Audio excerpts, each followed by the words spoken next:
Can I just give you a little fact here? Someone's emailed in for you, Carl. They've sent an interesting fact for you. I think you're going to be interested in this. Don't read it on the email. Let me read it for you. I think you'll be excited. An interesting fact from Carl. That's from Toby. He says, Attila the Hun punished some fella who annoyed him by cutting off his arms and legs. You'll love this. And stitching his arms back where his legs should be. And vice versa. Look at his face. Look at the little smile that's just cracked on his lips. That is the kind of fact you've been waiting for all day, isn't it? So go on, again, so... Attila the Hun, right? Some guy he didn't like. He cut off his arms and his legs, and he stitched his legs on where his arms should be, and his arms where his legs should be. Look at him looking at his body, trying to picture it. Yeah. I'll let it sink in for a little while, then I'll ruin it for him. Carl, what are you thinking? I'm just picturing it. Right, he would have died. It would have been tokenistic. There's no way that person could have lived through it. So it was just for Attila the Hun's fun. He probably put him on a stick outside his gate or something. There's no way in those days that he could have gone through complete limb amputation and... So would he have wore a jumper for pants? I'm Ricky Gervais, with me Steve Merchant. Hello there. Karl Pilkington. All right. Don't be nervous. We might see a difference in Karl. He's a little bit shy. There's someone here from the BBC filming this, part of that celebrity boxing thing. The Fight, I think it's called, and they want to get a little clip of this, so we're going to let them film for a minute, and then they're going to go away. Is that all right, Karl? Yeah. He doesn't want to be on camera, do you? Do you? I think it ruins radio, doesn't it? Do you know Well, what I not for mean? the people listening, it doesn't. Yeah, but it does, because people are like, oh, he sounds like a bit of a looker. What, you? Yeah.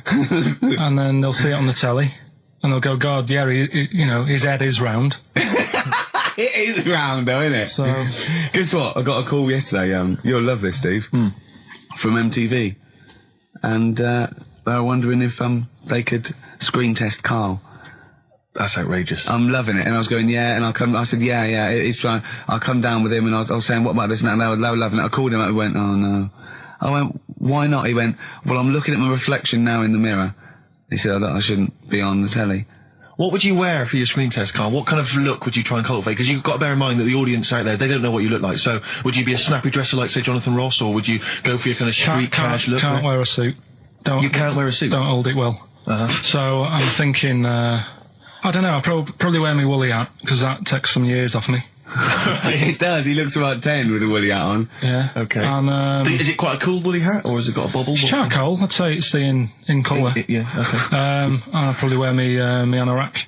Right. Oh, he's going for the... He's going for glam. He's going for quite a glam look. Oh, no one else dressed for a jumble sale. Wow. Yeah. But I'm not that happy about it all, to be honest. Are you going to do it? You're not going to do it?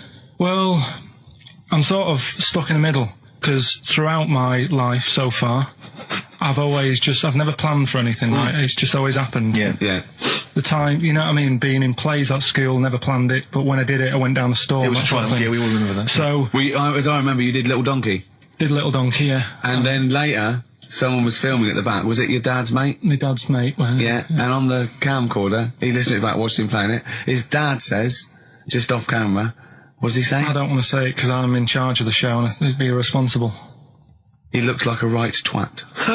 So he gets home, he's watching that, and then here's his dad just off camera go, he looks like a right twat. Yeah, alright, yeah. What are you worried about? Your dad saying that or the Can word? I just interject? Because I'm really worried about this idea of Karl being on MTV, because the problem is that, you know, let's be honest, Rick, I mean, we're getting by the skin of our teeth, aren't we, really? It's only Karl that's keeping this afloat. Yeah. And if he gets on MTV and the world sort of gets a sense of him and they understand him, and he won't be ours anymore, we won't be able to control him, it'll be out there, it'll be in the public domain. That's the thing, no, that's the thing, that's the terrible thing though, isn't it? It's like, Karl is my pet, but I realise I've got to release him into the wild. And, you know, because I love him, I know he's got to go free. Sure. But I wanna... It's like Kez. Maybe someone will beat him to death and we won't have to worry. I'll have you on, though. I'll have you on as a guest. Which gets me on to something we've got coming up today. Oh, yeah, he's got a new idea. Yeah. Right. Do you know, like, I've talked about ghosts, and we had that good discussion the other week walking to Piccadilly Circus Station, and I was telling you about ghosts, and you were saying, Karl, don't be an idiot, and all that. Spoke to a woman in the week. Done a little interview with You've her. done a little interview? Done a little interview, 2 minutes or so, with a woman who's got ghosts in her house. So I look forward to hearing that later. That sounds brilliant. Coming up later. Well, I'm going to play a classic tune now. I've just gone straight for it. I've gone for the jugular. This is Ziggy Stardust by David Bowie. Oh yeah, the smooth indie sound of Richard Ashcroft. The Science of Silence on XFM 104.9. I'm Ricky Gervais. Joining me is Steve Merchant and Karl Pilkington. It was an excellent link, that, Rick. Did you say Nime at one point? 104.9? Did I? Other than that, it was Again, textbook. Yeah, a desperate attempt at being articulate. Sure. But let myself down. With your See, this is the last good thing one, about the boxing thing, because there's no chance of me, slurring fool the of words. yourself? No. I already slurred my words. Yeah, so no one, any damage will be totally fine. Yeah. Oh, the doctor's dear. rushing in. I think there might be some kind of concussion. Jane just going, no, that's just the way he talks to me. But because I'm thinking maybe, did you start the show with that particular kind of manner? Just because obviously a lot of new listeners, I imagine, thanks to the massive poster campaign, and you obviously want to impress them and charm them. There's a few examples today of irony coming back and biting you. Yeah. That seemed like a funny idea at the time, me posing that. But Jonathan Ross phoned me up when they first went up and he just said, I've just seen a big poster of a predatory gay. Yeah, you do look a little bit. Yeah. Hello. What's your name? Why would you like to sit down here? And then you're in the background. And also, I think the funny thing about having you as a partner, I mean, the only good thing is that you look weird and tall, like too freakishly tall and lanky. Oh, yeah, but in that one, no, because your background and you're smiling, you don't look as weird as you do in real life, or as freakishly tall. So it sort of ruins it a little bit for me. Look at Pilkington. Look. Pilkington, what are you He's doing? not listening. He's just opening a packet. What are they? McVitie's. See, we should mention them. We get some free ones if anyone at McVitie's are listening, because we're not getting the perks of this. Nothing. I'd say I'm not getting anything. I really got in this game for the ladies, for the money, for the voiceover work. Certainly, Yeah. I'm seeing hide and hair of that. But you're not getting the voiceover work because Jethro's getting all the parts that you might get. Yeah, sure. Yeah. Okay, Rick. Yeah. You were the voice of what? The drink driving campaign? You sound like a man who was run over in a drink drive incident. Oh, dear. It's like you don't drive. Yeah, but I didn't get any money for that, You did drink I? Oh, did I? heavily. I can't remember. It's like, I mean, talk I don't about drive, yeah. the- Well, that's the good, I kettle don't and drive. pot black No, and it said everything. don't drink and drive, so I've chosen just But to at least drink. I can formulate sentences using the English language, and I'm not getting the voiceover work. What's the yours? English language of the 14th century.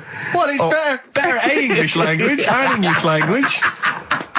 Rather than whatever kind of Middle England language you speak, the language of the hobbits. All right, Carl. All right. See, you're eating a biscuit. I can't believe it. Are you bored with this already? Do you know what? MTV called me last week. They called me again yesterday and said, when can they come down to do they're coming down next Saturday, by the way, to do a little screen test for you. They're going to sort of just film you with a little camcorder. You said this. They're going to film you. Are you all right? Do you want to, are you hungry? Do you want to go out and have a meal? I can't believe you're eating while I'm on air. No one can hear that. Do you know who I am? No one can hear Explain who I am. Well, that's Ricky Gervais, right? He's made his name on TV. Yeah. Okay, he's done any number of corporate gigs, and they pay silly money. So, Yeah. I mean, this guy's earning, and really earning beyond his talent. All right? So I think I deserve a little bit more than a little mank eating a biscuit while I'm talking. Rick Gervais? Yeah. Have you won a BAFTA? Yeah, too. All right, so Yeah. just a little bit of respect. Yeah. Yeah. Carl, Well, what have you the- won? What have you won? I got a bronze certificate for doing a full week at school. That's great. It was only a bronze. What's that then? 3 out of 5 days? And I got me a little Crusaders badge, if you remember. What's the little what? Crusaders badge? The Crusaders badge for the religious club.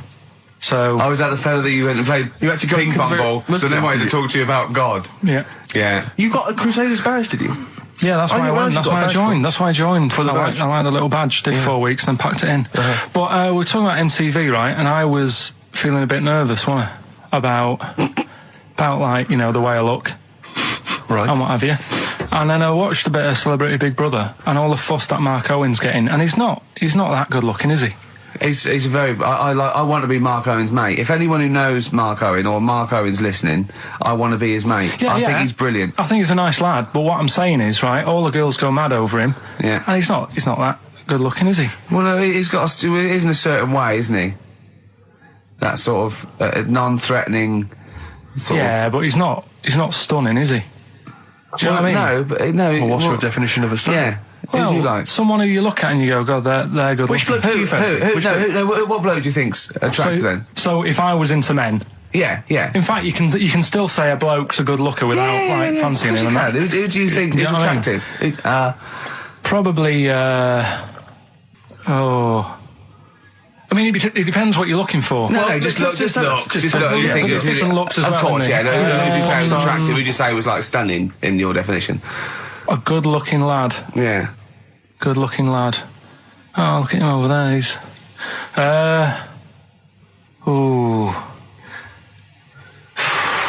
Do you find, Robbie Williams? Do you find him attractive? Boy next door. Look. No. Who do you? Carl, hurry up, because it's we've only got 2 hours. Probably. I can't think of one offhand. Mark Owen is pretty good looking then, really. Well, there's not. Just name one bloke that you think's an attractive guy. There must be one bloke that you've either met or that you've, seen in a pub Who do you or think on a is poster. attractive? Tell you what. Go on. Tell you what. Works here. Young Alex Zane. Alex! Well, we know Alex, maybe we can fix you up. Oh, I love you, Alex. You've got so Richard Ashcroft, Science of Silence on XFM 104.9. I love that. Yes, correct. He's one of my favourite artists now. I just think he's so. I don't know why he's not ballistic. He's got everything. He's like one of our best rock stars. I'm Ricky Gervais. Hello there. You're Steve Merchant. I am indeed. Karl Pilkington over there. Big day today. Really? Yeah, for Karl. He hasn't been looking forward to it. He's been whinging in the week. A couple of things. He thinks he's overworked. He thinks he's overworked here, and he's stressed, and he's got to do DIY. MTV are coming in right, to give him the chance of his a lifetime to do just a little screen test, and he's going, well, I'm not going to look good, am I? They're not going to have a why. He said, well, I've got a round head and I'll be wearing headphones.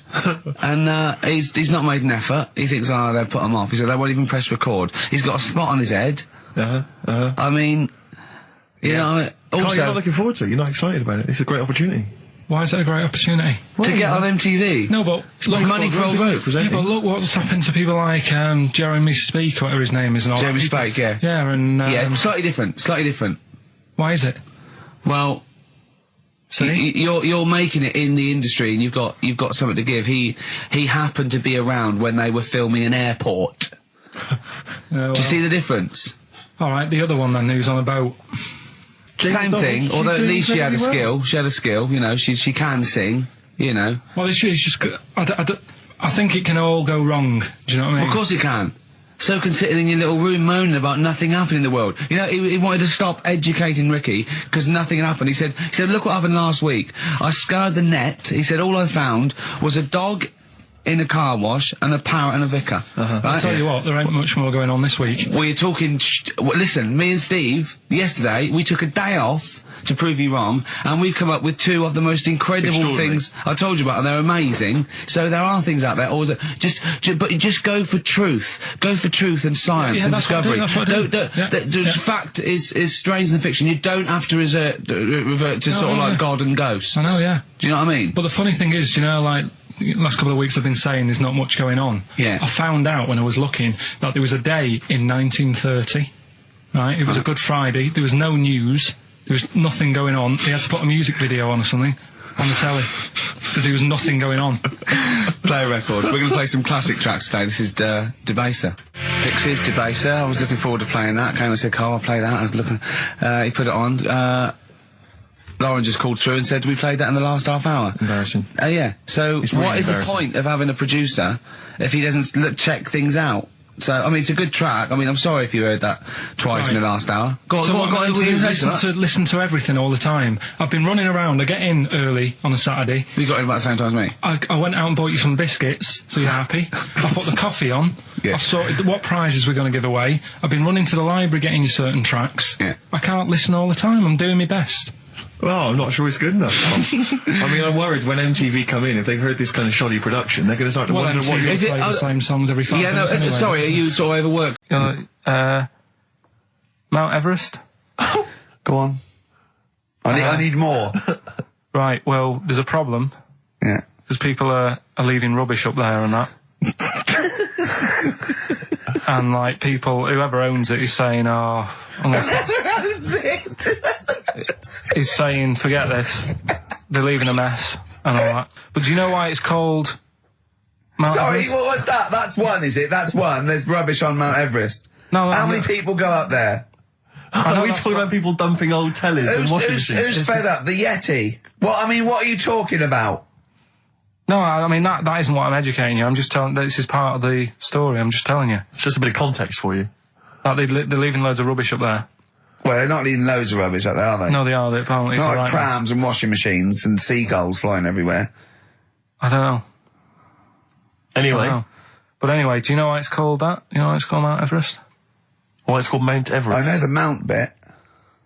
It's because it's a large mount, and if you climb it, by the time you get to the top, you need to have a rest.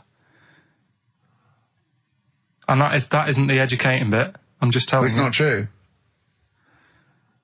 Well, we'll leave that. Well, Right. no, Carl, in the name of everything holy, do you think that anyone named it because you have to have a rest when you've climbed it?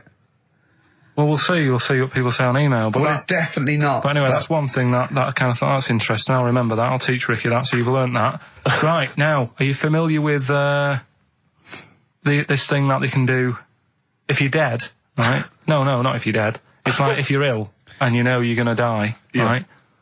I don't know what this is anymore. Extraordinary. Have a rest. Extraordinary. Himalayas. Himalaya. What? Listen, this is an interesting fact. Come on. If you're ill but you know you're going to die. Yeah, you can have this thing done in Detroit where you get put in a fridge. Right. And if they work out, you know, what's wrong with you in 20 years' time, they go, right, that fella is in the fridge. He had that. We can sort it. Let's get him out. And they sort you out. Yeah. Is this the first time you've come across this idea? Yeah, I read it the other day. I didn't know You've about never it. heard of this before? It's called Cryogenically cryogenics. preserved. Good, isn't it? They take this to make. They put you at sort of like sub-zero temperatures, so stop all cellular activity. So do you stop aging at that point? Yeah, it's suspended animation. So, well, what's the law on it, right? Because say if I had something, right? Yeah. And I said, oh, put me in a fridge, and when you've got the cure and that, wheel me out, sort me out. Say if they did that, Yeah. and it was like 40 years, Yeah. and in 40 years' time they get a cure for me. Yeah. Would I have to stay with Suzanne? Because she'd be 70. Do you mean what are the rules? Should you be allowed to date a younger woman? Well, it's not fair, is it? It's like good news, we sorted you out, but I don't think she'd mind. I reckon she'd have the best 40 years of her life. Yeah. And plus, they're never going to find a cure for what ails you. That is genius. That is brilliant. You come out, you're cured, and you go, oh no. I love the fact that's what he'd be lying there. If you could think while he was in that state, you'd be thinking, oh God. She's losing her looks. Yeah. Just, oh dear. But everything else as well, like my job wouldn't be here. No. No. Although the figures would have gone up a little bit. Flat's probably gone or knocked down or whatever. Sure. Yeah. Most of my family would be dead. Yep. So what's the point? What? How do you know about it? Who's done it? Well, famously Walt Disney, apparently. I mean, Walt Disney actually did die, but had his body preserved so that should they one day be able to bring back people from the dead, They need Walt Disney. they'd think, hang on, who do we have? But with him, nothing is going to change, because when he comes out, Mickey Mouse will still look the same. Sure. Unplug and all that. Play a record. I don't know where your mind is. Play a record. It's brilliant. You just say words. It's the have a rest. Yeah. They've cloned a man moth. No, but that's the sort of thing I think we need now, right? We've covered a lot of stuff. What, education? Teaching, yeah. Well, okay. What do you want to know? Don't know. Have you got something? It's been 3 months. It's been 3 months coming. There's this thing. I don't know the full story. I don't know how it happened, right? But little Russian fella. Yeah. He was sort of having sort of emptying his bladder, right? And somehow electrocuted himself. Right. And sort of did a bit of damage. How did he smashed onto some live wires or something? Something like that. So Did anyway, it damage to himself or to an electric fire or something? no, to himself. To himself. Yeah. And so the doctor... Didn't slip and curling tongs went up his arse when he was pissed, because that's happened a lot in Yeah, we've all been hospitals. We've all shoved the old curling tongs up the arse when having a piss. Right. So, I can't even be bothered. No, go on, we're interested. We're interested. Come on, we're interested. Don't You give up. can't be bothered, you get Mondays off, do some work. Right, so anyway, so the doctor says, oh, it's not looking good, we'll have to take that off. What? And he's like, A novectomy? Yeah. Really? But the funny thing is, right, Nothing funny about that. they've done, you're doing me head in. You're doing me Just head tell in the today. story. Just doing me head in. Oh, you can chill out on Monday. I've only got 15 minutes, but I'm going to talk to you every Saturday. I'm going to get the money's worth out of this, because you get Mondays off. And I can't bear the fact someone getting away with something like that, because it's terrible. So you're going to stick this out, or you're going to have to work Mondays. So take it on the chin, right? Okay. Just finish the story. Yes. I command you. Just do it. Anyway, so they said, he said, you know, will you be able to sort me a little knob out? A prosthetic No, cock, yeah. But they put him out for the operation. Yeah. He woke up, Yeah. right, and he's thinking, oh, thank God that's over and done with. Yeah. They've only grown it on his arm. What are you talking about? You twat. Shut the you're an idiot. What do you mean they've grown it on his arm? Apparently, like, that's the way they do it. Oh, yeah, but to then put it on, that wasn't a mistake. It wasn't doctor going, did it go there? Some bloke I didn't do a degree. Are you a real doctor? Yeah, yeah. But why put it there? Because it's got to grow, it's got a graft there, so they can control it. To skin tissue. But on your arm. Well, But they're On going to your remove it back from or- the arm itself. What do you mean on the back? on your back. Somewhere, well, we can't wear a t-shirt. Yeah, but you could That's have ridiculous. a He's in hospital. But this way you can still have a little tug, can't he? But they'll leave it there for quite a bit. It's not... Do you know what I mean? It's not going to be like, oh, it's just there for a few days. Yeah. It's there for a bit. That's not good, is it? So he's got a cock on his arm. Yeah, what's up with that? What do you mean, what's up with that? Well, I mean, he could say it's a thumb or something, couldn't he? Yeah. But they remove it. Be good And for attach hitching. it down wouldn't it? below later. If you had a knob instead of a thumb and you went hitchhiking, just tickle it, and they can see it like a mile down the road, couldn't they? Posting. Yeah. If I'd lost my knob, I'd go, oh, I'm not going to have all that stuff. Just whack a pair of tits on me. Do you know what I mean? I think, oh, I'll have just forget it. But why not just put it where it should be straight away instead of messing about? Where should it be straight away? You know. On the forehead. Listen, are we doing a competition? Let's play a tune. Let's Come on, Carl, you can't be bothered. Right, Alright, okay, bit of we're going rainbow, to bit of scrap rainbow, this yeah? and you're going to work Mondays again. Which leads us nicely into... Knob news. Oh, it's the welcome return of Knob News. Right, okay, it's very much like the news at 10, this, isn't it? I do a bong, or in this case a schlong, and he gives me the headlines, the knob news of the day. The big, where have you collected all this knob news? Was there a lot of knob news this week? It was mental this week. The amount of stuff. The way it works, you give us the bong, Yeah. I'll give you the headline, Okay. Steve decides which stories we're going to talk about. And now on XFM, knob news. Schlong. Man grows knob on his arm. Schlong. Man gets doctors to make him a second knob. Schlong. Turkish prisoners made hole in cell wall to produce third inmate. Schlong. Doctors accidentally remove man's testicles. So, well, can I straight away go for the accidental removal of the testicles? Well, it's happened before, right? We've talked about that before. How did what did he go in for a tonsillitis? What are they called? Tonsillectomy. And he went in the wrong way. What are you talking about? How can they accidentally remove his testicles? It says, he didn't look at his folder, and the doctor said to the fella, "Oh, we've removed your testicles and we wanted to take out your prostate gland."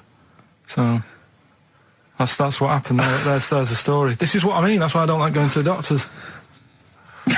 Yes. It happens, doesn't it? Because all these sort of it's when they say things like, "Oh, it's just we do loads of these operations." That's when they're not concentrating. Brilliant. Do you know what I mean? When they say it's procedure, that's like having a boring job that you do every day when you're not going to be concentrating. I prefer them to go, "This is a tricky one, this."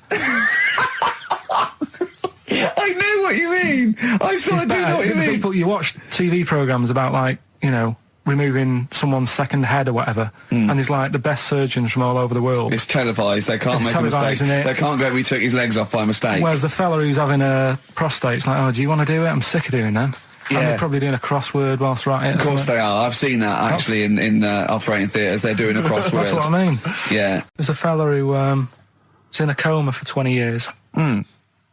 Just they kept like taking him through like the normal day. They take him to Alton Towers and stuff. Doesn't know anything about it. Just kept going through the motions. Don't know if they kept charging him. Kept putting him through all that. He eventually came out of it.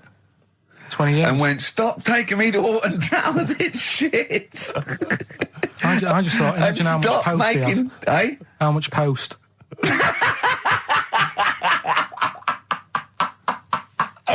Oh, Did you read about that guy in the paper, Carl? He, sorry, on the internet. He in about, I think it was about 1984, 85, he had a terrible car accident. But this must be it. He went into a coma. This must be what he's talking about. Well, they didn't take him to Alton Towers. Of course they didn't. But you've got to try and decipher the truth from the conjecture, from the thing that I mean, don't forget, Carl realises that he's had a dream. He talks to Suzanne and goes, that was good, wasn't it, last night we were in the plane? She goes, no, it's a dream. He goes, oh yeah, where's my cornflakes? You got to, you know what I mean? I can now decipher what he's actually seen, what he's read. Well, go on, what did you... Well, I'm assuming it's the same guy. It is the same guy. It was a guy in some small American town, and he'd had a car crash and he'd gone into a coma, and his wife had left him. She'd gone on with her life because he'd been in a coma since then. And he had just woken up recently. Marriage wasn't working. Marriage wasn't working. He just wasn't paying enough attention. He actually she was pregnant at the time, and so now his daughter is basically the same age as he was when he went into the coma. And he's just started coming around. He's just started making jokes. They said, how do you feel? He said horny, which I thought was quite witty. It was my birthday, right? Went home after working with you a couple of Saturdays ago, right?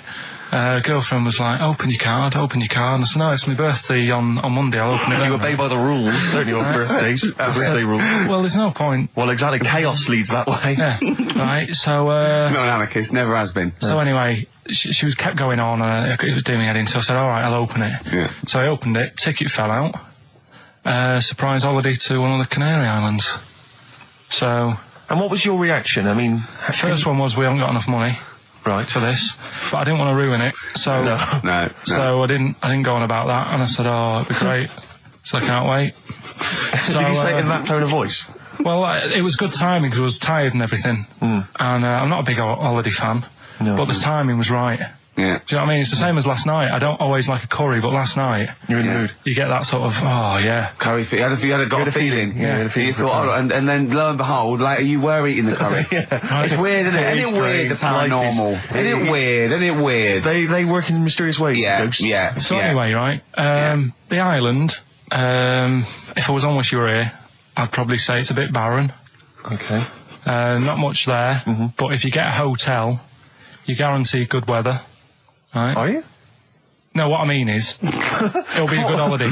If you get a hotel, right, the weather's always good, so you'll have a nice time. Yeah, that was a comma, yeah, it was a, yeah, go on. And all that, and the food was alright, and everything was going alright. I was just having a nice, relaxing time. And how do you sort of spend your time on a holiday? You just lie around? Is that sort of holiday, just lying around. I bought a book.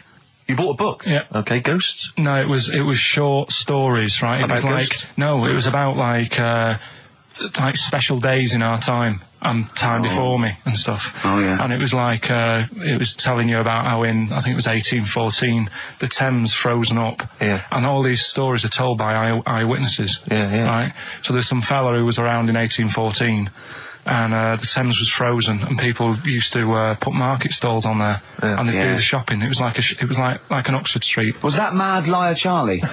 No, because he's famous for that. Well, I'm sure, you know. No, I think that was Mad Liar Charlie. Right. Yeah. So I was reading that, and then after a couple of days was a bit like, boring. Yeah, you can only do sort of so much lying around and so much reading. So Suzanne said, let's go on the beach, have a walk. You ain't gone on the beach? Where had you been up to this point then? In your room? No, just like around the pool, just relaxing and having a swim and that. Yeah. So she said, let's go on the beach. I said, all right then, yeah. So wandered down to the beach, and first impressions are, yeah, it's all right, it's clean.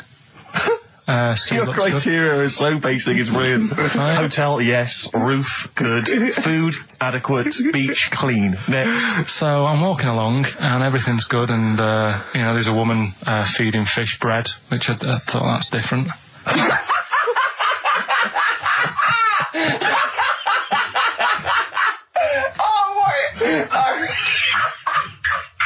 I love that. He likes originality. He loves a bit of originality. He was feeding fish bread. This woman was there, like up to her knees in water. Yeah. And she was stood Was there. that a sea? Chucking, yeah. Oh, right, good. Chucking this bread, and I thought, what's she doing? And I stood there and watched for a minute, and there was little fish coming up, having the bread. I thought, oh. So we carried on walking, and everything's going well, and then this fella comes towards me. Everything's going well. Yeah, that's I haven't original. fallen over. Clean feeding bread. 2 points for originality. well. Fella comes walking towards me. Oi, oi. He's only got no pants on. Oh. So I said, Suzanne, what's going on? Why did he turn to her? Like she knows more than him. So she said, oh, yeah, it's, she said, yeah, it's a nudity. Is this going to be a long story? Could you pour that coffee? Can you give me that coffee over? Sorry, this is really bad. Yeah, because he's poured... Thank you. Just amuse yourselves while we sort the coffee. Thank you very much. Dave, do you want I'll have a cup of coffee, Carl. Thanks, yeah, cheers. Cold. Right, good. Okay. So... Great. Thank you. So she said, yeah, it's a nudist beach. So I said, well, why, what? I said, we're all it's all mixed up. Normally on a nudist beach, it's a nudist beach and you don't go wandering on there when you get your clothes on and that. So it annoyed me a bit, because there wasn't any signs. So this fella's getting closer. Well, the knob out was a sign. Yeah. Right, so he's getting closer. And he walked past me. It was an old fella. And he walked past and he had a hat on and a little pipe and a big rucksack on his back. Right, so he got me thinking. Not strictly naked. I'm walking along and I'm thinking, right, why do people want to do this? So straight away, I wasn't on holiday anymore, because most of the time when I'm on holiday, I don't think about anything. Right? Your mind's a blank. I just switch off. Right? But all of a sudden, this has got in my head now, and I turn around to look at him, and check out his eyes. And this bag, right, I swear, it was massive, right? What? You had a massive bag? The bag. His rucksack? His rucksack. Oh, right, okay. When he said there was an old couple coming towards me, I said, what was lower, the bloke's bollocks or the woman's tits? And he said, well, that was another point. She might as well have worn knickers. Because you can see it. That's what he said to me. So you saw the bag? So it annoyed me, yeah, because the whole idea, innit, this is what I think, I mean, I might be wrong, right? Might be wrong. Chances You never have been before. Being nudist, right?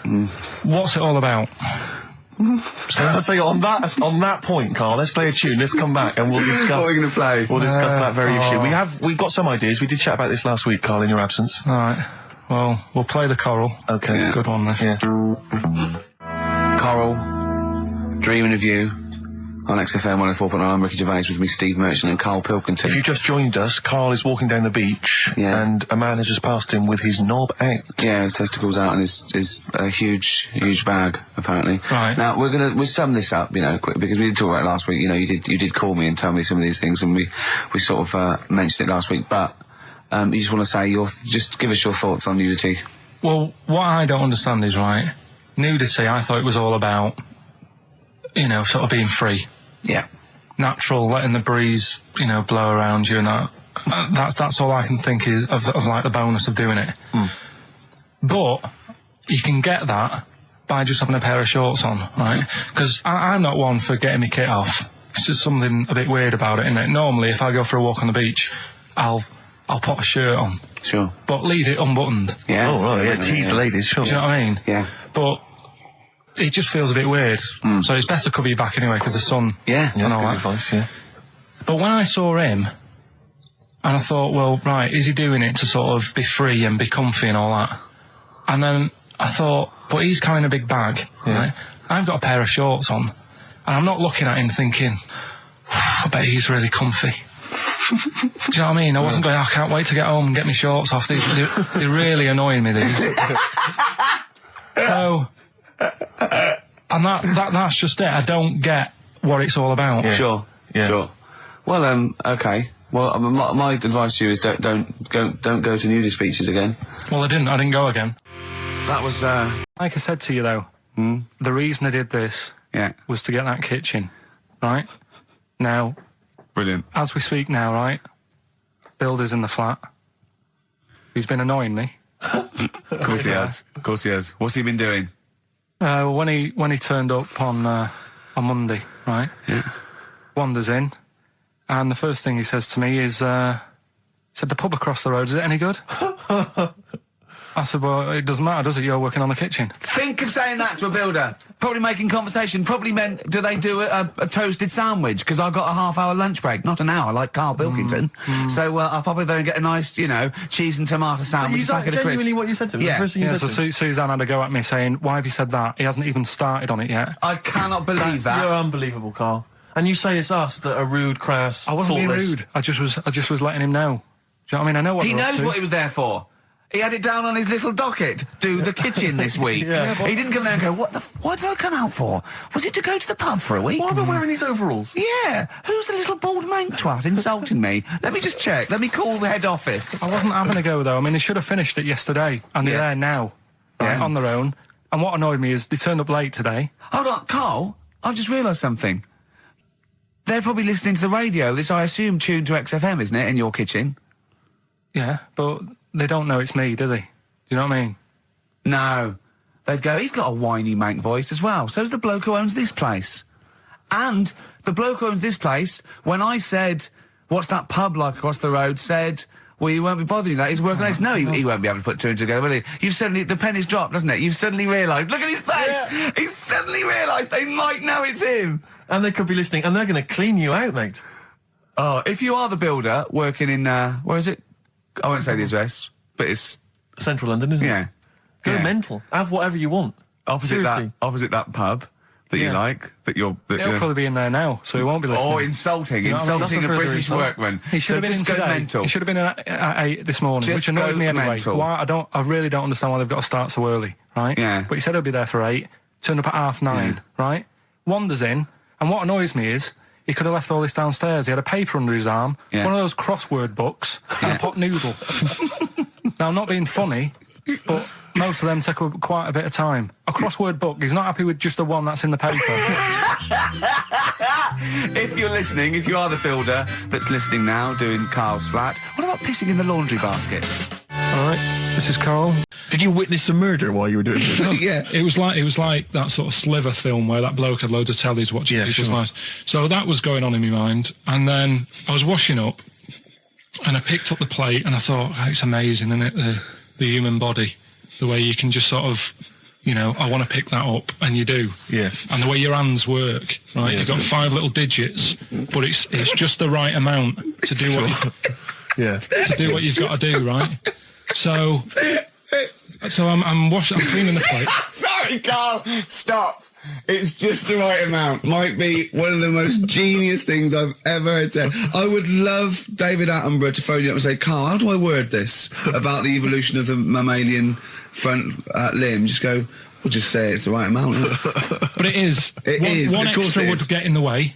Yeah. And one less would just make it that little bit more tricky when picking up a bit of a slippery dish. Sure, or buying gloves. Yeah. A slippery dish. So then I was thinking, imagine like going to the doctors and he's saying, yeah, everything's all right, your heart's good and everything, but Your art's good, what, your Larry's, or... yeah, your heart, you're in good form and what have Sure. you. It's good news. You know, I had Giano in earlier. He's not looking good. Yeah. Fat swaller. But you're all right. But your hands need to come off. Right. Blimey. But That's bad. Like, I'd get a second opinion initially. But a better good news, I've got a nice pair of feet I can sort you out with. Yeah. And he puts them on, and then I was thinking, right, first of all, washing up, what would that be like? I thought, Steve. that'd be tricky. Yeah. And then the second thing was, it'd probably ruin the sort of the shape of your jumper. Because you have to keep putting the feet through there. Yeah. And then I thought, but I could still cycle in Okay. to work. You could run in. Well, that's the thing. You'd be really fast. Well, that's what I was thinking. I thought I could still cycle because I could balance. If Tony Blair came to you and he went, Karl, listen, I'm having a bit of trouble here. I don't know what to do. I've tried everything. I've tried spin. I've tried being tough. I've tried backing down. I've tried getting other countries involved. They don't want to know. What do I do? What do I do? Oh, You don't know? tricky one. I don't It is get, tricky, I don't it is get tricky one, involved. I don't worry about it. If it's going to happen, it's going to happen, isn't it? Yeah. Do you know what I mean? Yeah. Just get in the bath, put a mattress on top of you. That's it. Sorry, why are you doing that? Ooh, slow down. Why are you doing that? That's what they say you do, isn't it? If it kicks off. If what kicks off? If there's a war and that, you get in the bath, put a mattress on top. Right. Did they do that in the Second World War for 6 years? Was that making bunk beds? That's just what I read somewhere. Yeah. Is the bath full of water? No. That'd be daft. Okay. But I think they were enamel baths then, though. I think they'd stop a bit of shrapnel. I think the plastic ones you get nowadays would probably melt on you. And the mattress, where your dad has cut it in half, all the foam would come out and the springs would get you in the eye. Oh. I had some exciting news this week, Carl. You'll be pleased to find out. I'm worried that you might get a little bit jealous because it's obviously going to impact on your world quite strongly. Because I know you think you'd like things to be quite samey. You like the status quo to be maintained. You like the fact that in the past, we've had some crosswords. Because I remember. What did you think of me when I first walked in? When I first came in on the first day of XFM? I don't know why you're making a big deal. Do you want to bring it? I'm just being honest, though. I'm just being honest about a lot of people who see you for the first time sort of go, well, he's a bit weird. I know that, Steve, that you brought it up, and then you're again. But I'm sure that wasn't what he said before. No, did he say before? Yeah, well, he was a bit weird. Yeah, well, he looked at you, and I knew. I could see by the look on his face. You know when you know your kid, and your kid's sort of scared of something, and they go, "Why is your kid?" He goes, "Oh, he doesn't like pigeons or spiders." Right. It was like that when I saw Carl, and I brought you in, and I went, "What do you think of that, Carl?" I could see the look on his face that he was disturbed. Sure. And then, as he said, you get used to it, don't you? Yeah, you get used to it. And you have changed a little bit. Your hair's a bit smarter now, and you got some nicer glasses and that, I think. Or I might have just got used to it. Whoa! Don't bring it up, Steve. Don't look at me like that. So you say that you think some other people in the office thought the same? Do you know that for sure? Carl. Did you discuss it? Carl. Yeah, I think they do, yeah. Okay, leave it there then. But not just in the office, as you walk through the building. Oh, it's worse than you ever thought. Well, no, it's not worse than I ever thought, because as you well know, Ricky Gervais, Yeah. what did I do on Thursday morning? Oh, is this the thing, For those that perhaps are not of the female persuasion listening, there's a magazine. Apparently it sells quite well. It's one of the sort of female, issues magazines. I think it's called Company Magazine. It's like your sort of, I guess it's a bit like your Moore or your Vanity Fair or whatever. Anyway, they run every year the 50 most eligible bachelors in Great Britain section. Ding dong, hello. Who's in there this year? In the 50, in the top 50 of the entire country. And then they vote, and they put them in order and see who's the most eligible bachelor. But that's 50 people, right? It always annoys me slightly because bachelor, it kind of seems like a more sophisticated word for loser. Yeah, no. Which always sort of unnerves me And also slightly. they try and do a different 50 every year, so they're getting pretty desperate to get different ones. No, because also a lot of people who are sort of like successful, are married, so there's very little to... No, there's a huge... I don't know if this is international. It could even be international. I'm not sure, actually. So I could be up there with the likes of Justin Timberlake, etc. So, Fred Durst... Yeah. That sort of person, So anyway, this is what's exciting, right? Although I'm slightly frustrated because they were telling me that last year... Alright, because what happens is the readers of the magazine, they vote for who they think is number one most eligible bachelor, right? Last year, the prize was a 2-week trip in the Bahamas, okay? This year, I'm rather annoyed, because all I'm gonna win is a moped. That's the prize this year, that's the prize this year, a moped. Whoa, backtrack. What? Sorry? Last year was a 2-week trip to Bahamas, and this year Just a moped, all I'm gonna get is a moped. All you're gonna win is a moped. There's a fella who, was in a coma for 20 years. Just, they kept, taking him through, the normal day. They take him to Alton Towers and stuff. Doesn't know anything about it, just kept going through the motions. Don't know if they kept charging him. Kept putting him through all that. He eventually came out of it. 20 years. And went, stop taking me to Alton Towers, it's shit. I just thought, imagine how much post he had. Eh? How much post?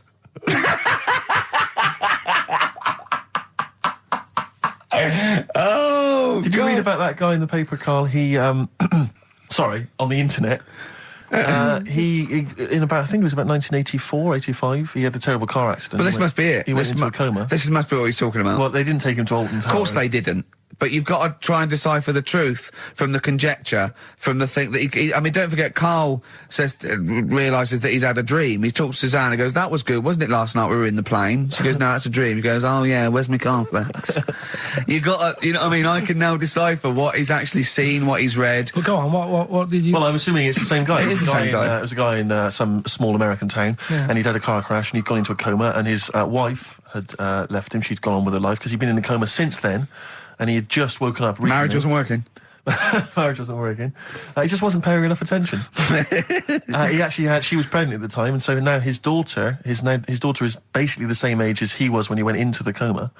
And he's just started coming around. He's just started making jokes. They said, "How do you feel?" He said, "Horny," which I thought was quite witty for a man who'd been in a coma for however many years. But anyway, yeah, so he's slowly trying to rebuild what life he can. That's what do you make of that, though? Because the thing is that he's missed. Imagine what he's missed, Karl. Imagine the music that he's missed. The Live TV Aid. programs. Missed Live Aid. Live Aid. He missed Phil Collins playing in 2 continents in one day. Frankly, I'd be devastated if I discovered that. Missed Bros. Yeah. Yeah, so he doesn't. So he put on ripped jeans and they go passe. They just have to send him a series of those I Love 1986 programs with Kate Thornton filling him in on what he's missed. Exactly. Peter Kay reminding him of space operas. Yeah, he remembers those. Talking rubbish. Yeah. So extraordinary, though, isn't it, Karl, to think? No, obviously. So had he aged much? Because he hadn't had any problems or anything. No worries. Well, he probably wouldn't have, physiologically, he probably wouldn't have the wear and tear of a 43-year-old man. Because he wouldn't have had sun, he wouldn't have had sort of nicotine, beer. Unless they were just feeding that to him. Anyway, still. Yeah. So you'd feel groggy, though, wouldn't you? Yeah, you might feel a bit groggy, yeah. Well, he's not fully back to normal. I mean, there's some kind of residual brain damage. Yeah. But nevertheless, he can form sentences. He's got no real memory, so he can't remember a lot of things. I mean, some of them are weird. Years ago, husbands weren't allowed to sort of clout the wife with anything. What was it like in the past? I know, You couldn't clout your missus. With anything wider than your thumb. The stick had to be the same, no bigger than your thumb. Oh, no, so a big Robin bloke could do no damage if he went out with anyone. Although his is wide, he's got a little thumb like a little knob, isn't it? It's like it's truncated, because it starts off normal. It looks like he's had his big toes put on his hands. Does he have to drink a pint with 2 hands? Yeah. And he's dropping stuff all the time. Can I just go back to the rule of thumb thing, though? The idea, what date was this? I'm not asking Karl, I'm looking at Ricky, because you're not going to have any idea, Karl. It's just going to be the past. Yeah. But I like the idea that... I think it's the same sort of day where, I don't know, you got hung for being homosexual and you could shoot a Welshman. I just love the idea that there's blokes beating their wives with shovels, logs of wood, and someone's gone, hang on a minute, everyone, hold on, wait a minute, let's have a look at your thumbs. What can we do? Wait a minute. We've got to have some kind of rule here. I'm all for beating your wife, but let's have some kind of rule. Let's give him a sporting chance, surely. He goes, well, I'll tell you what about you can hit her with the width of your thumb? And the wife goes, make it the width of his knob. I go, no. He slaps her again. Yeah, width of your thumb. All right. Better?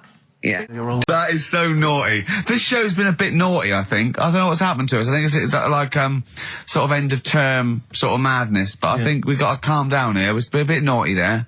We've said, bloke with 2 dicks. We said Chinese people don't talk properly, which is a little bit... offensive. Yeah. Know what I mean, Karl? Well, they don't know. Right, okay, let's leave it now. Okay, stop there, Karl.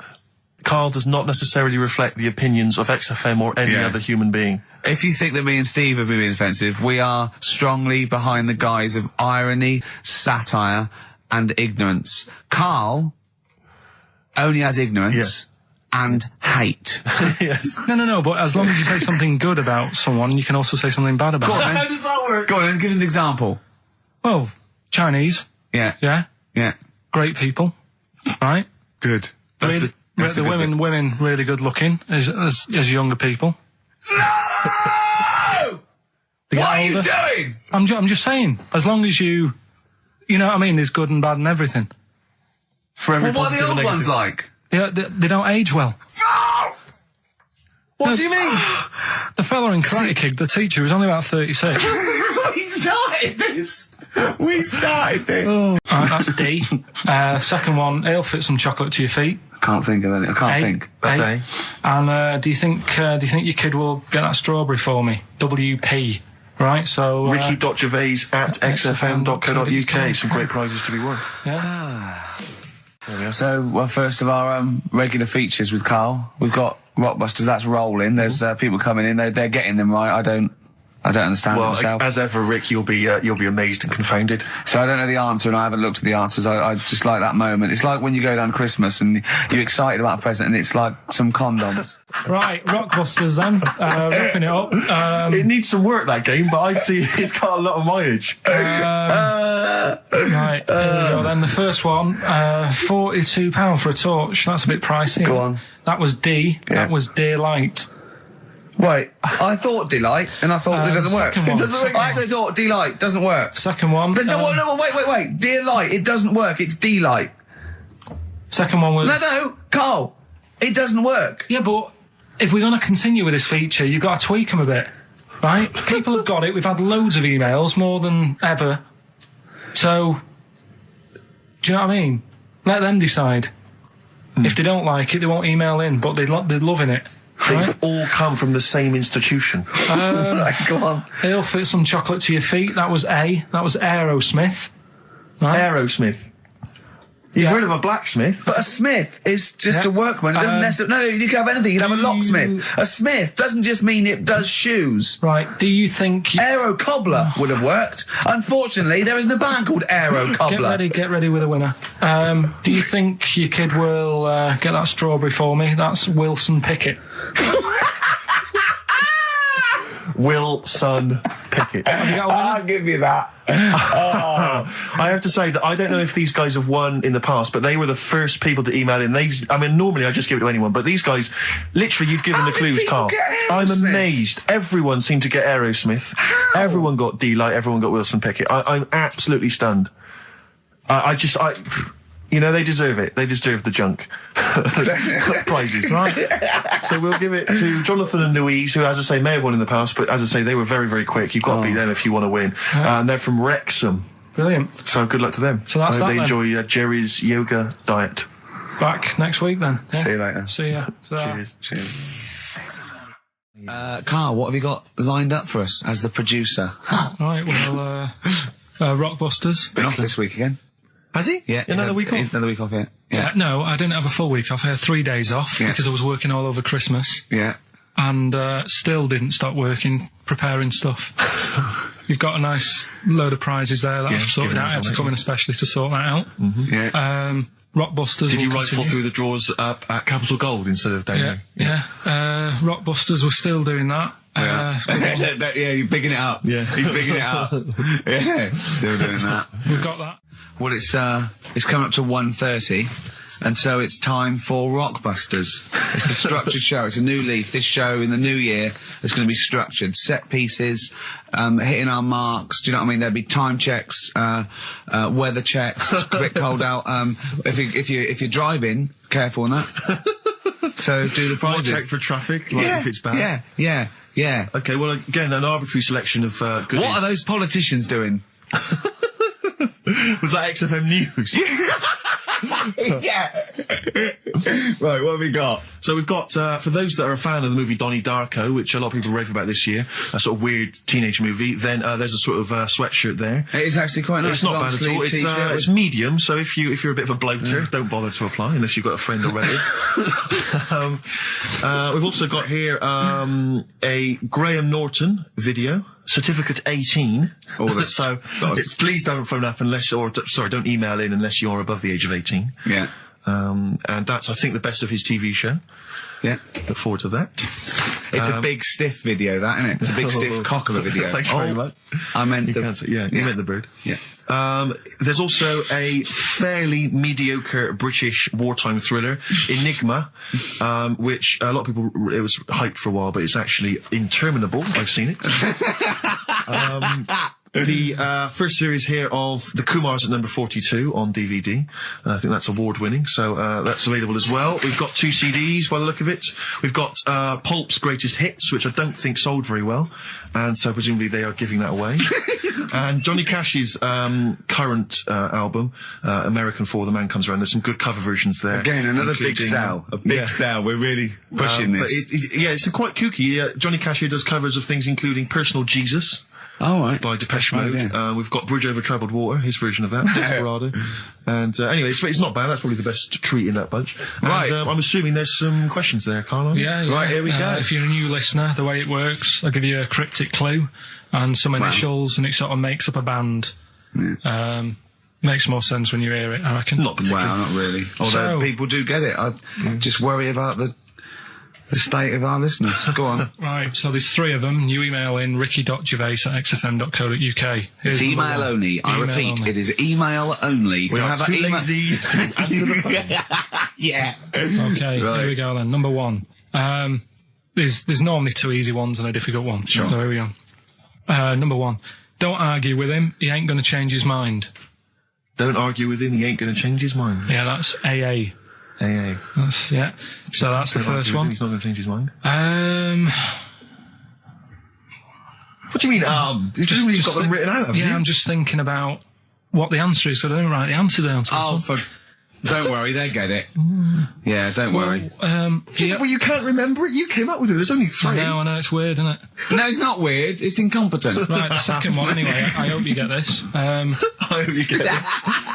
Email in and tell us the answer. This is a shambles, isn't Hang on it? a minute. Keep going. Go on. He always gets what he wants and doesn't worry about anyone else. P. And you don't know You the don't know answer. that is? I'm sure it'll come to me once I see it on email. What do you mean? Once they get it, you'll agree with them. I'll know if it's the one I had down as the answer. This is brilliant. Come on, Imagine it's Jeremy Paxman doing that going... Yeah, University "What's- Challenge." Is that right? Go on. Right, so that's that one. Give us that one again. He always gets what he wants and doesn't worry about anyone else. P. But you're confused. I don't understand how you can be confused. Yeah. What's the final one? The third one, I'll have to put that woman in the oven. And that's AB. All right, quickly give us them again. Right, so the first one, don't argue with him. He ain't going to change his mind. That's AA.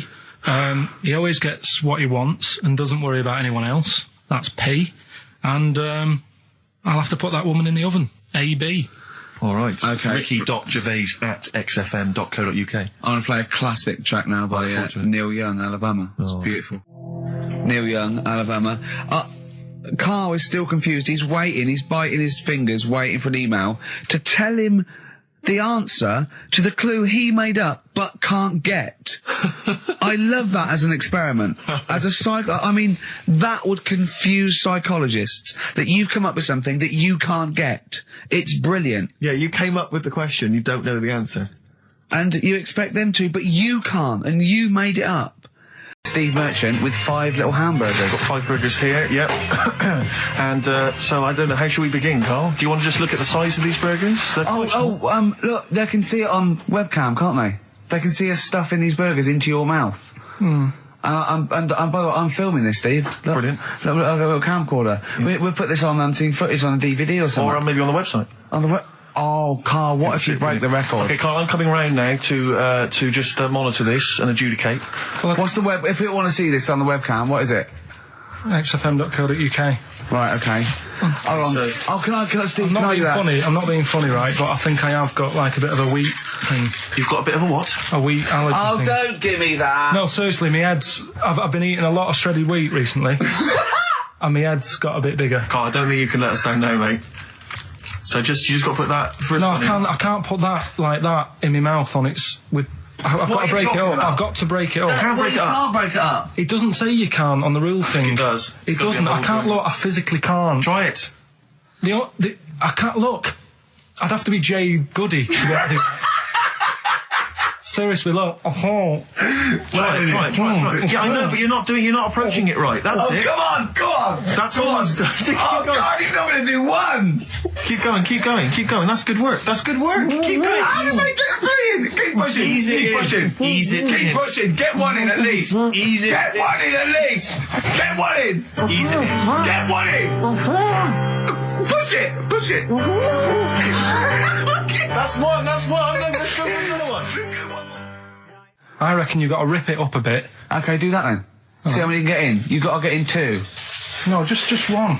No. Well, it's don't three, rip it up and pack it in. What do you do? Pack your cheeks first. Honestly, Steve, my head is swelling a bit because I have got a wheat thing, a wheat allergy. That'd be good then, there'd be more room. Right, okay, look, Carl so is now that's- just sticking it in his cheek. Yeah. Don't eat any. You can't swallow any. It's like a hamster. You've got to work it like a hamster. Yeah, stick it in. Come on. His face. He looks like Marlon Brando in The Godfather. Come on. Don't lose any yet. Right. Pack it in, then use your fingers to pack it in. Come on. Wedge it in. Like you're grating the bath. I can't do this either. Keep going, keep going! Keep going, don't give up so early! This is part of the problem. You just give up, Carl, too quickly. You failed again. It's like your history O level. Come on, Carl. Come on. Do something all I've well. won there, Succeed mate. at something.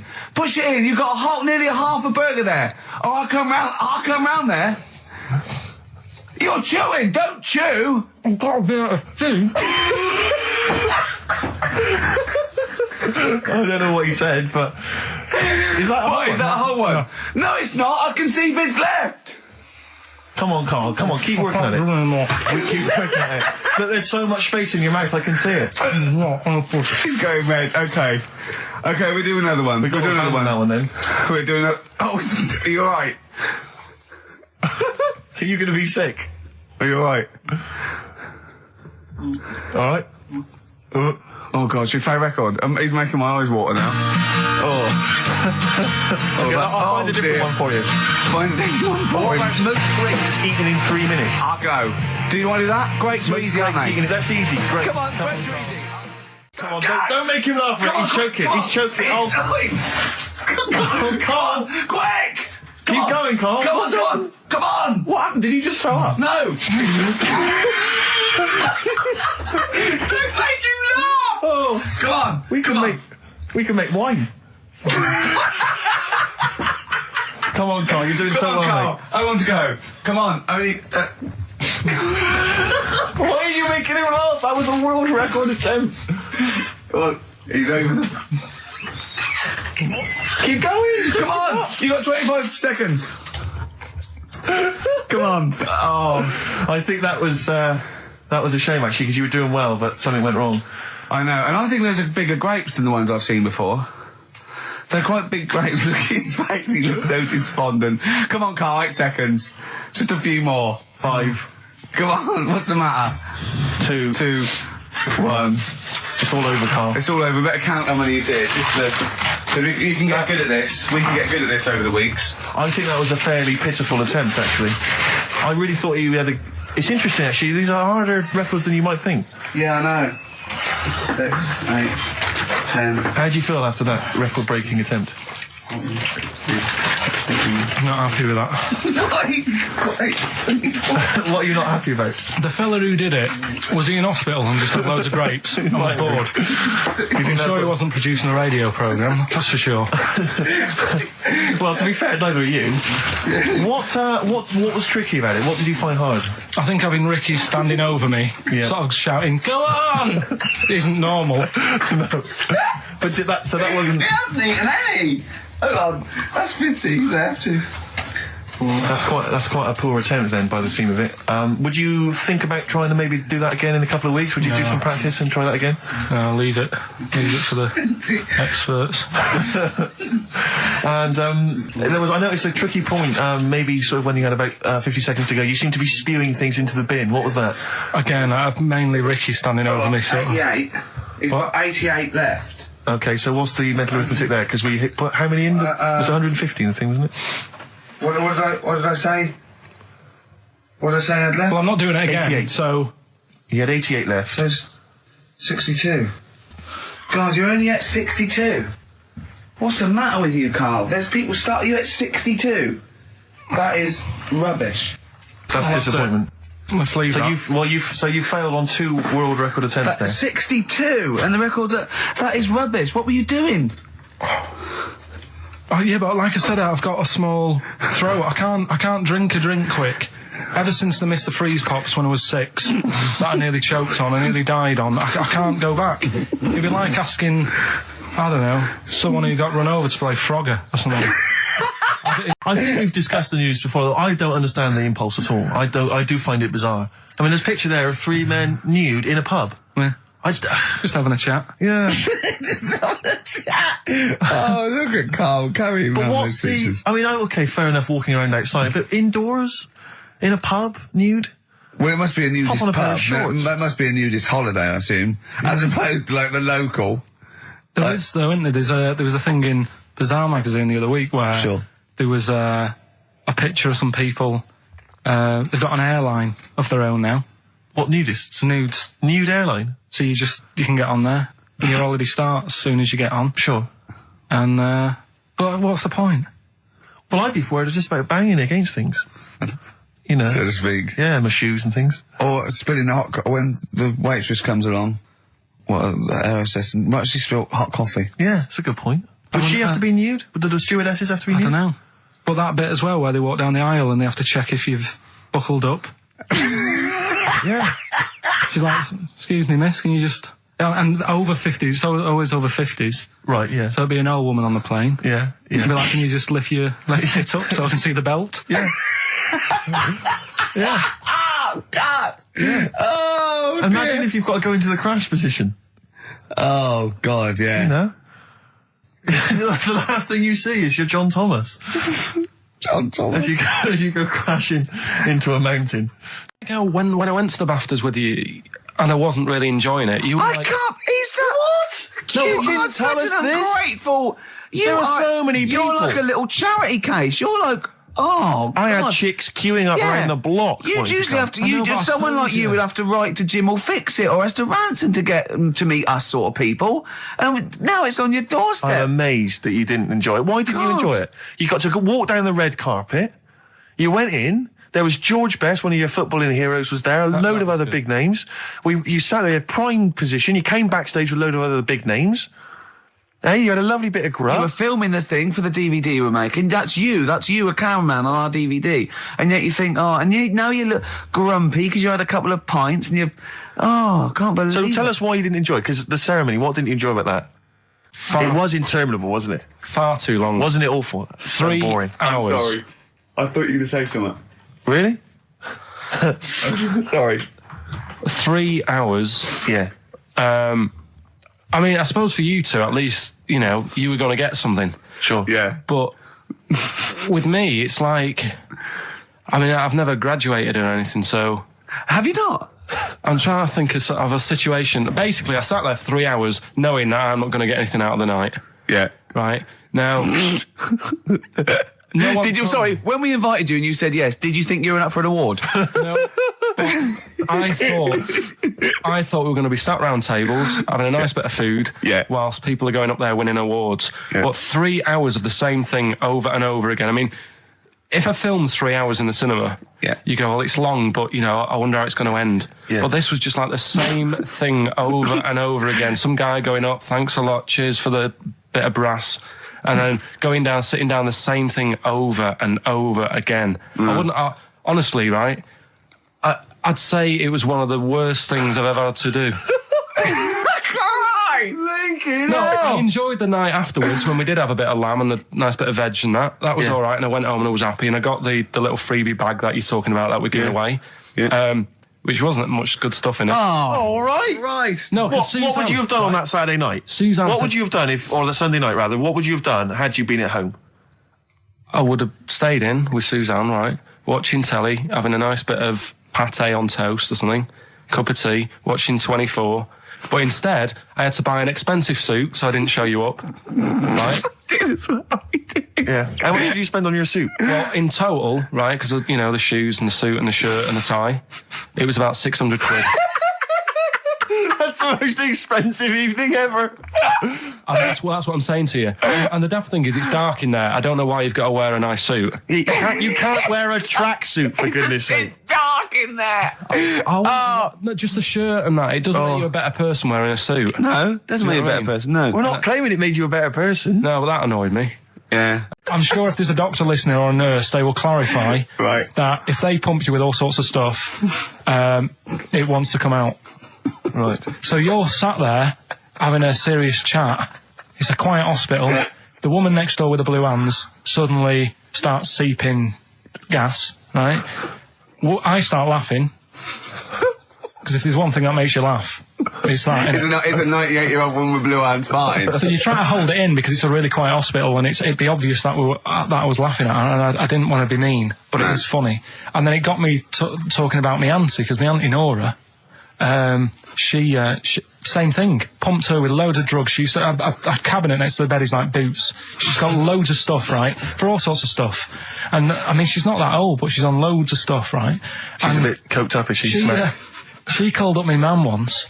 And, yeah, you told us this. Go on, tell it again. And she said, "Oh, how are you doing?" And that. It's all right. Bit worried though. My mum said, "Why? What's up?" She said, "I've been breaking wind." So she goes, "Well, you know." She says, "No, but this one is going on and on and on." And she was like, she was like, what do you say? What's like passing wind, farting for 5 minutes. one thing, not like, you know, trumping and then nothing. Yeah. Continuous drone of a fart. Tell you what I did here last night. Go on. 5 Live. They do like a review of what's gone on in the week. We've been busy in the week. I haven't always got time to follow what's going on. In the world, sure. Someone's made a chicken with teeth. What? For what reason? Don't know, because they can. Just because they can. And like So it chooses food. Yeah. they had a few guests saying, well, you know, where will it all end? So you sure you weren't watching a Wallace and Gromit video? No, seriously, right? They're doing it. They're chicken with teeth. Why would they spend millions researching? What do you mean they've got a chicken with teeth? What do you mean there's a chicken with teeth? Sounds mad, doesn't it? What are you talking about, Carl? That's what they've done. Do you know, like... Why? I don't know. They're just messing with science and that, and that's what the people were saying. Why are you doing that? Do you know what I mean? Where will it start? What's the next thing? They did the sheep. They did the cloning. Right? The rat with an ear on its back. Did that. Can hear a cat coming, can't it? What else were they talking about? They were talking about that sheep again, that cloning one. Yeah, Dolly the sheep. Do you think it's that clever? They do all look the same anyway. What's it got to do with its cleverness? The fact that being cloned, is it? Do you think that's a good thing? He doesn't think it's that impressive because they look the same anyway. Right. They could have just put any sheep in there and go, look, they're the same. Yeah. Brilliant. So there was a programme, people were talking about What are you talking about, a chicken with teeth? It was the latest news. It was like all about the war and that, and I was like, yeah. And then it's a chicken with teeth and saying, hang on. Your ears perked up. Yeah, you didn't hear anything about the war, did you? That was like, they might have been speaking French, or just like whistles. And now, story about a chicken with teeth. Yeah.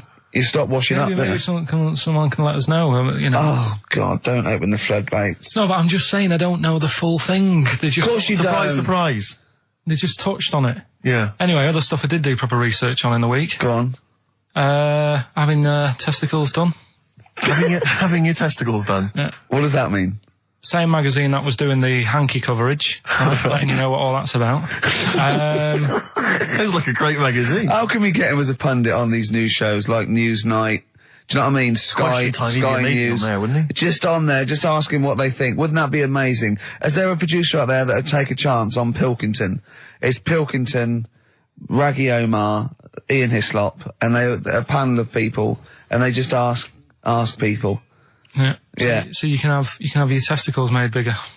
Why would you want to do that? Well, that's what I was asking. What's the point? Well, the actual testicles, or do they just inflate your ball bag? Because you could do that, couldn't you? You could have some air injected so it was like a big... so they'd look bigger, but they'd rattle around inside, wouldn't they? Make a little noise, wouldn't it, when you're at... like manacas. Like some kind of instrument. Yeah. That was sort of like one of those African instruments. It's like a big sheep's bladder with all... There's Pedro on the maracas. Yeah. Yeah, just stripped to the waist. Yeah. With us hanging out. When you're sort of like... the neighbours would think, what's he doing? He's been playing those maracas all night. And really, you were... Yeah. You know... Why the mouse with the ear on its back, go and keep it down. Yeah, this is really loud to me. Hey? Why would someone have that done then? You brought it up. Yeah, well, presumably so that they could draw a little funny face on them. Yeah. Obviously. And you could let them down after the holiday, like you do a Lilo. Exactly. Just yeah. On holiday, you're floating round, you know, like you're just in the sea with your big instrumental manacas, right? Just floating. You're having a whale of a time. Like people playing it as they go past. Exactly. All right, Carl. All right, Become a bit of a sort of local celebrity. Yeah, look, there's Carl with his floating manacas, like a big jellyfish, right? Yeah. And then the end of the holiday, or Saturday. If you've got a little pair of tight Speedos, you'll be like Jordan walking around. And then you just like, just let them down when you come let back. the knackers down for the plane. Yeah. Because apparently they do get bigger, don't they, as you get older? When you're an old fella. No, I think they get lower. I think that's it, that testicles and breasts get lower. Is that purely gravity? I think so, yeah, probably stretching a bit, innit? So is wear and tear. Is the old fellas who are walking about saying, oh, sick of these? They don't tread on them. Well, that's why old people have always got to have a little sit down. You know, 100 metres. Yeah. Stick them in the socks. Exactly, yeah. Or they can have I suppose you can have like a little ball lift. You can have a facelift, can't you? Have a little nip and tuck. Or probably a facelift would help, wouldn't it? Because if you pull your face up, that's going to bring the skin up. Bring up a little bit, yeah. Don't go too far. You'll have a little knob as a tie. But you can, you can tighten stuff up. Speak for yourself. Steve with his kipper tie. That's a lovely tie you've got there, Steve. And you look so young. Yeah. What's that little sack underneath it? That little brooch. Well, wait. Playing with your little manacas all night, Carl. I mean, some of them are weird. Years ago, husbands weren't allowed to sort of clout the wife with anything. What was it like in the past? I know, yeah. You couldn't clout your missus. With anything wider than your thumb. The stick had to be the same, no bigger than your thumb. I know, So a big Robin bloke could do no damage if he went out with anyone. Although his is wide, it's got a little thumb like a little knob, isn't it? It's like it's truncated, because it starts off normal. It looks like he's had his big toes put on his hands. Does he have to drink a pint with two hands? Yeah. And he's dropping stuff all the time. Can I just go back to the rule of thumb thing, though? The idea, what date was this? I'm not asking Carl, I'm looking at Ricky, because you're not going to have any idea, Carl. It's just going to be the past. Yeah. But I like the idea that... I think it's the same sort of day where, I don't know, you got hung for being homosexual and you could shoot a I just Welshman. love the idea that there's blokes beating their wives with shovels, logs of wood, and someone's gone, hang on a minute, everyone, Hold on, this is wait crazy. a minute. Let's have a look at your thumbs. What can we do? Wait a minute. We've got to have some kind of rule here. I'm all for beating your wife, but let's have some kind of rule. Let's give him a sporting chance, surely. He goes, well, I'll tell you what about you can hit her with the width of your thumb? And the wife goes, make it the width of his knob. I go, no. He slaps her again. Yeah. Width of your thumb. All right. Better? How will you get a sort of feedback from the world? How will you get sort of like input and... I always, if ever I've got like a question on anything, the internet's sat there and I can just go online and find out. The internet is good. It's brilliant. But it's not all verified. It's not all necessarily factually accurate. Anyone can put things onto the internet. It's it's freaks and things that put on things one, right? Here's one that I read in a week, right? Go on. About this woman. Yeah. She was a bit of a punk. And to get her hair done like she wanted it. Super glue. Right, no. She got lard. Apparently it's a popular thing, you might know. Put lard on your head. Yeah. And you put it in the oven. Oh. Now, apparently the heat that you get from the oven is different from the sort of heat you get from an hairdryer, right? And she had to do that to get the style that she wanted. But anyway, she comes into some money or whatever, treats herself to a microwave, right? It's not true. Opens the door, jams the things, like the little catch, so the microwave works. She jams it with a screwdriver or a knife or something. Yeah. Puts the microwave on, sticks her head in, boils her brain. Don't be ridiculous. Right? Well, why is that ridiculous? Boils her brain. She boiled her brain. She boiled her brain. And this is what's good about the internet. I went straight from that, and there was a subject about brains. And do you know that Russell Crowe, when he dies, he's given his brain to charity or something, some sort of... some people who can do stuff with it. She gave hers to Pot Noodle. Vesta. Yeah. Oh, That's boiling a stuff. skull. Yeah. It's not true. It's not true, Carl. Just urban myths. Someone made it up. Yeah. For a laugh. They're just too convenient, urban myths. You can tell an urban myth's not really good because it's always, this happened to a mate of mine, and when you say what happened then, they go, don't know, that was it. Was it? Was that it? Was it? Someone boiled a brain and that was it. There was no more story. Well, were there any dates, locations, times? I think it was in Belgium. Right, we've done that. Monkey news. Right, straight. Let's hit them dead. Let's go straight with cheap as chimps, Carl. Right, well, this will probably finish today, to be honest. Oh, right? Because what if we looked at it, cheap as chimps, we found out that... They eat one banana. Next, go on, do this one. One banana a day and that. Yeah, that's right, it, brilliant. So what... It was a long-running feature, go on. Sorry, can I just ask again, what are the rules with cheap as chimps? It's just, if you wanted a chimp, how much would it sort of cost you? Brilliant. Right? Title come first? So, yeah, as always, that's the way they do it, right? Cheap as chimps. I thought I'll go online and see, if I could buy one. Mm-hmm. How much do you reckon? £6,000. To buy a chimp? Yeah. Oh, no, a ridiculous amount. Where can you buy them from? What sources? You shouldn't be able to buy them. eBay.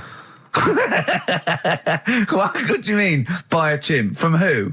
There was this website that was selling stuff. What you could actually... What are you talking about? Right, here we go then, right? I looked at it. Here's some of the other animals that were on there. No, wait a minute. What, are these poachers? I don't know. What, the zoos that got bored with them? Where can you buy a chimp? I don't want to give it a plug. Right, Some go on website, then. right? So what are the other animals available? Right, well, that'll give you some prices with the other animals, and you can try and work out if it's cheap as chimps, right? So, right, a camel. What do you reckon? £25,000. Right, $8,000 for a camel, right? Sloth, 40 quid. $3,000. Right. Last one, Bengal tiger. Oh, that's got to be pricey. $12,000. $1,800. What? Yeah. Carl, this is an awful website. That can't be true, mate. Right, That's so awful. a chimp. Well, $5,000. I'm going to go with $1,000. 55,000. What? Yeah. That doesn't make sense. It's mad, isn't it? Yeah. So, But I don't know what to say because this is rubbish anyway. What website can you buy? Okay, get me a tiger. Here's $1,000. Get me a tiger. well, I don't know You're an idiot. if postage and packages and... Sorry, so where does the cheap as chimps element come in? Well, that's sort Aren't you of supposed to rounds it shout, it's cheap as chimps at the end? Well, it isn't. That's why I want to finish the feature. She can't find her own, gibbon to get on the show. She can't find her own kind of, loser, then don't start stealing ours. Outrageous. Well, coming up. Right, Maybe we'll get Fatboy Slim in. Indeed. Next. Yeah. Saturday, if you're listening, Slim, Yeah. come in on the show. What's his name? Ernie or something? What's his name? Norman. Oh, yeah. Right. Ernie! Yeah. I don't know. That's great, Ernie Ball. Yeah. He wouldn't change his name. Ernie Cook, that's it, yeah. Right. That's great. Anyway, Go coming on. up today, we have got Educating Ricky. Right, Yeah. okay. Is this the last one? You've promised it might be. I believe there's a book out that might help me with this feature, so we'll see how it goes. I was thinking of new features in the week. I've got, wanted to come up with, I wanted to do Celebrity Fact Club. Celebrity Fact Club. All right. That's, I've just got to get some celebrities in first before we can kick that off, so maybe in the new year. Ball and Maybe Cook. Zoe Ball, yeah. Ball and Cook. Yeah, Start yeah, off. Maybe, right. And I've also got... Cook and Ball stories. Yeah. That's nice. Good one. Cheers. Thanks, Carl. Yeah. Maybe you could sell that to Zoe's show. And I'm also thinking Through the Ricky Hole. Through the Ricky hole, okay. What's that? That's... I'm quite... No, you just got the title again, haven't you? Yeah. Okay, play record. So, Rockbuster's coming up as well. Yeah. Right? Yeah. Eminem, Lose Yourself on XFM 104.9 and Ricky Gervais with me, Steve Merchant. Hello there. But not Karl Pilkington. No, Carl, no. He's no. gone back to Manchester, innit? It's better than London. Yeah. You don't know it. Manchester's better than London.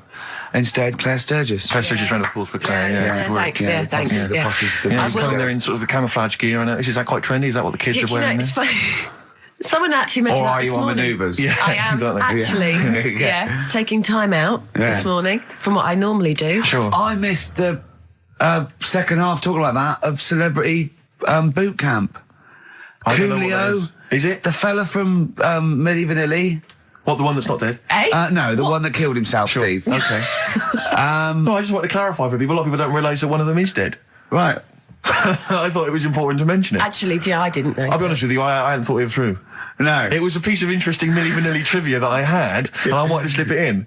It wasn't really trivia, because it was a question. You went, what? The one Rick, who's not what dead. I'm saying, Rick, is I could have found a more tactful way of bringing up the death of one of Milli Vanilli, because I think there's a lot of people out there now upset. Maybe Actually, yeah, realise. people who didn't know. That's quite a shock. I should have sat people down. Who died? Vanilli or Millie? I think it was Millie. No, Oh, it's Vanilli. I don't know. No, but I didn't know. I'm guessing. is- Actually, I'm guessing. Wait, I'm not that? confusing Milli Vanilli and Scritti Pilli, because I mean that is a danger. Oh no, you're thinking of the fellow out of Grumple Palumple. He was amazing. He was amazing. It's a great shame that he topped Grumple himself. Palumple, they're not around this. Anyway, cool, we've got some great tunes lined up. We're going to play today our favourite singles. It's of the year. favourite tunes, some of which didn't yeah. quite make it as singles maybe, but tunes of the year, because obviously Christmas very soon and we'll be away for a short time. And, I think next week we'll be doing our favourite Christmas songs of all time. yeah, I'm worried we're not going to fill 2 hours with that. I mean, how many times can you play Shakin' Stevens before... Fairy Tale of New York. Yeah, exactly. I mean, that's There it the is only again. one, isn't it, really? That's the best one. That's the best Christmas That one's song good, ever. but obviously there's Joni Mitchell's The River. That starts with a kind of Christmassy Beautiful, feel. beautiful. I don't think if there's anything else. Not great deal. The so this Waitresses, is Christmas wrapping. that one? Is that Favourite of brilliant? mine. Is that good? Yeah. So this is Christmas. John Lennon. Paul McCartney came out with Simply Having a Wonderful Christmas Time. Christmas time, yeah, exactly. Yeah, but yeah. so John's was Happy Christmas War is over. Yeah. Yeah. Of course it wasn't, but Hey, optimistic. but I mean, at least he wanted no, to be. he was dreaming of it. He was dreaming of it. Yeah. That's, I mean, and, bless him. and to show how much I he don't. hated John war. Lennon's dead as well. I don't know if anyone's. Yeah, no, they do. Oh, yeah, know that's that. just another bit of I rock and roll like trivia. John's protest against war. He stayed in bed for a week. Yeah. I've been doing that. don't- I've been protesting against war for ages. Yeah, I'm yeah. eating hamburgers. Yeah, absolutely. Against war. Absolutely. I just go into Burger King on the way here. I went to the counter. But of course, that's not. I mean, not product placement there. And there's a number of other burger joints that people may wish to go to. If I they often go to choose. McDonald's. Yeah, I often go to exactly, McDonald's. But I went into Burger King because it's close. And I went in there. It's convenient, but then often McDonald's will be convenient. I mean, Convenient. McDonald's is just convenient. Depends where you are. Just as convenient depending where you are. And I said, can I have a cheeseburger and small fries? Take away, please. And he recognised me. He went, oh, I've seen you on telly enough, one, yeah. He went, there's your meal. So I went, thanks. He winked and went, I'll put large fries in. Brilliant. So that's So, the sort but I of- love it. So it's paying off. At last, true genius is being rewarded But I'm by just the intrigued to burger know, joints. because I mean, there's been a couple of times where I've been with you, and we've gone to a restaurant and someone's given you a free meal or whatever. I And it's the know. way that it's like you don't ask for it; it's No. just kind of offered. But I don't know what they're expecting in return. Nothing. I mean, do they Nothing. think that you'll go away and you'll always think fondly of Chad, I who think, works in Burger King? I just think they think, oh, I don't know, they make I'm like going to the- give him a little treat. Yeah, I know. I don't like it, but then I'm always grateful, and I never. Yeah. But the thing is, I'm slightly embarrassed. Did but- anyone around you hear what had happened?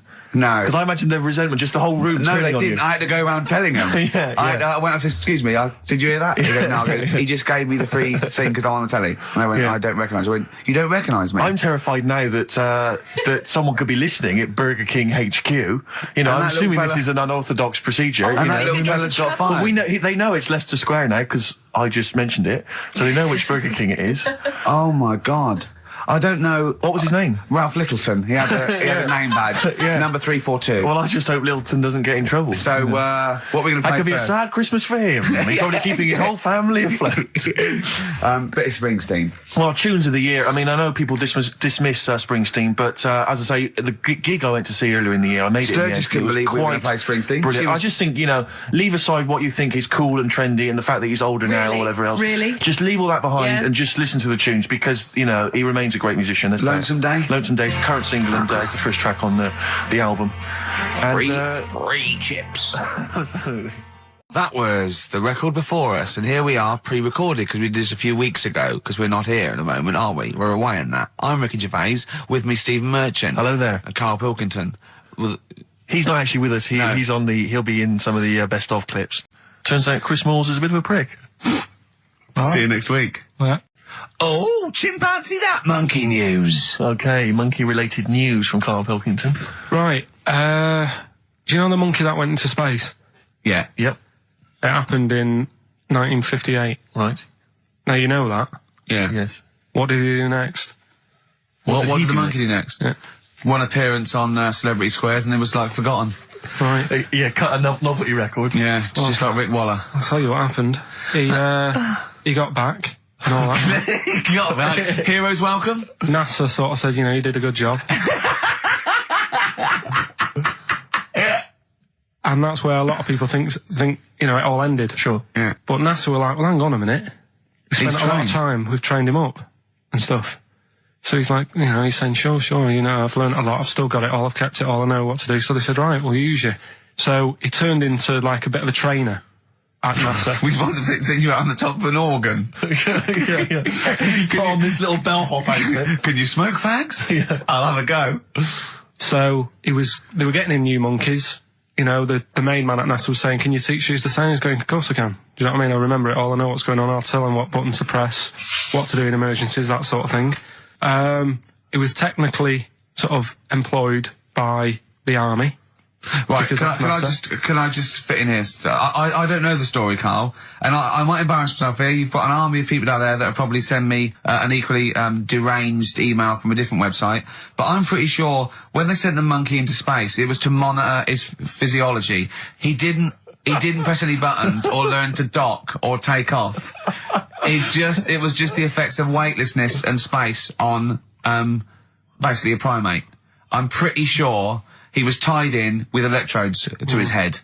So, well, yeah, I'm pretty sure. I could be proved. But even if that were the case, and he had learned to press one or two very basic buttons. Definitely not. Definitely not. Even if it were the case, I'm pretty certain they wouldn't have brought him back to train up Neil Armstrong. Right, definitely. Go on. Going, Neil, what are you going to say when you come out there? Yeah. I was thinking of just saying, hello, I'm on the moon. Hello, it's made of cheese. Don't say that. What about, I've noticed that you got little legs, right? But mankind stepped forward. Well, how could I put that? I was just going to say, hello, I'm on the moon. It's great to be here. I wish you were here. I've got to think so. Hi, Mum. Yeah, go on. Anyway, basically he got back, they sorted him out with a nice pension. He was happy. Because of, like, the rank that he got, he was like, you know, he had loads of medals and stuff. He said, right, we'll make him a colonel. He got that. Like I say, he got a pension. That was the end. He died in 1969. He was buried with his wife. He passed away. His wife. I'm sure it just goes on to a different website about something completely different. And you're talking about Buzz Aldrin. Yeah. His page is missing. Oh dear. So well, Carl, if someone could call in. Did they train Leica the dog to sort of like, you know, dock and re-entry? He never made it back, did he, Leica? They didn't bother. They didn't even bother. They didn't bother to bring him back. They just sent him up there and they didn't have technology to bring him back. And they just went, yeah, that's that. That's brilliant. Well, I can do that. Yeah. Amazing. really? Yeah. What do you think of that, Carl? Rubbish, isn't it? Sort of brought it down a bit. But But the little monkey made a colonel. Hero. Big hero. What was he in? What craft was he in? Sputnik. Just hang on a minute. He was in Jupiter AM. Yeah. Let me see that piece of paper. Yeah, I can guarantee there's nothing there about his training other than let's hope he's not sick on the control panel when we shoot him up at 400 Gs. Oh dear. I love the fact that you think that this monkey was a high... Do you know what I mean? When you think of these things that they send a monkey in space, do you think of the Planet of the Apes? Like they're sort of talking sort of chimps and gorillas and they're in tunics on horseback with snub-nosed rifles. What do you think of? Just a little monkey getting on with it. He knows his job, he knows what he's got to do, he gets on with it. Look, he's pressed the button. Watch him press the button. This takes me back. Do you remember 1965, I think it was? We're going to use him to train other DJs. That's it then. Goodbye. Thanks. Cheers. Okay, monkey news? Do you want a bit? Yes, please. Play the jingle. This rash is weird. Oh, chimpanzee that monkey news. Right. Right, they were filming a documentary, right, this telly company. Yeah. Doing a documentary. Who? Which one? Don't know. No, right, what was the documentary about? About monkeys. Yeah. Where was it? Africa. Right, when was this? I haven't got a date. Okay. Recently though, since the advent of television, obviously. Yeah. Actually, a bit of extra monkey news if you want it. Okay, always. Do you know the, Monkey news extra. Go on. Do you know the Halfords ads? Halford's house? I don't think so, no. What happens? Halford's, they've you know, they sell nuts and bolts and stuff. Right. They were using monkeys in the ads. Okay. Yeah. And what happened? Don't they sell bikes, Halford's? Well, mainly. Bicycles and motorbike stuff in that. Okay, so they're using monkeys in the advert. What happened? I can't handle it. What? I can't do this. Look at him. Basement Jacks. Right, okay, let's get this right. Have we knocked this on the head then? Is this not happening? Oh, here he is. Look. Here he is. Come in. How have you... Oh, God. I don't believe that. Oh, that's pathetic. I do not believe that. That's absolutely pathetic. Now, they won't believe this, will they? No. Right, No. if I say that Jonathan Ross just got his massive member out, and he is a big lad, come and sit down. I've got your tickets, Mr. Gervais. Thank you. What's going on here then? I mean, why are you dropping off tickets? Well, because, you know, in the spirit of the Comedy Awards, we like to have the rising young stars of the British Comedy That's Awards. right, and that's me. Well, we couldn't find any this year, so we've asked Quirky whether he would sit in the rising young star seat, and I wanted to deliver the tickets personally, so there's no excuses if he doesn't turn up later. Yeah. I always suspected that you were sort of pretty well endowed. Yeah. And now we've seen, you know, it's on webcam. That was just one of my cocks. That's the one you're wearing today. Didn't we? Don't say that. No, we were. This is meant to be the happening young station. What's going on? No, you can't say stuff like that. You can't. Just careful what you say. Look after Julian Clary. 10 years in the wilderness, and he comes back in a person line. 10 years in the That can happen wilderness. to you. That's Jesus you're thinking of, isn't it? Just because you're on everything at the moment. I walked in here and I came in here and I thought this is the young happening place, and what do I see in here? 3 old men sitting. What are you talking about? I'm only 28, 27. You're wrecked. You all look wrecked. Well, that's because we're always partying. I was looking for some youngsters. Where's the youngsters? I wanted to see some tight leather pants. I wanted to see some foxy chicks hanging on you everywhere. What is it? It's a bunch of old blokes and a bloke up there washing up in a sink. But look at him. He even dresses for radio. Look This at is him. ludicrous. It's amazing. Looks like I love the fact you were on the phone to Gervais last night, weren't you? Asking his advice. Yeah. On clothes. Look at him. He's going for the man down the DSS. I like that look. That's a nice look. Have you got a single pair of trousers that aren't elasticated at the waist? They're maternity jeans, aren't they? They've got a whole panel that puts this The forward. thing is, what I do at the end of the week, I can pop these in the pan and I can make a nice soup with all the food that's encrusted in As them. his years as a homeless coming to the fore there. Look at you, one step away from Lawrence Llewellyn Bowen. I'd like to be that bit closer. But why are you dropping off tickets? Are you a little bit... Because I thought you were married and stuff. Why did you suddenly got this obsession with Gervais? Because I'm a bit rough, ain't I? yeah, it's like when you see Dale Winton out with those rough boys. I'd like to get one of my own. When a top celebrity in a lovely looking suit walks down the corridor with his penis out, Yes. Yeah. I know that I'm still an attractive You know man. you've arrived. I was inaugurating the same way. For me, it was Des O'Connor. It's like it's the passing on of the baton, if I may use that euphemism. and you've been battened. It's fantastic. Well, it is a pleasure. I don't think I'm complacent just because I'm mixed with you. I still wake up and think, I don't believe it. I'm mates with Jono. Can I just point out? Jono. I was listening to the show last week, and I heard you, as always, revealing a little too much about yourself, if you don't mind me saying so. Yeah. Steve tried. Not as much as you. No, but that was just for the benefit of the room. Yeah. And talking about when you used to occasionally urinate in the sink. Yeah.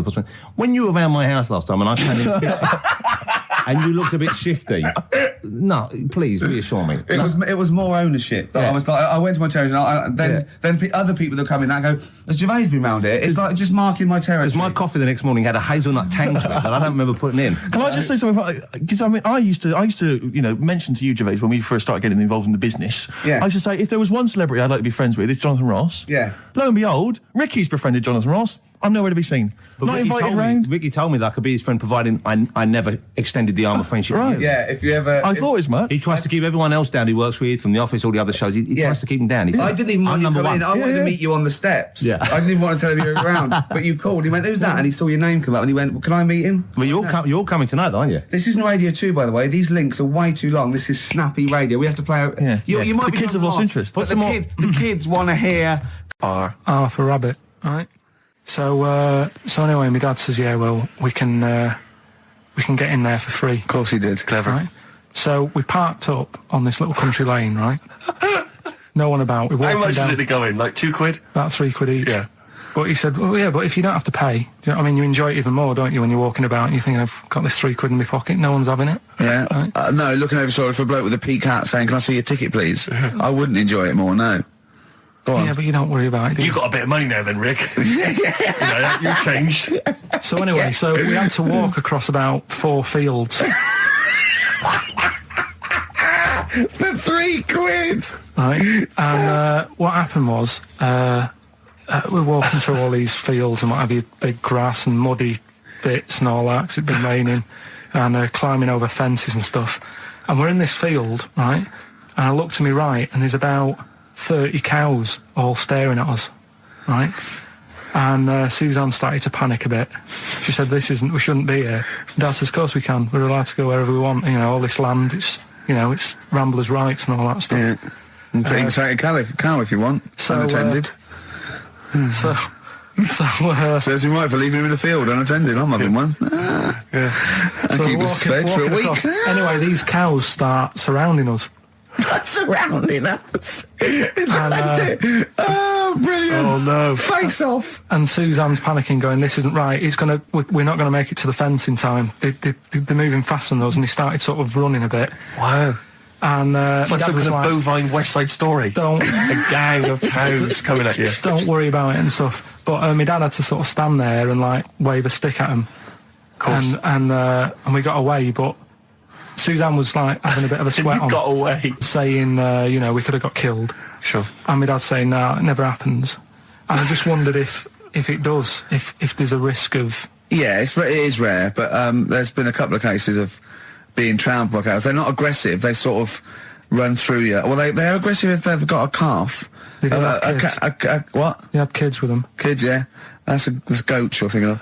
Yeah. Maybe they were trying to sneak into the gnome thing, and they were worried that, like, if too many people did it, they thought some cows, we can just sneak in. They were trying to, no one's expecting cows. And the cows were going, walk upright like a human. Don't walk upright. They thought you'd blow their cover. Yeah. Yeah, people have been killed by cows before. Yeah, that was like the highlight. Well, Is there monkey news? I tell you what, I've been having a bit of a problem this week. Why? It's just been a struggle. Normally, I can come into work on a Monday and there'll be something that's happened over the Saturday, over the Sunday night. Do you know what I mean? Over the weekend, the monkeys have done something. Been very quiet. I thought I'll be all right. Let's see how the week goes on. I don't know if they've caught on to the fact that we're giving this coverage now, or I don't understand. Normally, people are emailing me stuff all the time about monkeys. Been very quiet week. Been checking. I was looking in books last night and stuff. Is there any monkey news? I've got some, but just because it's not that good, something else I found out that I thought I'd share with you. Go on. I was looking in the Guinness Book of Records, right, because I thought they'll have something in there about monkeys or something, right? Mm-hmm. And there's a little monkey, I think it lives in Asia, right? There's loads of them live in Asia. Might just be travelling, but yeah. And something they found out, I don't know if they've got it right, and that's why I want to bring it up. Apparently, it's the mammal, right, that's got sort of the pointiest eyes that pop out of their head. Steve.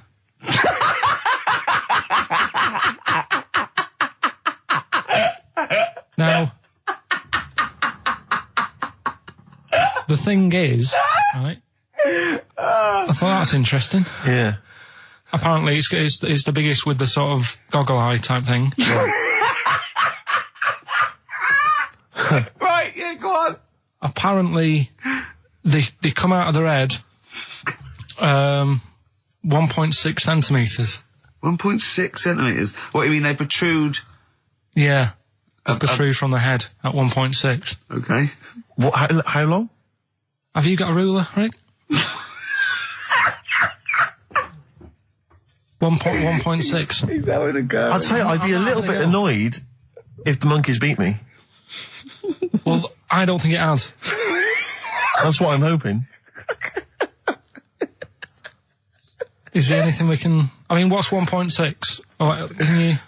It's about... Drop your trousers. It's, about 3/4 of an inch. What do you think? I don't know. Have they got it right, or what?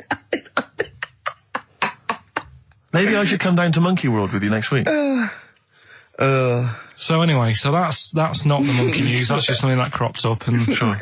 I do know once, when we were playing pool in the office, I think Lucy was your partner.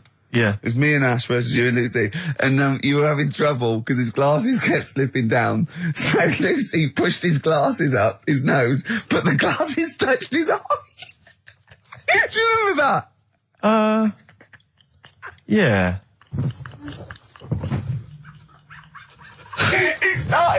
He started it. Well, you're the one who joined in. No, I know, and I feel bad now. Yeah. He makes me nervous when he goes, yeah. It's like, play a record. No, I'm just trying to think about which part of your fat, middle-aged physique I can pick on. The tits would be good. Yeah, yeah. Oh, the belly. Sure. Oh, what do you think of that? Oh, that's... What is that? Play a record. That worked. Didn't it? See, panic over, calm. As I was coming in, there was like a bunch of posh lads, I think university students, trying to get in because they're doing one of those scavenger hunts that they have to get points for charity and do stuff. And one of theirs is get on a live radio show. Right. So I sort of felt sorry for them. So I said they could come on here just for 5 minutes. Who are That's they? all right. And they're just Are they toffs? they are sort of like toffs, but they're trendy toffs. They're obviously Trendy toffs? I don't Yeah. What's that? Is that like Lady Victoria Hervey? Is she a- No, I don't mean that, no. They're both sort of like that, Will of Pop Idol. Right. They're like him, sort of like trendy but posh. Okay. They seem nice enough, and they're doing it for a cancer charity, and, they just get... They've got, for what is it, like they got their sponsor to do various... Exactly, I don't know quite how it works, but they're gonna come on and, because we get, for coming on this live radio show, they get 17,000 points. Right, good. If I can put that in context, Yeah. if they were to say to help deliver a baby, they only get 7,250 points. But it's much easier. It is. There's lots of women just Happily gonna let dropping a couple of sprogs posh all ones. over the place. You can't get on a live radio show these Exactly. days for love nor money. That's true enough. You know what I mean? Yeah. So When are they coming in?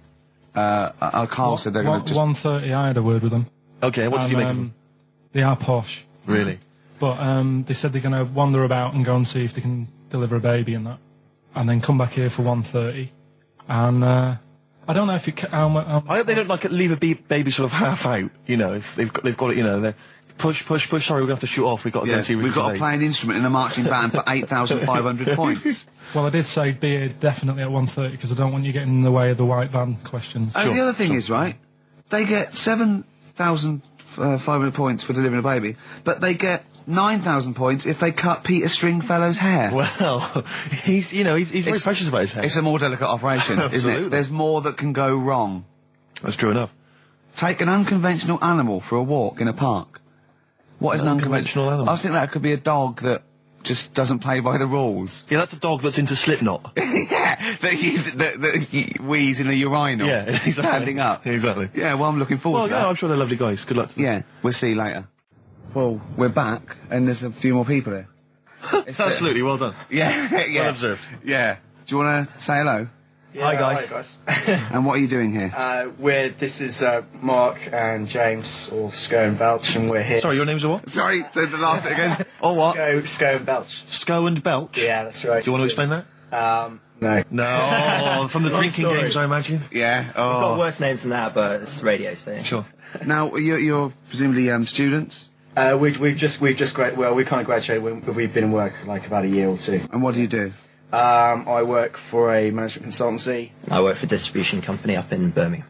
Well, okay. So, Now, great what boy. you're doing is a scavenger hunt, and you're raising for a cancer Colon charity. cancer research. Right, Yeah. and you've got to do, and this is, we're just helping you out here because for 17,000 points, you have to get live on a TV or radio show. That's exactly it. So here we are. That's why we're here. Yeah. Do you ever listen to XFM? I know of it. Yeah. I listened to it a few times. Sure. What kind of music, what kind of sounds would you normally be into? I love cheesy radio, sort of school disco, sort of 80s Right, stuff. Sure. Sorry, what was your name again? Mark or Sco. Sco. Okay. And you're Belch. Belch. And what sort of sounds would you be grooving to, Belch? Cheesy. UK garage? Well, Craig David. a bit of house just very occasionally. A bit of cheese. It depends what kind of mood I'm in, you know. Now, you don't listen much, but you I mean, kiss a celeb, because Carl... Yeah, we actually wanted to do that with you, Ricky. Is that all right? No. That's not going to happen with okay. Ricky, but Carl's now got his name mentioned in Heat magazine. Is that right? Well, So that's if you want to brilliant. snog Carl, we'd love to see that. I mean, we don't want to snog Carl, but I mean, we were thinking if there was kind of a female presenter here, we might be able to do something. But What are you saying? A female placenta? well, if you've got one. Have you seen some of the female presenters that work on XFM? Oh, presenter. Is that why they're on radio? I thought you said placenta. That's unlikely. I know. Well, now what's the other things you've got to do here? So what are some of the things you've done already? Well, See, some of these worry me, like start a fire in Pudding Lane. Oh, we've done that already. For 4,700 points. Well, I'll tell you what we have done. We've been on Phantom of the Opera stage already. Have you? Yeah, we just asked the stage door guy. And, That wasn't during the show, I see. No. And that's right. He actually mentioned that we shouldn't speak about that too. Otherwise he'll get sacked. But yeah, he was really kind to let us on. We've jumped in Trafalgar Square water with doing a sort of Friends impersonation, so that was right. How many points did you get for that? We got 2,000 points for that. We got 8,000 points for being on the stage at Phantom of the Opera, and we get double that. We get like 18,000 points, which is almost the maximum for being here right now. Really? So that's absolutely great. I wouldn't worry about the little things. I'd go for the big. That's it. We're not interested in the little stuff. We want to go for the big stuff. Yeah. So what the big ones are? Get on stage with S Club 7. That's not going to happen, is it? When have you got till 6 today? Well, S Club 7 are on at the London Arena at about 2 o'clock. So good luck. But I think it's going to be very, very difficult to get on there. But I think so. Yeah. Get in the vaults of a bank. Yeah, you See, some of these are bordering on the illegal. That's 20,000 points for that. Like getting a cage at London Zoo. Don't do that. I mean, it's 10,000 points, but don't do it. Unless it's a penguin cage. Well, that's what we were hoping. Just some kind of timid animal we might be alright with. You know? Yeah, sure. If anyone's got any good ideas for sort of funky things to do on air, then Okay, well, if you leave your number and anyone calls in, they can help you then. Well, maybe some of S Club 7 are listening. Well, let's hope so, because I mean, we love them to bits. If they are, it is for charity, and the points get awarded into money for colon cancer research. So it'd be absolutely fantastic if we could. Yeah, so Bradley, John, Tina, if you're listening. Yeah, if you're listening. Or any celebrity out there who's a female celebrity, we need to snog them. It doesn't need to be a long snog, but if we can, that'd be great. This is good for 7,000 points. This looks like a good one. Play the organ in a church. That must be easy. Is that a metaphor? Yeah, but you know what church people are like. It says the bigger the better, so it might be. That's got to be euphemism. Yeah, it's got to be, hasn't it? Yeah. Well, thanks very much. Good luck. Good luck, guys. Get an arrangement standing outside Les Mis looking Mis. That's going to happen. That's good. Man, a big gun type thing on the HMS Belfast. That won't well, we've happen. got a big gun, it's just finding the boat, which is the problem. Oh, calm down. What was your name? Bo? No. Po? Go. Thanks very much. Guys, thank you very much. Cheers. Bye. No, I'm talking about someone who's done a study of him and who's done a PhD. Okay. I'm not talking All right. about any old nutter. And also, Carl's lottery numbers. He's a little bit more confident this week. Okay, good. He went there more like it. And I looked at him and I laughed. He went, no, even Suzanne said I'm on more on the right lines there. Is anyone who has done a degree in maths or A-level maths that can bear... Carl won't believe this, right? Carl thinks... I know I was partly doing it to confuse him, just see that look on his face like a cat, right? But there is the chances with a random numbers, for example, the lottery, of getting 1, 2, 3, 4, 5, 6 are no greater than any other single combination. Right. Now that's true. I don't mean you're more likely to get 1, 2, 3, 4, 5, 6 than any other combination put together, but than any other individual combination, they're all equal. It's counterintuitive, I know. I know you think that to get a run of 1 to 6 is less likely than anything else, but it's not. Any named it's not, Carl. If there's a probability... Well, it's never happened. It's never happened. Yeah, but there's any number of combinations that never happened. Every one of those combinations that have come up have happened, and they're just as likely or unlikely as any other combination, right? It's just that you feel intuitively, right, that 1, 2, 3, 4, 5, 6 is less likely than 1, 7, 12, 34, 60. You know what I mean? Well, I didn't win. Play record. Okay. Go on. There's a programme. We couldn't have said the cock soup if we'd made it up, but because it's real, it's fine. Yeah.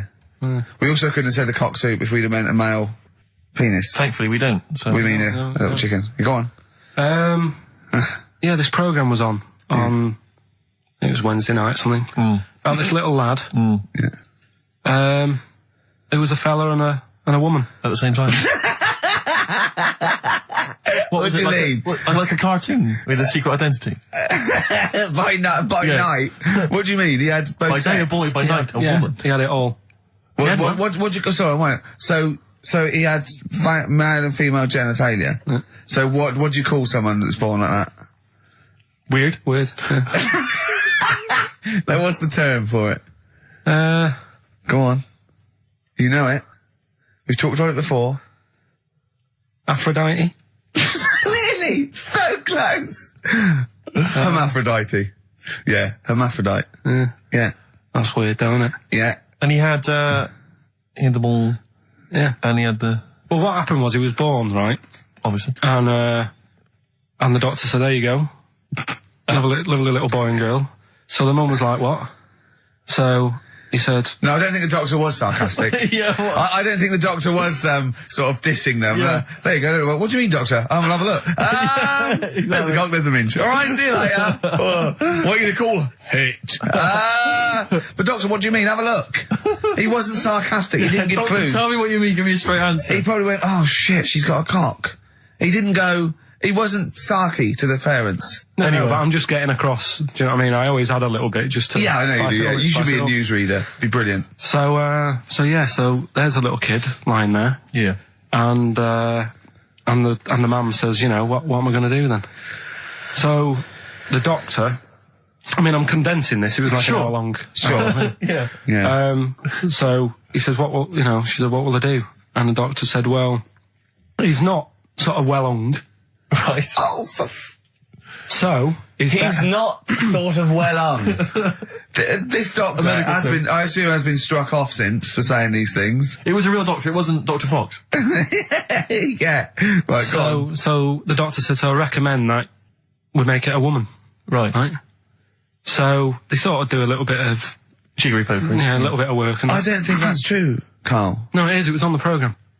But I think they can tell really what they were meant to be from their chromosomes, can't they? They can tell whether they're X, Y, Y, or Yeah, X. not just... It's not It's very just- well hung. No, I Yeah. tell you what, because back then, when this was going Yeah, on, no, right, I'm just thinking they might not have had the doctors then thought if you had a kid, right, and you thought, it's a bit ugly, maybe it'll have a better life if it was a fella. If it was a girl and it's a bit ugly and you think it's going to get hard time. Right, don't talk shite. What? What? That a doctor would go, right, you've had a young girl, I'll tell you what, she's a pig, let's pop a cock on her. Don't No, talk I'm not saying, shite. I'm not saying that. What I'm saying is, say if you have like I say, a girl, I just think it's harder if a girl's ugly and Yeah. she's growing up, Yeah. she has a harder time. Yeah. Don't you agree with that? If Possibly, but you don't change someone when they... No, yeah. You don't change their gender No, because they're I'm a just bit of a saying minger. what I'm saying is the Elephant Man would have had a harder time if it was Elephant Woman, is what I'm saying. But listen to me, listen. What the doctor was saying is, if you get a baby before it's 2, Yeah. back then they thought you could sort of say, well, instead of giving it a go-kart, give it dolls to play with. Right, back when? What are we talking about? The Middle Ages? We put a song on, come back to this. Yeah, it's Bruce Springsteen, Atlantic City. Bruce Springsteen, Atlantic City, on XFM 104.9. Okay, look, have another go, Carl. What were you saying? As an hermaphrodite, yeah, it was born both sets. The doctor said... 104.9 XFM, Ricky Gervais, Steve Merchant, Karl Pilkington's pressing the buttons. Right. We're playing some great moments from the last 3 weeks. And some great records, Steve, from the last 2 weeks. That's true enough. Yeah. We're not actually here today. What are you up to today, Rick? It's 8 hours earlier, so this is about 2 o'clock probably. Mm-hmm. So it's about 6 o'clock in the morning. I'm still in bed, mate. I'm asleep in my hotel room. Now, where are you? We're in LA. Los Angeles. Yeah. City of Angels, Rick. Yeah. City of Angels. Yeah, and so that's what we're doing. We're doing stuff like that. That's why we're not here. We're not here next week either. So next week is the best of this week. Alright, so, here's the first bit. Class. Rock the Casbah. I love the fact you had at least 3 minutes to get that right. I know. To prepare and get that right. I know, but my mouth was full of Maryland cookies. Yeah. You know, last week, this would blow your mind. He came in, do you know what he'd bought? For himself, about 10 penguins. Who buys penguins still? I know. All wagon wheels. Oh, I've never liked wagon wheels. You've not been a fan? No, but I'm sorry about that. It's The Clash and Rock the Casbah. Talking about records, have I told you that time my brother-in-law, he was moving out of his place, I think moving in with my sister, and I was about like, I don't know, 13, and so he was about, 30, and I moved in, and he brought round all his records when he was storage to leave them at our house, right? And he had all these old sort of records, 50s and 60s records, no Elvis, right? And they put them upstairs, and I was looking through them, and it's just all like Elvis stuff and Beatles stuff. And there was a mate of mine who loved Elvis, okay, and he had loads of chemicals. Yeah, he had loads of chemicals, and I was into chemistry, and he said, "Let's swap me some chemicals for them." So I sort of nicked about 5 Elvis singles, and I got all these chemicals, and then the guilt just hit me. I just thought, well, he's going to notice that, and one night I just came downstairs and I confessed to my mum, and she went, "All right, well, I won't tell him, but you've got to be good." And it's sort of like I was just really, really good for a year. And then I remember when I was about 18, my brother was talking about it, and he said, "Did you ever play those records I left for you?" Brilliant. He told my mum, he said, "These are for Ricky." She just didn't tell me. She was sharp, wasn't she? She used opportunism there. Oh, that's genius. And that was it. That's why I was good. But you've never stolen anything since, have you? No, I don't. Except that spate of shoplifting after that to teach your mum a lesson. yeah. Well, I went round and arson. No, I did. I just couldn't believe it. That's it was great terrible. trip. Anyway, Carl, look, you almost let it slip then as you were talking about your filling out that application form. There's some big news that everyone needs to know, which we were stunned by in the week, although the more we sort of talk to you, the more it starts to fall into place. Yeah. But Carl, what's the story? That I haven't got me exam results from my GCSEs. He never turned up to get his exam results. I was working. And so, how many did you take in the end? Because you weren't even sure about that, were you? You think you took maths and English, don't you? Yeah. And you think you've handed in the artwork for art, don't you? Now, art was continual assessment, wasn't it? Coursework. And what was that you made? I made a man sort of putting his arms into a car. You made a model of a man putting his arms into a car. What was this? So that one's passed. Was that this is a homage to break-ins in Manchester? Was this? What was this? Oh, look, he does what he sees. Yeah. So you've what's got that. That's safe. You definitely got that one. So you've taken art, you've taken English and maths, you think? So this is what we're going to do, listeners. We're going to try and find out his exam results for him and tell him next week. Live on air. We're going to call his school, we're going to try and track him down, and we are going to have a little envelope, and we are going to give Carl, at the age of 29, his O-level results. GCSEs, yeah. Now, Carl, so you took maths, yeah. You think, you took English, do you remember turning up to do those? Do you remember sitting in the room filling in the forms? Yeah. Okay, and how did you feel you did? I don't think I did well. You don't think you did well? Did you revise? No. Why didn't you revise? Because I don't really believe in it. Okay. Well, it's just that if you don't know it, then you don't know it. You shouldn't have to start looking at a book. If I went to like the hospital, yeah, and the doctor said, "Oh, you need your appendix out," but hang on a minute, I've just got to read up on it. Yeah. That isn't good enough. Okay. He should know, and that's the way I feel about it. To be fair, though, he did do the revision beforehand. Yeah, they don't usually pass on, like, maybe, like, when they're in practice. Yeah, information they took in by osmosis. Yeah, and bloke comes in and goes, "Can I just see what you did with that?" I goes, "You've passed." Yeah. Phew. That's a good one. Yeah. Good job I watched Casualty.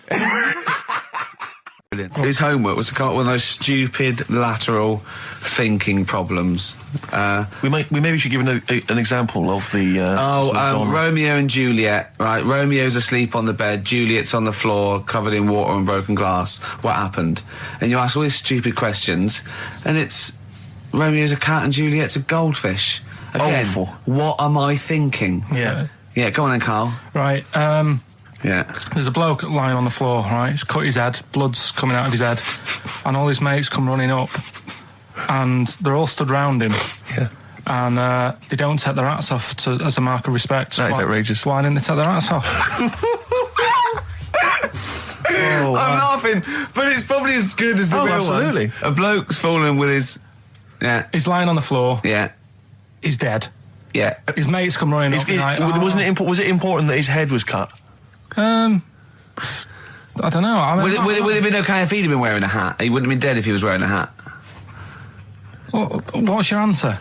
No, you're meant to answer questions. You don't just go, "What's your answer?" You say, "Where's the turn?" You go, "No," and I have to guess. It's obviously like sort of motorcycle stunt team or a parachute. Why didn't they take their hats off? Because they're probably still on the motorbikes or something. Or well, yeah, but if you mark a respect to someone, you could take your helmet off. getting angry. What? They're parachutists. Why can't they take their helmets off? Because they're coming down from the sky. But he's on the floor dead. Well, they can look down and see him on the floor. Are they on the floor, Carl? They're on the floor as They're well. walking, are they? Yeah, well, they sort of stood there looking at him. They're stood there. Yeah. They're stood on the floor looking They're at him. soldiers. Why? But why? If Because it might be in a battle zone. They might have their helmets on, and he's been shot in the head. No. Well, that does work. You see, this is my point. That one works. That one works. Unless you've given us a piece of information where that doesn't work. What's the difference? Why is yours different to he's been shot in the head in the trenches and they're looking at him and they keep their helmets on? I just don't think it matters as much. If they're in the trench, they're already guarded a little bit, so they could take their hats off. It's the best mate, for God's sake. Okay, he's dwelling on this. Are they normal hats? What kind of hats are Give you they? the answer. No, don't get ratty.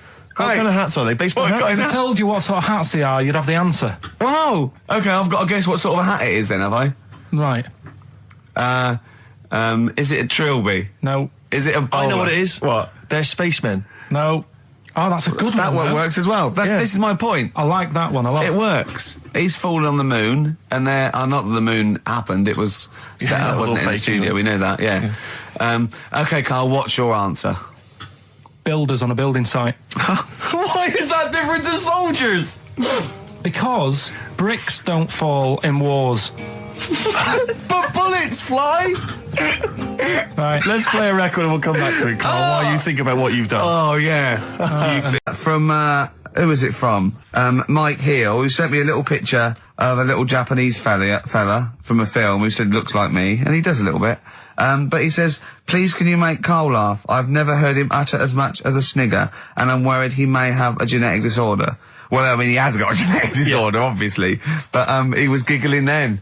I hope people heard you then. Look at his little face. It was a joy. Oh, I love the things that make him happy. But I love the fact just before the microphone came up and just before the record finished, he had his headphones on, the music was too loud and he was just shouting, Bauhaus is not working! Bauhaus is not working! Play something else! I went and found Ziggy Stardust by Bauhaus and he said, why isn't it working? Look at him giggling, look, he's lost it. Is he going away? Are you on drugs, Carl? What have you done? He's tickled. Look at his little, he looks like one of those shaved monkeys.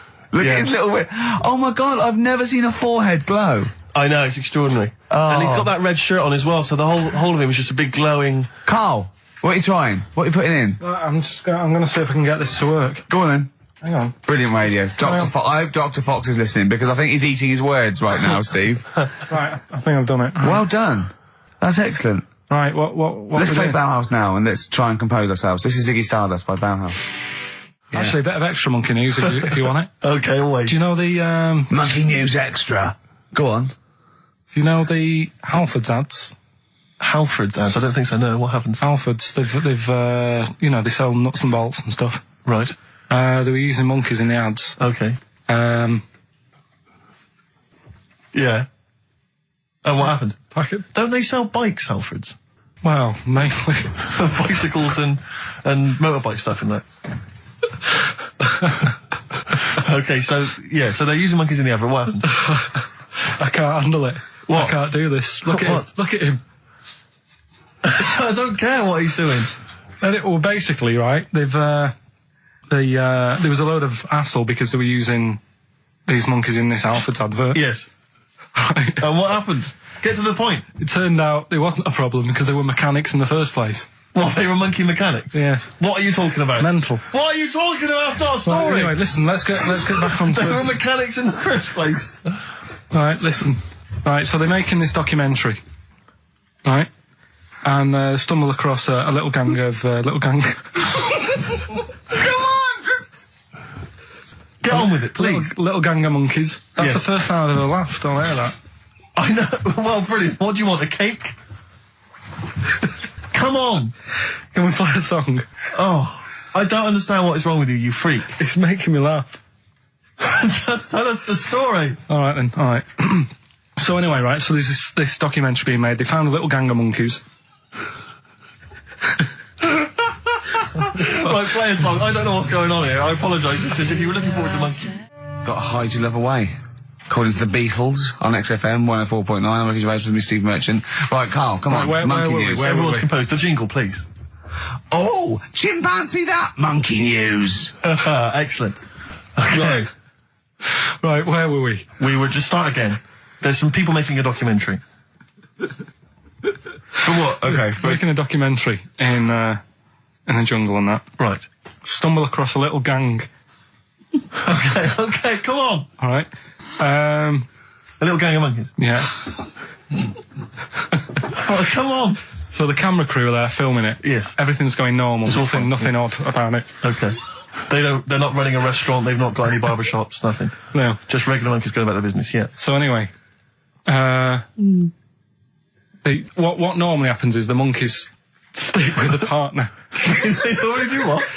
They don't sort of sleep around and that. Once they find the girlfriend or the boyfriend or whatever, yeah. they stick with them, right? Okay. But anyway, they were watching this one, right?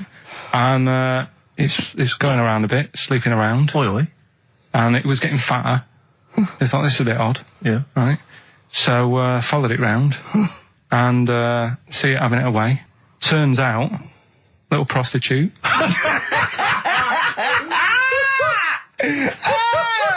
Oh, God! It's a little monkey prostitute. And it was getting fatter because it was charging them bananas. What a load of old rubbish. Charging them bananas! What was it, a boy or... It was a... Woman. Little woman monkey. That's the most extraordinary monkey news I've ever heard. Oh! That is genius! Has this documentary been televised? I don't think it's been on yet. No. And that's all the information you've got? Yeah. And is that's one banana for everything? The half banana is for... Just oral? A paw job. Right. If you want full-blown monkey sex, it is 2.5 bananas. Sure. So, Let's just play a song. let's just play... All right, well, this is our penultimate show, so we're back next week. We're going to make it a barnstormer, I'm sure, lads. I want 100% behind it, 110% next week. All right, none of this giggling, none of this infantile giggling, like two schoolboys. Right. All right, we're going to come back, we're going to have some quality monkey news next week. We're going to have all kinds of treats, I would have thought. Okay. Some great prizes. All right, are we okay? Yeah, We're all best show. behind that. Let's make next week the best show ever. Good luck. If you miss it, then you miss out. We're ending with a track from a couple of years back. I think it was 92, 93. Dinosaur Jr. Start Chopping. Play that. Start playing. Forget start chopping. Start playing. All right. All right. See you next week. Yeah. And another bit. This was the best one, right? Grab it! Right. There's this fella, and he was on his bike, right, Yeah. cycling to work or whatever, and he sort of sees this thing in the corner of his eye. Right? Literally in the corner of his eye. Or you mean he saw He just said he saw in his something. peripheral He vision? saw Okay, something yeah. and thought, what's that? Yeah. So he thought, oh, doesn't matter, whatever. And he stops off at a cafe, right? Get a little scone, a tea or whatever. And he goes in there and he's sat down, and the waiter comes over. He says, yeah, what do you want? He says, I'll have a scone and a tea. He goes, all right then. So he goes to get it, comes back. As he puts the tea and the scone down, his face is like, what is that? Right? Like a look of frightenedness on his face. Right? Drops the tea and legs it. So the fella's going, what? So he legs it after the bloke and goes, what? And he says, oh, something came out of your nose. That was massive.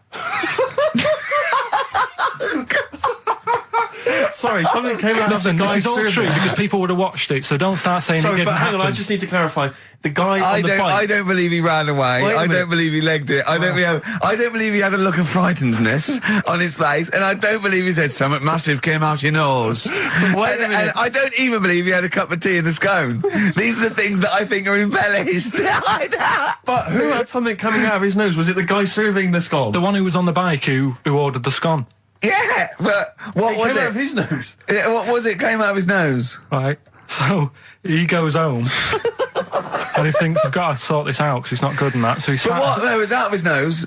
So you mean it poked out of his nose? It didn't come out. It just said hello and then it... It was like the maggot in the head. Yeah, he just yeah, popped, it just- popped his head out, had a look around and went back in. Why Like, did the bloke drop the tea and run? well, it's weird, isn't it? All right, so he goes home. He goes home and he goes, oh, God, you know. So he sits in front of the mirror and he's sat there waiting. This thing comes out. Again, sort of looks round, goes back in again. So he goes, oh. No scones. Right? No, So he goes, I've got to sort this out. He goes to the doctors, says to the doctor, I've got something up my nose. It just keeps coming out and having a look round, going back in. Didn't say that. The doctor's like, oh, I haven't heard of that before. Right? Didn't say that. So sat there. He does it again. The doctor looks, frightened again. Runs away? Yeah. He's got a look of frightenness on his face. He had a look of medical frightenness. He dropped his stethoscope and legged it. No, he said, I know what it was. So what? So you got a leech up your nose. He had a leech about that long. What's radio? Well, how long's that? 4 inches. 4 inches coming out of his nose. Next time it stuck its head out, he grabbed it, pulled it out. That's horrible though, isn't it? Isn't it? Can I just remind people, just let people know, when Karl was saying it was about that long and Ricky said 4 inches, he was using his fingers. Oh yeah, he didn't have his... No. There's nothing else there. Fella out, no. So he had a leech up his nose. How did he get a leech up his nose? I don't know, again, I'm not that bothered about that bit.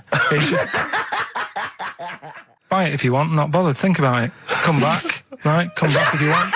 Start again, Karl! I lost halfway through! Right, start that second one again. Right, well, you can buy... It's different! Well, the first one was, buy it. Well, no, this one was, write it down, buy it. Right, do it. If it's a cryptic clue, all the letters count. Do it. Buy it if you want, I'm not that bothered. Think about it, come back, check some other places out first before you That was a crossword clue in the Times. So we've got no time for other clues. Right. So that's SC. Right, do that clue again. Buy it if you want. I'm not fussed. You know what I mean? Think about it. Fust is making an appearance. Fust wasn't there before. Do the clue again. Do the clue again. Initials SC for that one. Do the clue again. No, I don't want to do it again. You haven't finished it yet? I have. That's it. No, do the clue again. I can't do it again. Do the clue again. Well, buy it if you want. I'm not fussed. Right? Shop around. Come back. It's up to you. I'm not pushing you into anything. It's up to you, wasn't there? SC for that one, right? And the final one, that's good. I can play 10-pin bowling again. Okay, and what's the clue? Well, that's O for that one. O. All right, so they're the three now I things. assume that I'm not going to bother to look, but I assume there's a jiffy bag of taps which people can win. All right, well, great, good luck. Ricky.gervais@xfm.co.uk is the email Play a address. record. Thorns. No, buy it if you want. I'm not fussing. Come back, have a look round. I'm open Wednesdays, by the way. Shut up, see you later. I sort of feel like, one thing we've never done, Rick, is we've never pandered to people, but as it's the last show, we've got to give the audience what they want. Right, what's this? Well, yeah, and I was going to say things they don't want as well. And well, just basically to keep a smile on Karl's face. Yeah. I say a smile, a sort of not quite a scowl. Yeah, he never really smiles. So, it's just really as a chance for him to have a go. It's like, you indulge an annoying child. The only time Karl laughs is for no apparent reason. Yeah. What do you think, like... What do you mean? Well, it's... No, what's the song? What song are you thinking of? The lines are going mental. Because it's We're going so live. easy. Let's play a record, Karl. We'll come back and we'll find out if anyone's got that right. That's a great one, Karl, really. Right. Did you just come up with that literally in the last 10 minutes? Genius. This is genius, definitely. I mean, if those calls aren't from major TV companies, I don't know. Dynamite stuff. A lot of them are... What's his name's lawyer? Simon Mayer. Simon Mayer. That's my favourite thing I've done for years. Yeah, not bad, not bad. That's great. Back to form there. So, okay, line. The lines are going mental just because it's easy. Go on then. So I first think- one to get but it. The you've first just- one to get it, but... Well, it's not that though, Rick. I mean, Karl has just decided to revise the actual rules of the competition. Yeah. So that, we've decided, is very easy. So that's now a qualifier. And so then they have And to whoever- answer one live. Exactly, so whoever gets that one right can Is play it for a quick big money. one as well? Because some people will lose the will to live. Yeah. Just cut to the chase. And because they've got to qualify now, we're throwing an Office DVD that aren't Yeah, you'll ready sign yet. that, won't you? Yeah. Yeah. No. That increases value by 42 pence. Right, go on. We'll just go live, yeah? Hello, XFM. Yeah, hi, how's it going? Not too bad. Not too bad. Listen, A very, very quick recap, Karl, if you will, please, for the people listening. Very quick. Right. A man ends up in a loft. Man's, after moving into this house and that, he's in the loft and he's tidying up. His missus is downstairs doing the kitchen because that needed doing. He's up there, he's cleaning up, emptying the boxes. He finds a little... He rubs a lamp, a fella comes out wearing 501s. What's the song? What's the song, mate? are you talking to me? Yeah, sorry, yeah. Look, I'm sitting in this bar, right? I'm not ringing up relating to anything that's going on right now. I'm after one of these armbands to go and meet Bowie on Monday. Can you help me out? What? What? Piss off. You can't say that to our public. Yes, I can. What I can't bear is people begging, Rick, on the radio. You know, I can't bear it. Is that the Australian People bloke just who's got the Bruce scrounging Springsteen for tickets? Hello, XFM. Hello. Hello. Are you phoning up for an armband? No. No. Okay, great. Gene Genie, of course it is. Well done. Well done. Right, what's so your name? everyone else can ring off now because this. Well, she might not take the challenge. What's your name? Hello. What's your name? Christina. Christina. Right, do you want to take on the challenge? Yeah. Yeah? Oh, Right, So this is for. She's already won a couple of CDs. This is for the Office DVD. Right. Okay. Signed by Ricky Gervais. So she said, yeah, it's a nudist beach. So I said, well, why, what? I said, we're all it's all mixed up. Normally on a nudist beach, it's a nudist beach and you don't go wandering on there when you get your clothes on and that. So it annoyed me a bit, because there wasn't any signs. So this fella's getting closer. Well, the knob out was a sign. Yeah. Right, so he's getting closer. And he walked past me, it was an old fella. And he walked past and he had a hat on and a little pipe. And a big rucksack on his back. Right, so he got me thinking. Not strictly naked. I'm walking along and I'm thinking, right, why do people want to do this?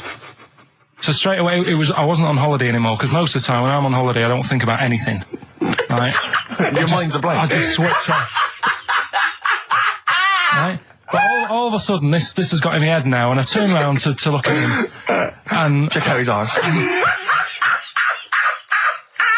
And this bag, right, I swear, it was massive, right? What? You had a massive bag? The bag.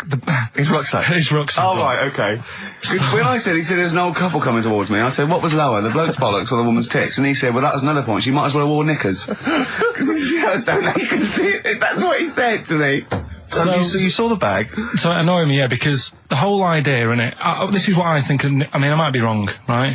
Might be wrong. Chances you never have been. You never have been before. Being nudist, right? What's it all about? Because my auntie Nora, she same thing. Pumped her with loads of drugs. She used to have a cabinet next to the bed is like boots. She's got loads of stuff, right? For all sorts of stuff. And, I mean, she's not that old, but she's on loads of stuff, right? She's a bit coked up, is she? She called up my mum once. And, yeah, you told us this. Go on, tell it again. And she said, oh, how are you doing and that? She's all right. Bit worried though. My mum said, why, what's up? She said, I've been breaking wind. So she goes, well, you know. She says, no, but this one is going on and on and on. And she was like, she was like, what do you say? What's like passing wind, farting for 5 minutes. one thing, not like, you know, trumping and then nothing. Yeah. Continuous drone of a fart. I'm eating. Hey? I'm eating. So am I. Carl, you have to carry on. Right, yeah. We're all eating. Oh, crisps, food crisps. So last week, yeah, you were playing your feature, that song, I Shouldn't Switch Off Because I'm Enjoying the Story. Yeah. And we played Living for the City, only you played the single mix, which doesn't have the entire second act, if you will. Yeah. So, Carl, you've not heard it before. You're excited. Heard it before. You're excited to hear the second act, because as far as you're aware, there was a young guy, he's living with his family, they're fairly impoverished in Mississippi, but, you know, they're happy, they're getting on all right.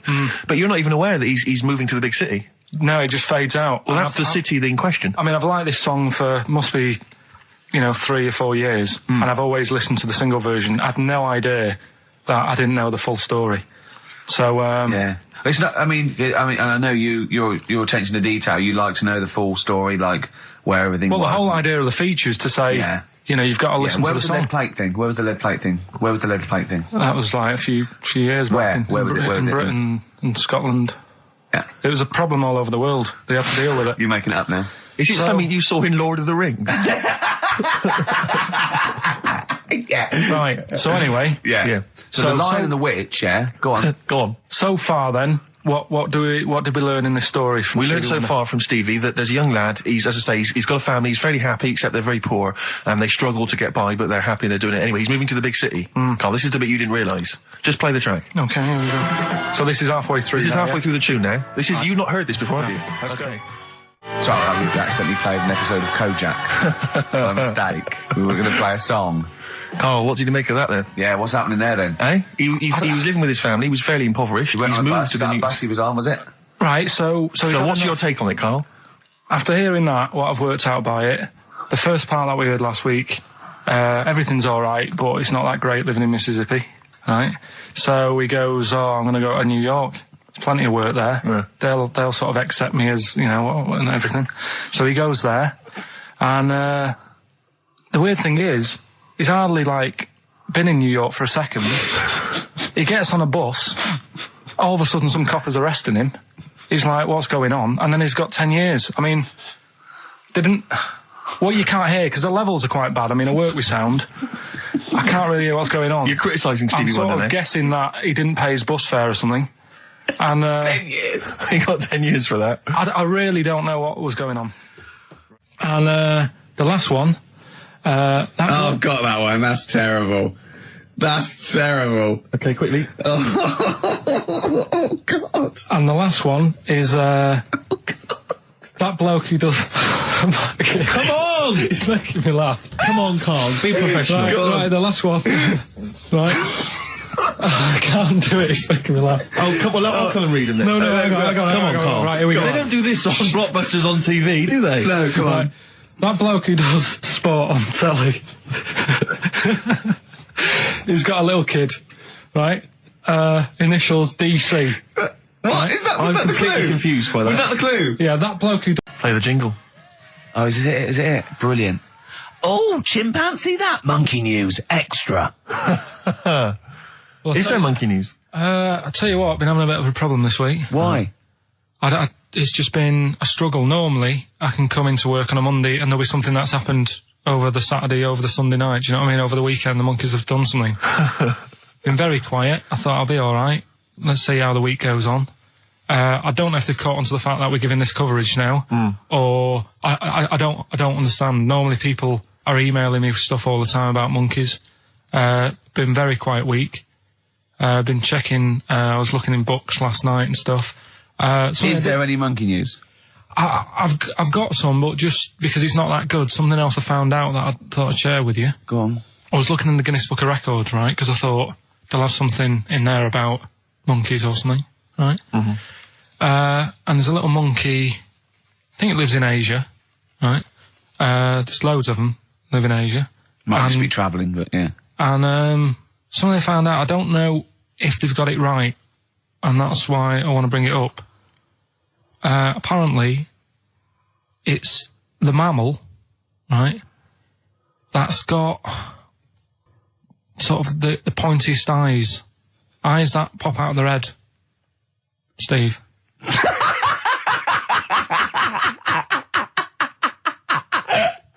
Now, the thing is, right, I thought that's interesting. Yeah. Apparently, it's the biggest with the sort of goggle eye type thing. Right, yeah, go on. Apparently, they come out of their head 1.6 centimetres. 1.6 centimetres? What, you mean they protrude? Yeah. They protrude from the head at 1.6. Okay. What? How long? Have you got a ruler, Rick? 1.6. He's having a go. I'd say I'd be a little bit annoyed if the monkeys beat me. Well, I don't think it has. That's what I'm hoping. Is there anything we can... I mean, what's 1.6? Oh, can you... It's about... Drop your trousers. It's, about 3/4 of an inch. What do you think? I don't know. Have they got it right, or what? Maybe I should come down to Monkey World with you next week. So anyway, so that's not the monkey news, that's just something that cropped up and... Sure.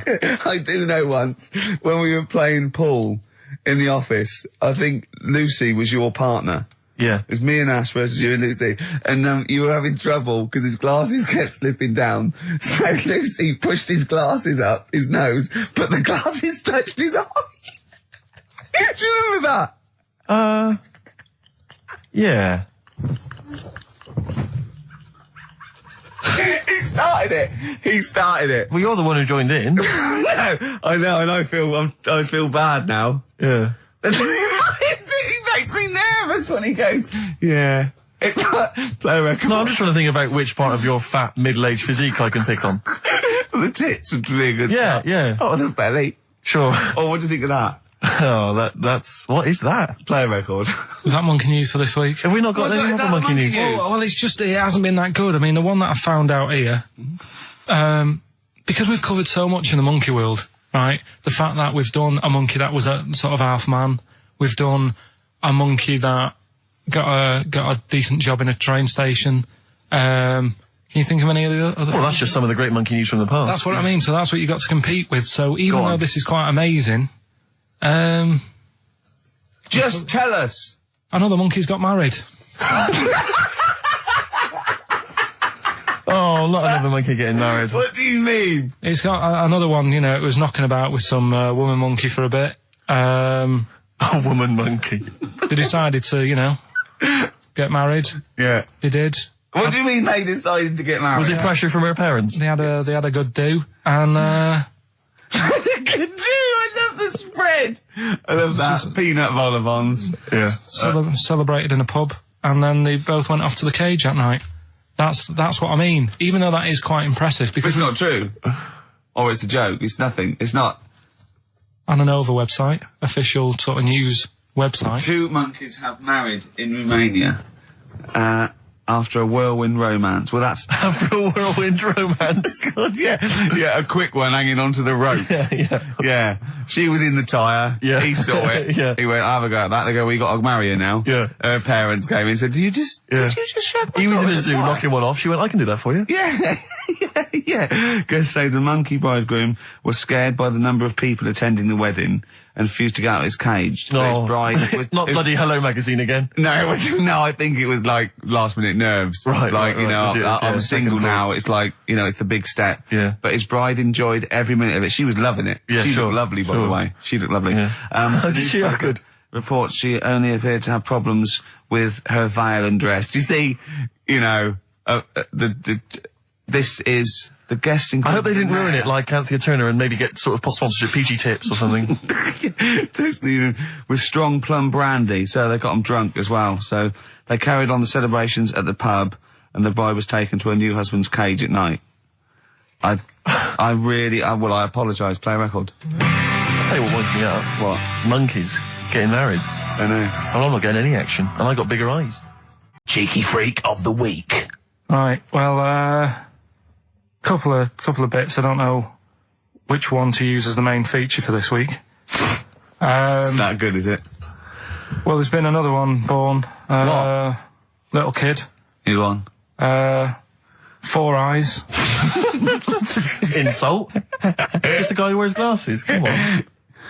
4 eyes, 2 noses, 2 mouths. That's weird, isn't it? This bloke, did he also have 2 heads, 2 bodies? Sort of born sort of slightly separately? He wasn't stood next to a mirror. No, it's weird, that, isn't it? That's all you've got. Is it? I love that. That's weird. That. Imagine the doctor said that. Well, Mrs. Parks, kid's got 4 eyes and 2 noses. Weird, isn't it? Any clues? Any clues? So that's it. That's all the one. information. Well, I'll tell you what, No, but that again- shouldn't be the main one. Okay, No, I've answered but it. like I say, what's the idea of this feature? What do I say all the time? Dunno. I always say, think about it. Think about what that would be like. Okay. What? Giving birth to him? No. Being, I think it's a girl. Being like her. 2 mouths. 4 eyes. What would that be like? Mad, innit? I don't know what this feature is. I don't know why. Is there another one? Is that, you said that I mean, too? I hope everyone took the opportunity there during that silence to just think about what it would be like. I know I was. What? Could she talk with a mouthful? What? Is that allowed? Because she's got 2 mouths. Yeah. Yeah.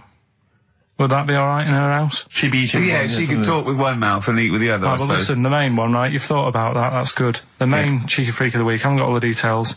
Smallest person ever. Right? How big would you say that is? Carl is now sort of like holding his hands up like a fisherman, long ways. That's about 1 foot. Right. Smallest man in the world. I printed the thing off and I can't find it. There's a little picture of him. Right.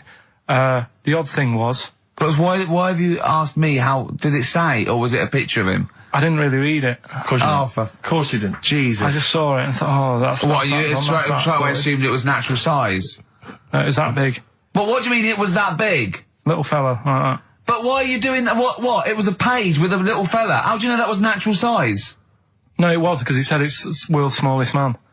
And the funny thing is, I've read the first line, I always read the first line, it said world's smallest man. Well done. The weird thing is, he got an head like a light bulb. The shape of it, apparently. I don't know if that's got anything to do with his shape and size. God. That big. His name's Mr. Watts. And the annoying thing is, what got me is, if you're that big, right, don't have your picture taken next to a fruit bowl. Why was he having his photo taken next to a fruit bowl? Don't know. Whoever the photographer was, obviously having a bit of a laugh. Yeah. At his expense. Because you would just stand in the middle of nowhere, you'd look normal and that, but he was stood there, just leaning on an apple. Leaning on an apple? What is this? In what world do you inhabit? This was on the internet. Leaning on an apple? Was it Tom Thumb? What is this? Are you sure it wasn't some sort of sci-fi show they're advertising? No, it was leaning on it. Can you just lean on the apple? Just lean on the apple there. Do me a favour, you stand next to my chihuahua. You're not taking the piss, are you? No, not at all, no. Would you mind leaning on this matchbox? Yeah. Leaning on an apple. And that's what, so it just said, is the world's smallest man leaning on an apple? Smallest man, said about his head being like a light bulb, I don't know what that meant. And I just thought, right, that'll do, that's that sorted, Cheeky Rig of the Week done. I think that was on like Monday. Right? I found that, I thought that's done. Printed it off, forgot to get it off the photocopier. Someone's nicked it. Play a record. That you got to... You know, it's just... Steve. No, can I just say, Carl, please, if I say, let's have Cheeky Freak of the Week, and you haven't done your research, you haven't got the information, just tell us you can't do it. But don't lead us on. Don't say things like on radio, hold your hand up to me and go, how tall is that? It's nothing. That's radio. Nothing. It's nothing. I think it was that big because he was leaning on an apple. It's not enough information. But imagine Trevor McDonald coming on, going, some news, some stuff. How big's that? How big do you think that is? Yeah. Because there was a fella, coming up after Chris Tarrant. Play record. I'm angry. I'm actually angry. And if Monkey News is in any way similar, you've really pulled your finger out with that, have you? Mm-hmm. Good. Let's have Rockbusters answers next. Supersonic.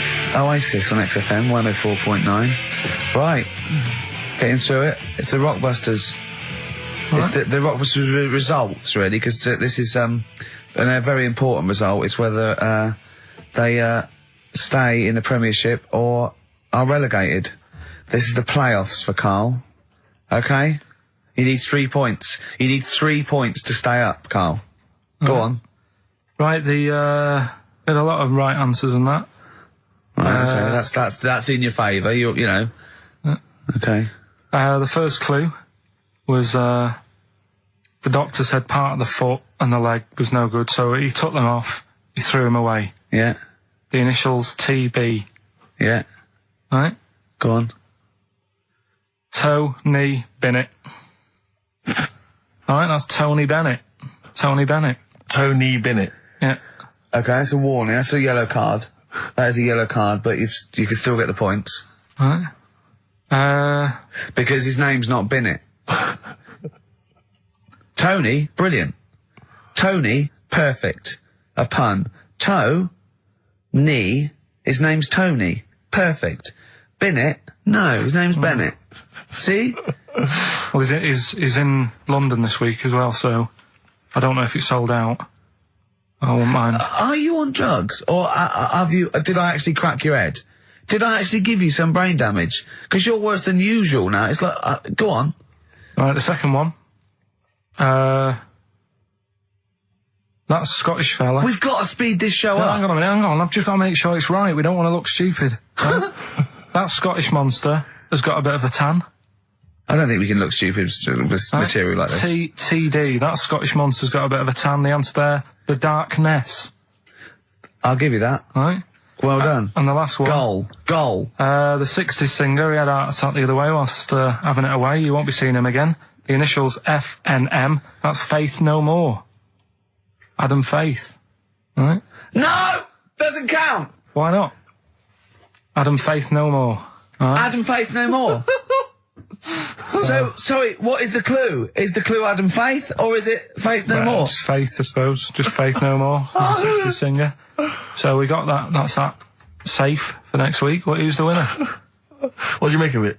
You've got the deciding vote, Rick. Well, come on. I mean, you know my feeling. I mean, it works, Faith No More, but he's mixed up what cryptic is and that, because the fella, I mean, Adam Faith did actually die having it away, didn't he? Yeah. So it's all about him. It's all right. All the facts are right.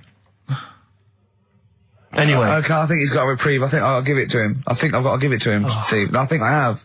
He actually pulled that out of the bag, that one. There's no Jamaican fellas seeing icebergs or, you know, Whitney Houston. The closest he came to is Bennett, and I'll let him off that. I've got to be a fair ref here. Well, fair enough, and well done to, you know, I'm always a fan of names that for some reason just strike me or tickle me. Yeah. And this week the lucky winner is, Dave Suckling. There's nothing amusing about that. Oh dear. So well done to Dave Suckling. Okay. Suckling wins it. Suckling takes the prize. He takes the prizes, and well done to him. I guess there's more of that next week, and we're fast approaching the end of the show, Rick. I know you are excited about that, as am I. Well, I know, but the best to come, because we've still got Bruce Springsteen coming up now, followed by Monkey News. All right, Monkey News. It's amazing. What an amazing show this is.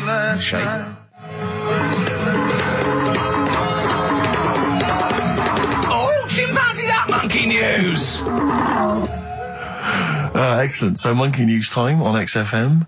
Karl Pilkington, the man in the hot seat. Karl, what have you got for us? Okay, Monkey News this week. We've covered a lot of stuff. We have indeed. Now, do you know, like, there's places where you can go for, like, weekend rests and stuff, Sure. and you relax, you sit in a little spa, you might have a swim and stuff. Well, they've got a place done for monkeys. Of course they have. Right? They can go there, they relax, forget about all the stuff they've got going on in their head. They can have a manicure. Right. Got nice meals. It's not called a manicure, though. It's called a chimpacure.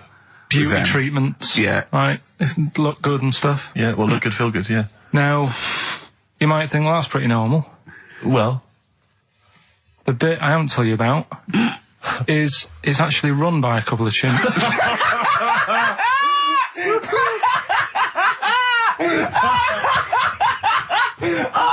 Oh God! Oh God! Oh God! You're a maniac! Right. Oh, for Christ! Let's just... That's like coming to chimp. Let's just... Of course it's not. No, it is, because think about it, right? No, not think about it. What do you mean, yes it is? Of course it's not run by a couple of chimps. What do they do, get a loan? Right, if a chimp wants to have a rest, Yeah.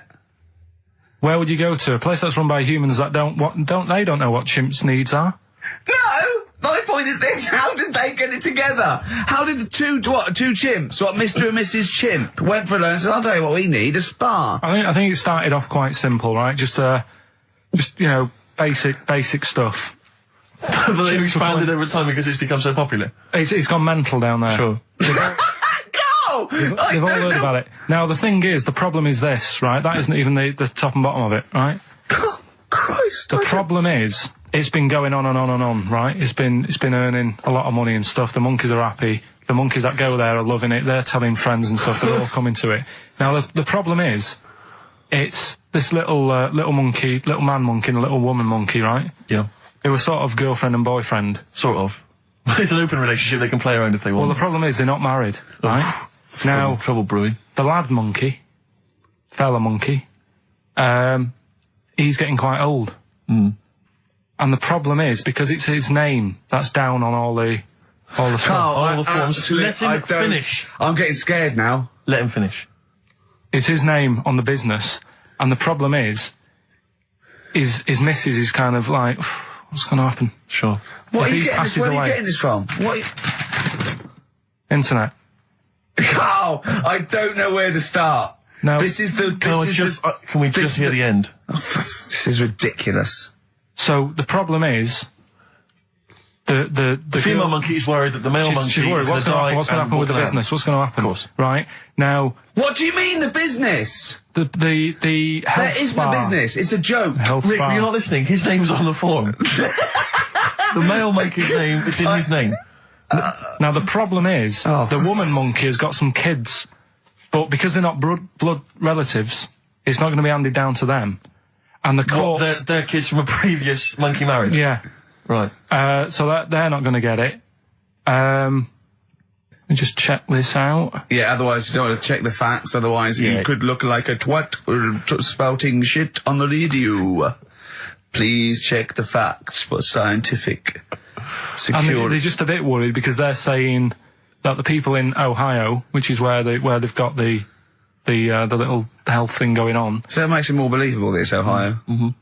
I thought you meant it was Berkshire, in which case it would be rubbish. It looks like the local people are trying to get in there. They've seen the success of it. Sure. And they're They want a trying piece to of go the in and action. take it over and stuff. Yeah. So, Give me the piece of paper. Throw it away. Play a record. That's the worst. That's the worst one I've ever heard. And there's something wrong with you. You're educationally subnormal. Final tune from us, Tim Buckley. I mean, for me, you know, a lightweight, frothy entertainment show on XFM on a Saturday afternoon is exactly the place where I want to discuss the desperate, lonely future that's inevitably coming my way. Oh, God. I'll tell you what will cheer you up and forget all that. A bit of Embrace. Oh, one of the most hated bands. What are these fellas doing? There's a couple It's of... quite noisy, it's just distracting. Yeah, there's a couple of fellas behind us taking pictures. I don't know why it takes two of them. I think one of them just got, a couple of hours out of the office. Yeah. They're from the... what are you from, X-Mag? X-Ray. X-Ray. X-Ray. What's X-Ray? it's the XFM magazine, Steve. The XFM what? Magazine? Magazine. And where's that Where, go then? is this available in shops? Is it just a giveaway thing? It's kind of give away a bit of information on bands. Right. Gigs are coming How up. is it available? Who gets it? It's in top magazines. You're really selling it, Carl. You're obviously a fan of the magazine. It's all right. Yeah. I don't want to make it... This seems now like you've said, let's pretend we don't know what it is. You sell it on air, make it sound... I don't know what it is. Well, I'll show you later. Okay, cool. And if people want a copy of it, they can go to the website and subscribe and you get it for free. That's all right. Yeah. Cool. And you're going to be in it. And we're going to be in it. Centre pages. I don't look my best. I don't dress for radio. And, Well, it's okay, because I'm photogenic, so I'll make up for whatever you I'll wear. push you forward. White Stripes and their version of Jolene. What did you make of it, I Rick? loved it. I want to ask Carl a question, though, because Carl sometimes in awe of this newfangled world that we live in. What do you think of the scenario? What do you think is going on there? Because it's a bloke singing to a woman, begging her not to take his man. What do you think's going on there? Say again. Well, that's a bloke there singing. Yeah, And to his wife Jolene. Right. Were you listening to the lyrics, or? You see, I got mixed What up do you mean? anyway. I thought it was about that one about the person who chucks himself off a bridge. So I was thinking more about that than listening to that one. Right, listen. Well, go on it. Right. Jolene, I'm begging of you, please don't take my man. You flaming locks of auburn hair, even though you can, don't. He's all I've got. You're a beautiful woman. Don't take my man, because I can't compete with you, right? Yeah. What do you think's going on there, though? Because, it's Dolly Parton singing it. We know what's going on. They're fighting over the same man, aren't we? Yeah. What do you think's going on when a bloke singing it to Jolene? What do you think of the scenario there? That's one of them names, isn't it? That could be a bloke's name. It's like Leslie. Oh, Christ. Okay, sorry, it was a... I wish you'd not asked him that question. It's so exhausting. I love him. Do I love Carl. ants sleep, Carl? Which bird's got a cock? Swan. Swan. Okay, nice one. Listen, I want to play that song for various people who've emailed and phoned in saying they want requests. We don't really play requests on the show. We'd like to mention them anyway. Matt Barr, Magic Thighs. That's not Matt Barr's Magic Thighs. No. That's Matt Barr and Magic Thighs. Yeah. Kieran in Dublin, Stuart in Hackney, Lisa and Alison in Crouch End, and Glenn in Crystal Palace, who was phoning up with a nice message earlier. All of you, thanks for listening and thanks for enjoying it. Sorry I didn't play your requests, but tune in next time. It'll be fun. Anyway, that's all I wanted to say, really. Here's tragic. What's tragic? What did you want me to say about that song? Just your opinion. Your own opinion was fine. it's sad. In fact, your own opinion is better than anything I could really hope for. Without doubt. Whenever I ask you a question, You constantly surprise us. yeah, it's wonderful. So only ever carry on telling the truth, carry on saying exactly what's on your mind, and I think this could become a great. You're like a man who was frozen in Victorian era and has been reawoken and he's kind of discovering the world. Some things make sense, other things don't. It's beautiful. It's As really opposed to one that was made in a castle in Victorian times, like Steve. Oh, that's just... Oh, I've joined in with Carl. I can't believe it. I'm sorry. On my side. Yeah, no, it was irresistible though, wasn't it? I'm really sorry. Yeah. It was Carl, it was you that worked out the maths and worked out I was 28 because they just worked out I'm 27. You are 27. No way. Yeah, I asked you, didn't I? And I said... Because, no, but what I sort of questioned was, I said, well, if you're 27 today, that means last week you were 26. Well done, yeah. That's irrelevant. So therefore you assumed that I must be 28 then? Yeah. Whereas I assumed you were using, your knowledge of maths, such as it is. I wouldn't do that. No, sure. Wow. I actually got lost in that conversation because I genuinely didn't know what he meant would mean last week you were 26. I don't know what that meant. I don't know what it meant. Wow. Well, it is Steve's birthday. But he would have been 26 last week. Sometimes you genuinely frighten me because it's those staring eyes. There's nothing behind him. It's this little bald head. Looks like Davros looking at me. Genuine fear on his face when he enters into a conversation with another human being. What bit don't you understand? If he's 27 today, he would have been 26 last week, and he doesn't look 26. He didn't look 26 last week. He looks older than 28 today. You've started on his birthday. You're still having a go at him. Carl, I don't look like the kind of hot stud that I actually am, but face facts, that's the truth, mate. Yeah, live with it. Get with the programme, jeez. Well, let's have a little bit of cake. Okay, oh, that's appropriate. See the what I did? birthday. But you mean the band, don't Yeah. you? Not the cake. You haven't actually bought a cake, have you? Got anything at all? Anyway, the winners, Carl, I think you took some answers. Tim and Neil. Well done, Tim and Neil. Are they going together or are they... No, two separate. Lucky people. Yeah. I don't think your heart's in it anymore either, Carl. I was all right today, but Steve's really dragged me down. Well, let's... Wait a minute, I just need to know why. No, do you know, like, Yeah. people are being miserable around you? Yep. I was full of beans when I came in. Yep. Yeah, but you got to remember last week you were really miserable and that really wound me up. Yeah, because he was devil it's to do moving stuff. around, Because, he'd been let down and they were worried about the next last week you were in show. a terrible mood. Yeah. Don't look at me like you were. songs. I wasn't like going off and lying on the settee looking ill, talking in that voice. Oh, he's done you again. I said, just now, being quite friendly. Yeah, Carl, Steve. Carl, have you ever tried to get into the Monarch for free? Because I'll be honest, mate, it's not going to happen for you. Come out with me, mate, you got a quid off. All right? When you can get in places in Camden for free. Yeah, I'm all right, yeah. Oh, yeah, he's done you. Right, now it's time for Song for the Lovers. Now, this is one of my favourite songs of all time. You'll know this song better done by... That was nearly a sentence. Oh, come on, that was nearly a sentence. What's his name? Glenn Campbell. It's Galveston. Oh, yeah. This is the man who wrote it. This is the original. This is Jimmy Webb. Oh, yeah. With Galveston. From what I can work out, I think it's about a bloke who goes off to the Vietnam War and he's missing his bird. And I've brought it down, haven't I? I've brought it down a tone by saying bird. It's a beautiful song. It was irony. Just play it. Galveston. It's beautiful. Yeah. This is the reason, because actors are often quite handsome people, but yet they're always quite obnoxious. We are. No, I mean, they're normally quite obnoxious, Rick. Again, you're a good example of that. And yet, I think it must be the small man complex. That's what makes them so obnoxious and so kind of desperate for attention. Didn't realise it before. Steady on. Because of course I tower above everyone. You do, don't you? I'm, for people who don't know, who are listening, I'm 6'7" tall. That's high. Yeah. And for people who've never seen him, he doesn't hold it well. It's not like he's a sort of handsome athlete, is it, Carl? He's a bit of a, what would you call him? Carl, don't answer. No. Don't get drawn into that. You know the game he's playing. No. Do you know yesterday when you were in the office? Yeah. You did a little move, and it reminded me of Blakey. Oh, I hate you, Gervais. Oh, I hate you, Pilkington. That's his stance. Yeah, but even he held it a little bit better, didn't he? Because he was a man, he had a big coat and everything, and a peak cap. But, yeah. I can't believe you. Like, I've not suffered enough from being freakishly tall. Now, two of my best buddies, live on radio, are just... It's not just height, though, is it? It's the posture and the face and everything. But it's got your places, hasn't it? No? What do you mean it's got me places? I think people give you a bit more of a chance in your career and stuff. It's like... What, yeah, stacking shelves? Because I can reach so high level. Muse, Plug In Baby on XFM 104.9.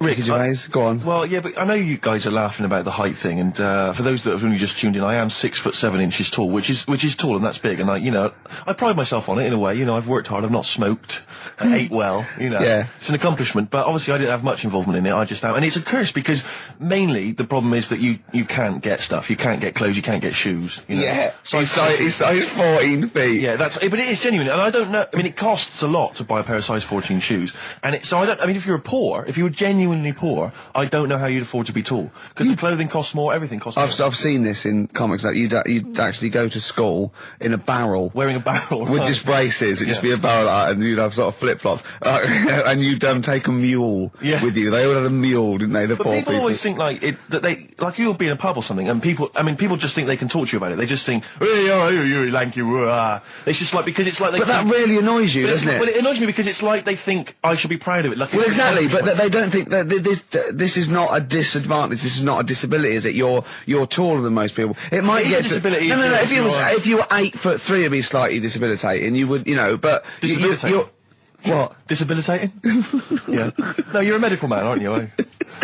But no, the point is, it's a disabilitating because when you go on public transport, like if you're on a coach, yeah, the only place I can sit on a coach is that seat on the driver's lap, either on the driver's lap or that seat at the very end. Yeah, which sits into the aisle. Yeah, that's the only place I can. Well, sit. you stand up, some sort of kids at the back waving at drivers. You could drive it from the back. Here he comes. Watch it. Were you a tall baby? Oh, Mr. and Mrs. Merchant, you've given birth to a basketball player. Look at his dribble already. Were you a tall baby? Babies aren't tall. Oh, at what point did you suddenly, like, Jesus, nothing fits me? Well, it didn't happen overnight, Carl. Let's do a little graph. How tall were you at 5? Oh, I don't know. 3 foot. 3 foot. How tall were you at 12? 6 foot. 6 foot? Are you really? I don't know, do I? How do I remember? I don't remember this. Well, when did teachers start calling you freak boy and lanky? They didn't. It wasn't so much. It was no. You went to a funny school. I went bowling with him once. So I'd never been bowling before, and he'd been once before. And he went, "Let's go to this bowl." We went to a bowling alley, right? And you have to wear these special shoes. Now they're sort of like pointed things anyway, and they're multicoloured, sort of red and green. They look pretty weird. And the woman said to me, "Oh, what size?" I said, "Oh, 8. She went, "Yeah." So, "What size are you?" He went, 14. She went, 14. He went, "You probably haven't got them." She goes, "Yeah, I think we have got one pair." And she put them on the table, and it was like Krusty the Clown. And I just started laughing. They looked so long, and he had to run round this bowling alley in these freaky clown shoes. But they don't look freaky clown like when I'm wearing them, because the rest of me's in proportion to it. It looks like a little wall bracket. One of the worst things that happened to me was when I was when I was about 16 or something. We went to It's a fire There's a fire alarm going off. There's a fire alarm going off. And the fire light's going off. Yeah. Should we not just maybe play a record and go and check that out? Wrap it up if you want. No, not wrap it up. Play a record. I'm going to go. No, it's gone off, Rick. It's gone off. Oh, well, we might have burnt down. Yeah, I think we'd know about it. The flames licking around our ankles would be a clue. God. I'm going to go and investigate. You shouldn't ignore a fire alarm, did you? Blimey. We're entertaining the nation. Oh, look at him. He's scared of fire. What do you mean?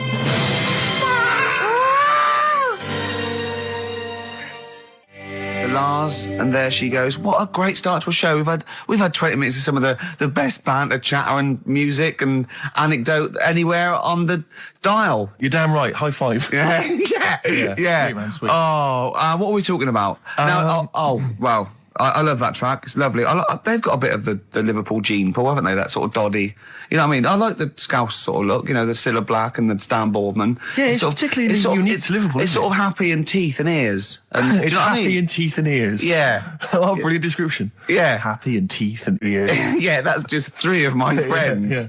Yeah. Now, we've got a great track lined up, haven't we, Carl, that I've brought in? So I'm going to go off. Now, I'm not ashamed. As you know, me and Steve aren't worried about being part of a trend or being trendy or jumping on about. Steve particularly doesn't worry about, like, looking good or, No, I'm saying, as a compliment, he doesn't worry about walking along like that or, Well, I'm looking good. No. But I'm saying you don't mind the insults freak boy or goggle eye or... swore off a duck's back, mate. Do you know what I mean? Or a new phrase that's been coined because of Steve's phrase, walk off a frog's back. Who's saying that? Just a lot of you, a lot of friends and that. But I mean... my friends? Yeah, a lot of the people. Oh, chimpanzee that! Monkey news, earlier than usual. I'll have to save this link now. Monkey news. We've done a lot of stuff, right, on monkeys.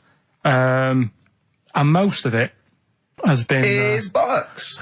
No, has been like happy stories. Oh, is this a sad... It's not... Is this going to be like our tune? Our monkey tune. Simon Bates and welcome to our monkey tune. No, but do you know what I mean? We've done stuff about a monkey that robbed a bank. Yeah. Why is that happy? He had a great life after that. Right? What, in Marbella? Yeah. Right, we did, the one who saved someone's handbag in a railway station. We've had a lovely marriage, couple of marriages. Couple of monkey marriages. Yeah, There was the one who got a job in a railway station. Yeah, the hairdresser. The one who set up a business in Spain. I don't even remember that one. I'm willing to believe that happened. Go on then, Carl. But anyway, yeah. So today's isn't that happy really. It's about some monkey. I think it was a chimp. Who's an ape? Go on. He tried to.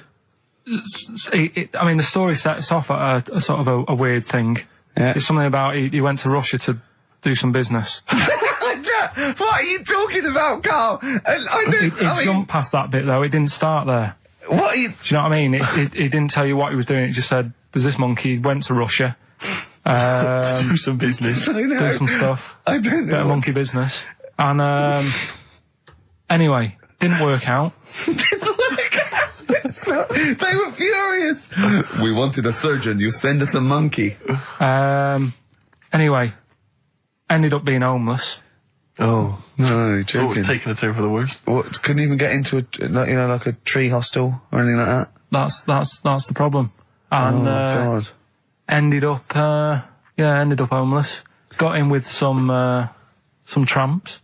I don't know where to start. Come on. Yeah, so he's knocking about with some tramps and stuff. Sharing drink and what have you around a little fire. They broke into some home, not sort of squatted. Right, so into not some homeless flat. anymore.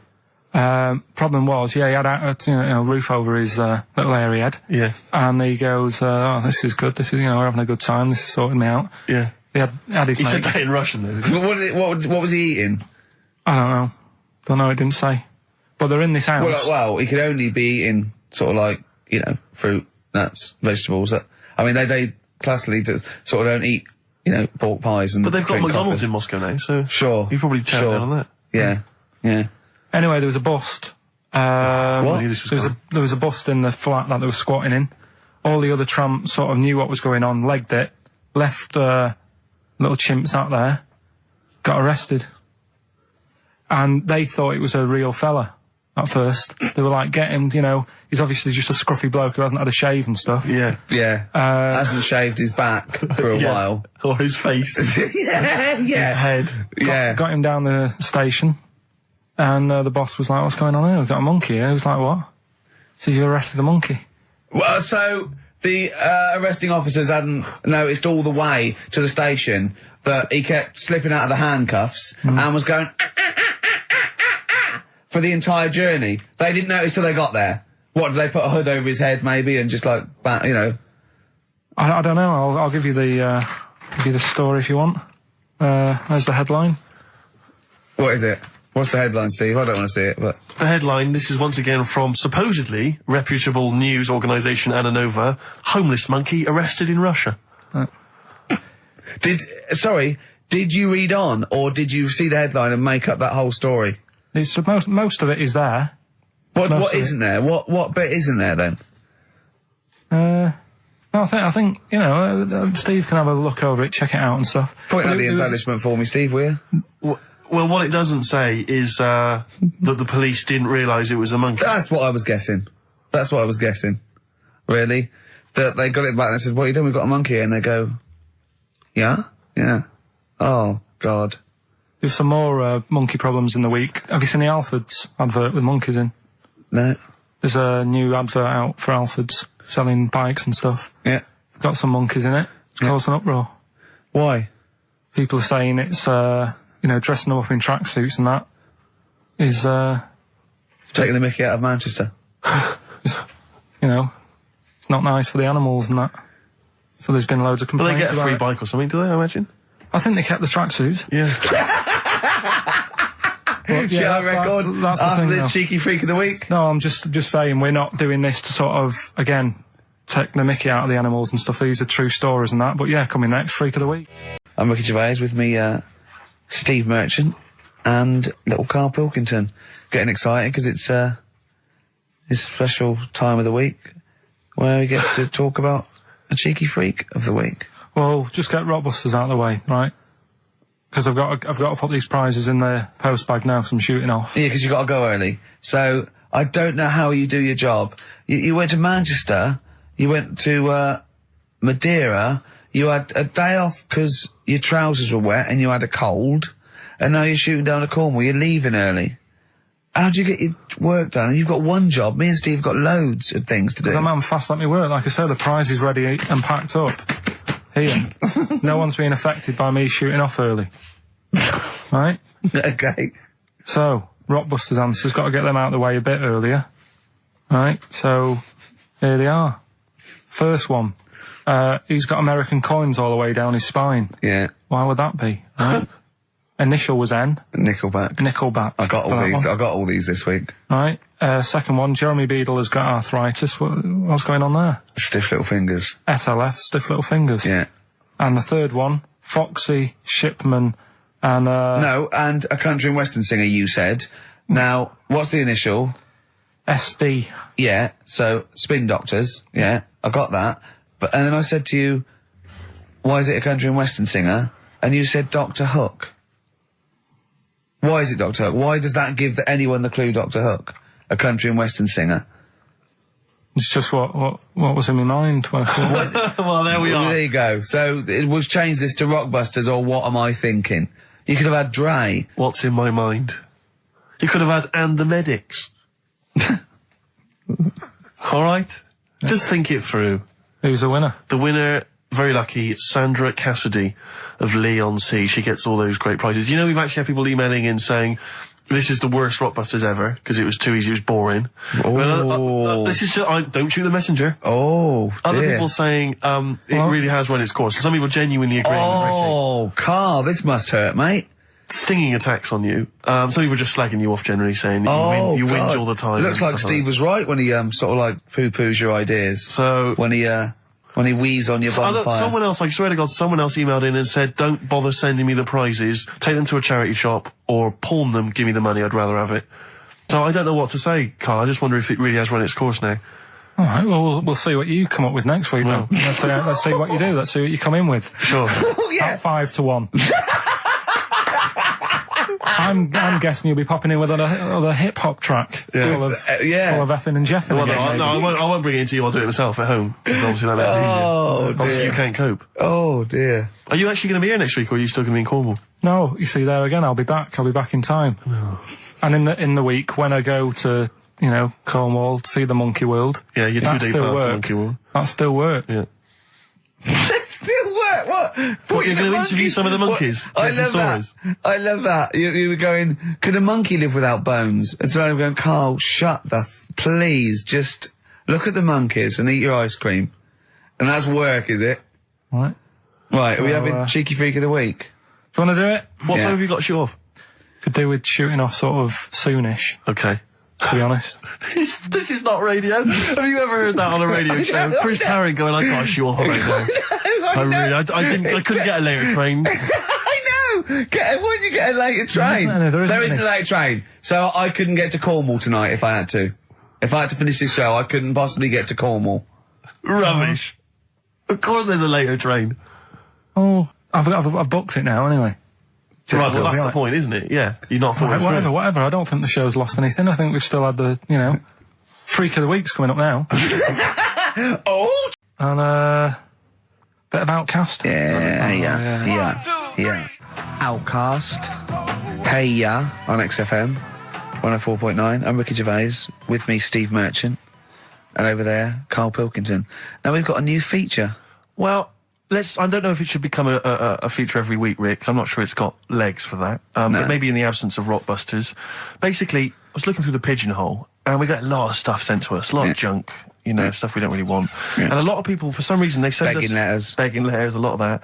We get sent a lot of CDs by people, bands, artists, who have not yet been signed. Maybe they've knocked something together in their bedroom, they got a band, and they just, for some reason, they want our feedback. They want us to sort of give them some thoughts on what they think, where they're going wrong, stuff like that. And I just thought, I was having a clear out, and I thought, why not just give them a little chance, Just throw them a bone, Rick. Honest critique? Honest critique of some of the artists that sent us stuff. Okay, go on. These are bands that have not been, they've not got a record contract. This is exciting. Okay, name the 3 bands Well, first. I'll tell you, we'll go through them individually, and I'll hear a little snatch, and then I'll get your opinions, both from you, Rick. I know you've been in the music business, you've got a good general knowledge of music, you've got good taste. Big time, and big also time. Karl Pilkington's views as well. Yeah. We know what to think of them. So this first band is called Kellerton Road. I'm sure they're very excited. As I said their name then, they probably can't believe it. They're phoning each other now. They're getting so excited. All friends are phoning them now. Yeah, Turn your exactly. phone off. They can't people in believe this that. band. You don't want to... Yeah. Well, okay, then. Kellerton Road. Kellerton Road. Play a track from them. So that's Kellerton Road. I think that's a track called Secretly. And looking on the back here, there's 6 of them in the band. They all pretty much look the same. They got the long hair, the usual sort of look. What do you make of them, Rick? All right. Yeah? Quite like that? Good, yeah.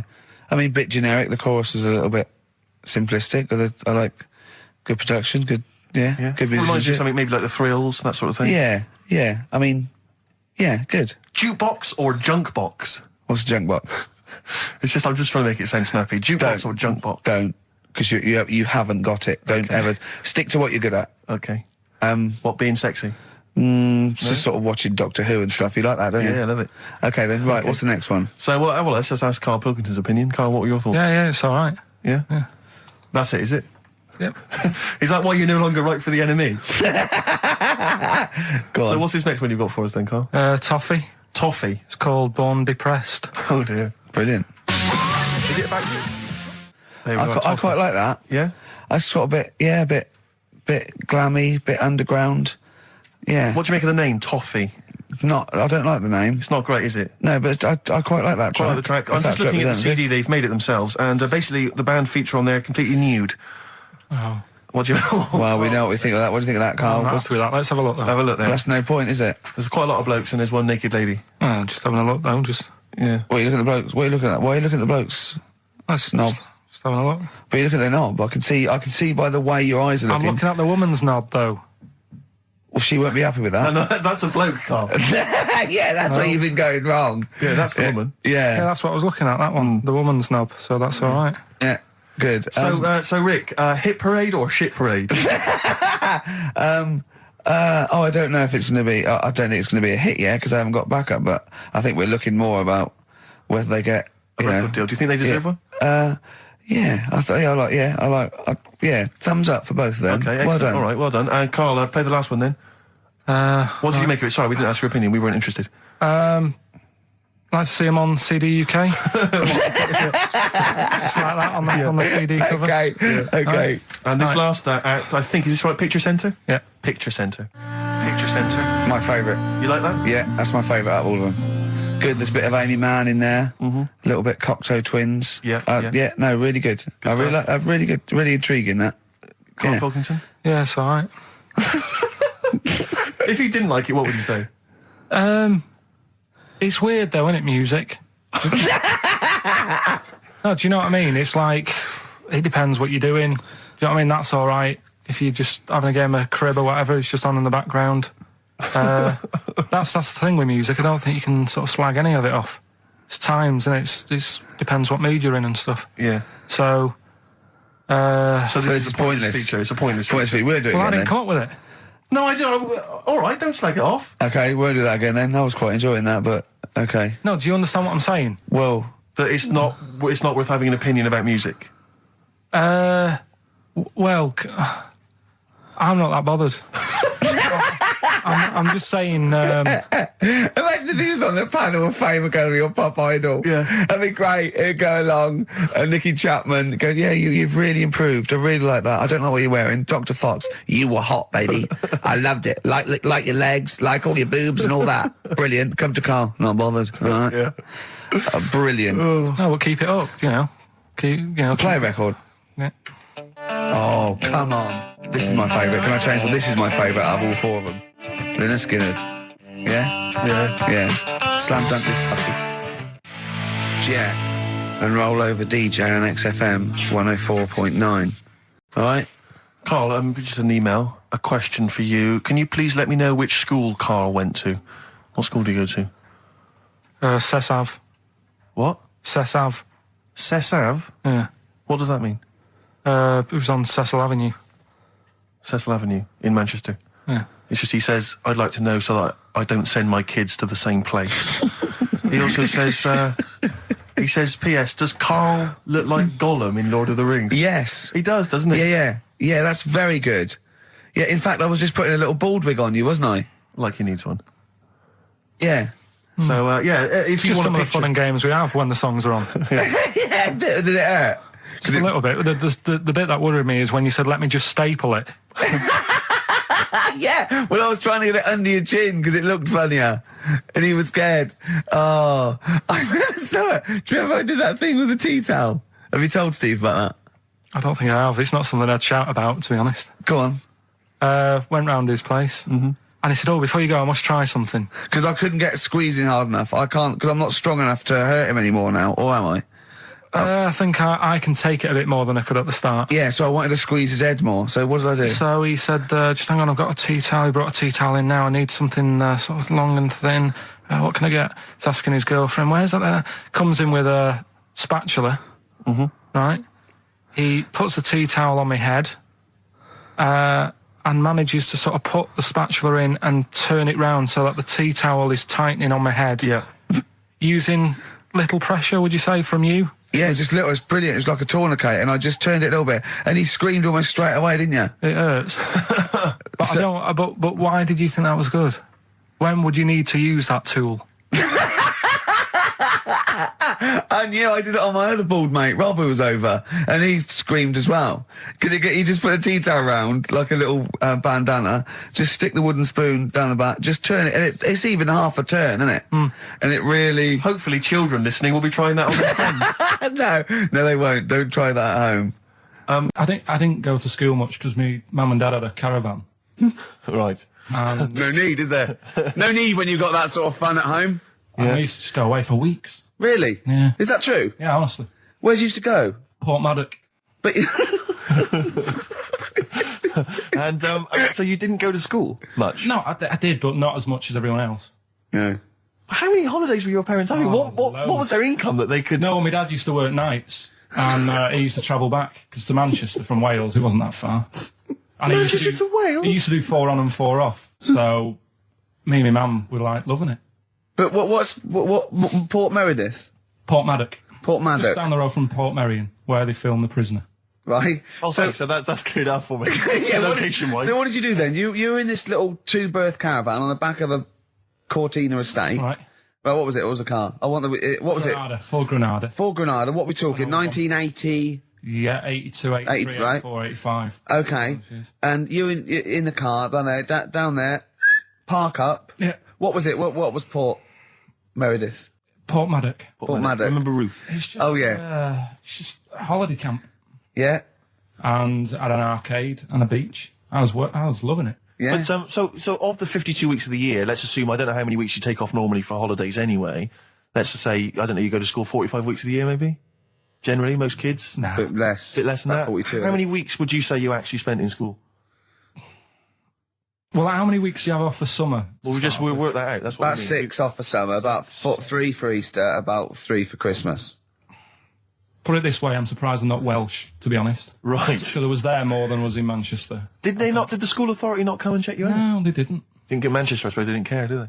Not really. Yeah. They're lucky you turned up at all. Why did you just turn up for the last day when you could take in your best toy? Did you know that when you could take in any game? Just play with everyone else's. Why, I break my stuff. Sure. Yeah. Yeah. No, that's a good Well, this point. answers a lot. This does answer a lot. The fact that you spent most of your time on the beach as a kid. Teachers were no good at my school. We were talking about it yesterday. About So you were teaching them a lesson by going off in the summer. Yeah. Anyway. And did you go to university? No. No. Did you go to sixth form or college? No. When did you leave school? When I was about 15. Right. What, you just went on holiday and didn't come back? I just got a job early, didn't I? Where was it? Port Maddock? Getting there. No, I was a printer. BM Print in Trafford Park. Well, that's great. That's a little interview there. Yeah, little next I'll be interviewing Steve Merchant. But I thought, right, what they could have done. Remember when I studied Che Guevara? Yeah. Right? And don't be offended by this. It was just an idea because they did it with Che Guevara. Remember when they cut him up? Yes, they cut him up. Yeah. What was the reason for cutting him up? Well, they cut up Che in order to try and.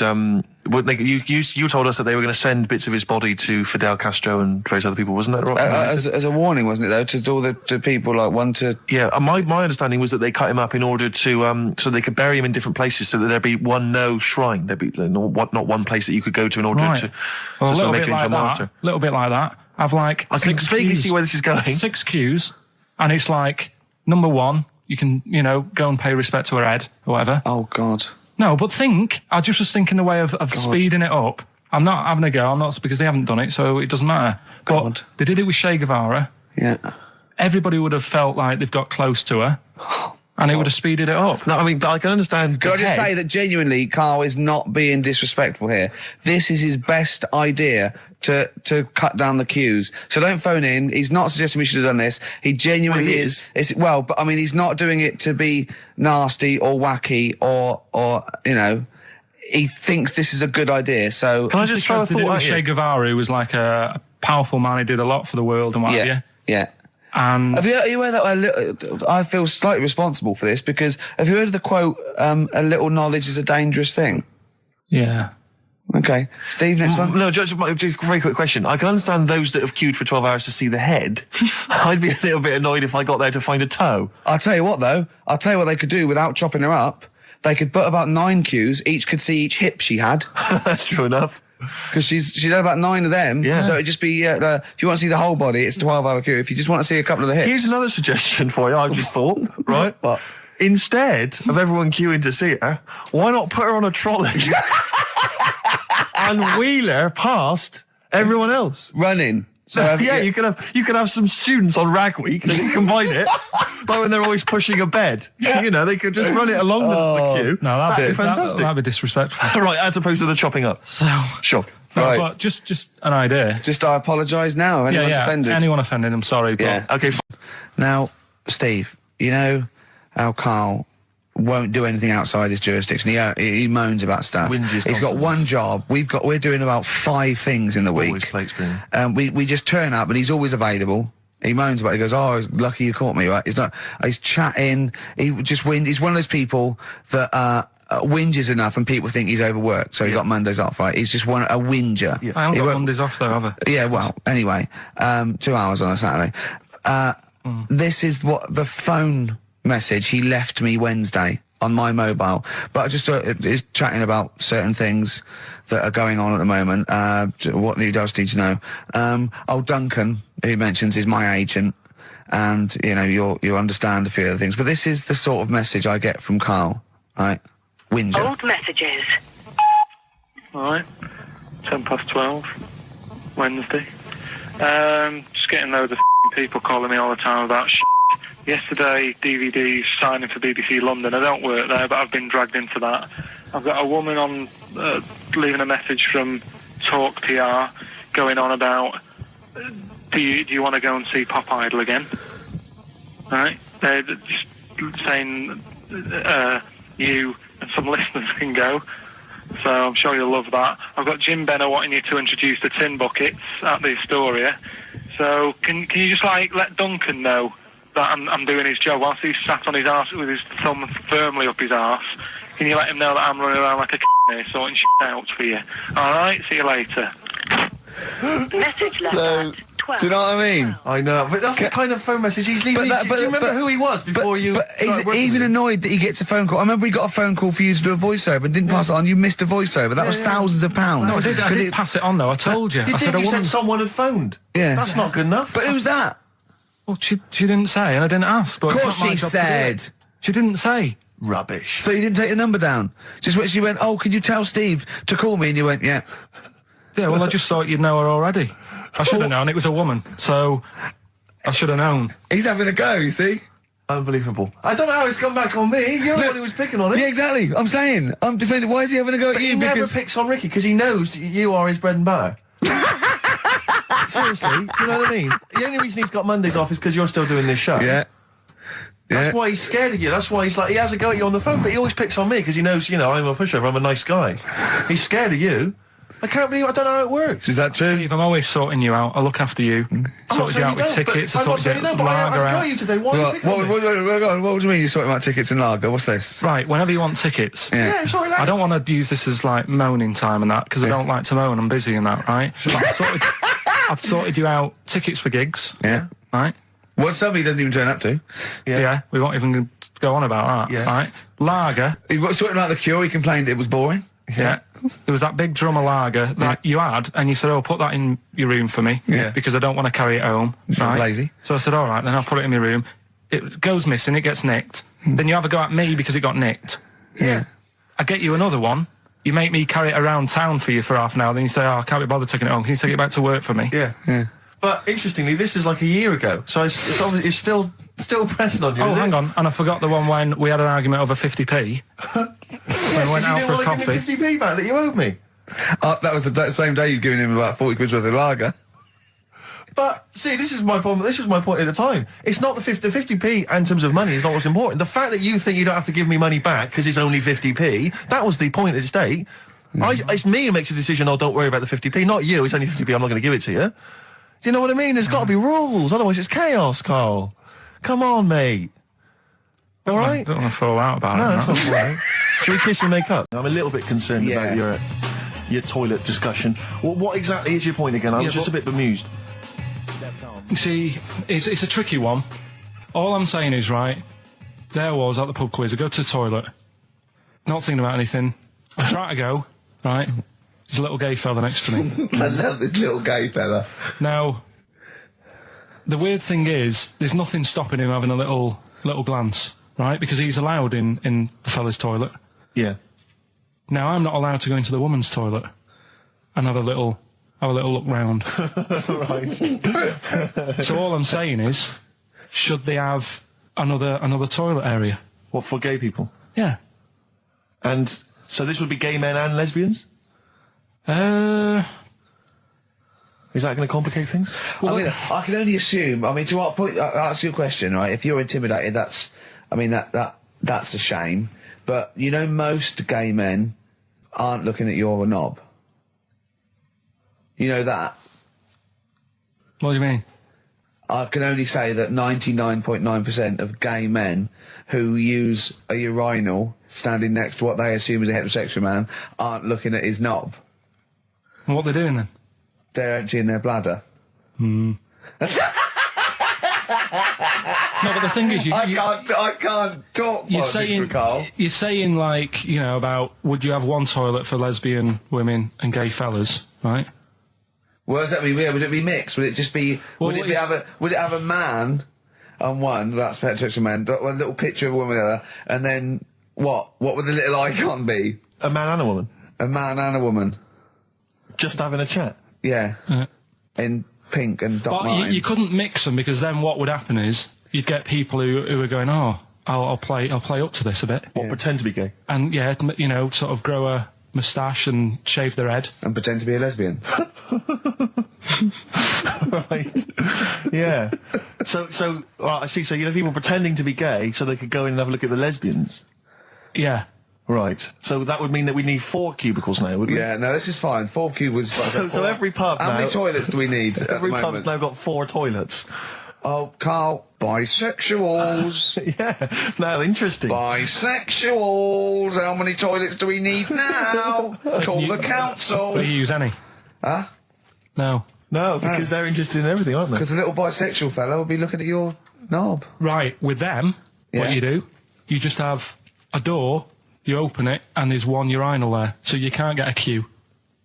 They have to sort of wait. I just thought that, well, why can't there just be a thing between the urinals, so no one can look at anyone else's knob? Wait a minute. Just to go back to Ricky's point, what stops, even if we've got the toilet for gay men, what stops the gay men who want to have a look at your willy going in the regular toilet and pretending that they're straight? Most men don't Who is going to police this? wear gay across their No, head. exactly. They don't have a tattoo. There's no branding yet in the British house where they have to declare. So we're going to have to expand this. What so we've do all you- got to carry identity. Do you know cards. you can see a gay, can you? Coming a mile off.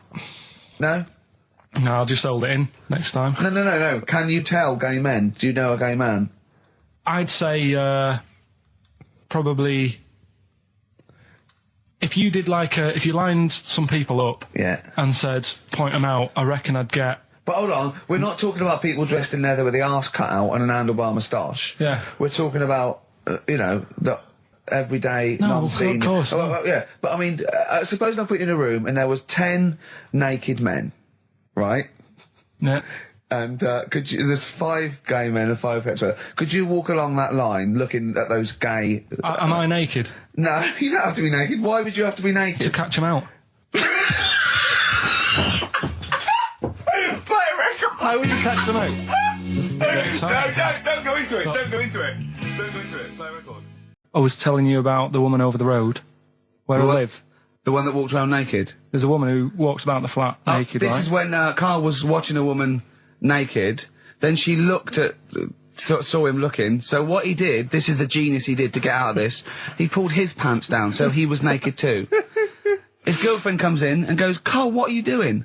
He went... I can't tell you now, but don't look out of the window. Yeah, go on, Well, sorry. that woman, she's bought some blinds.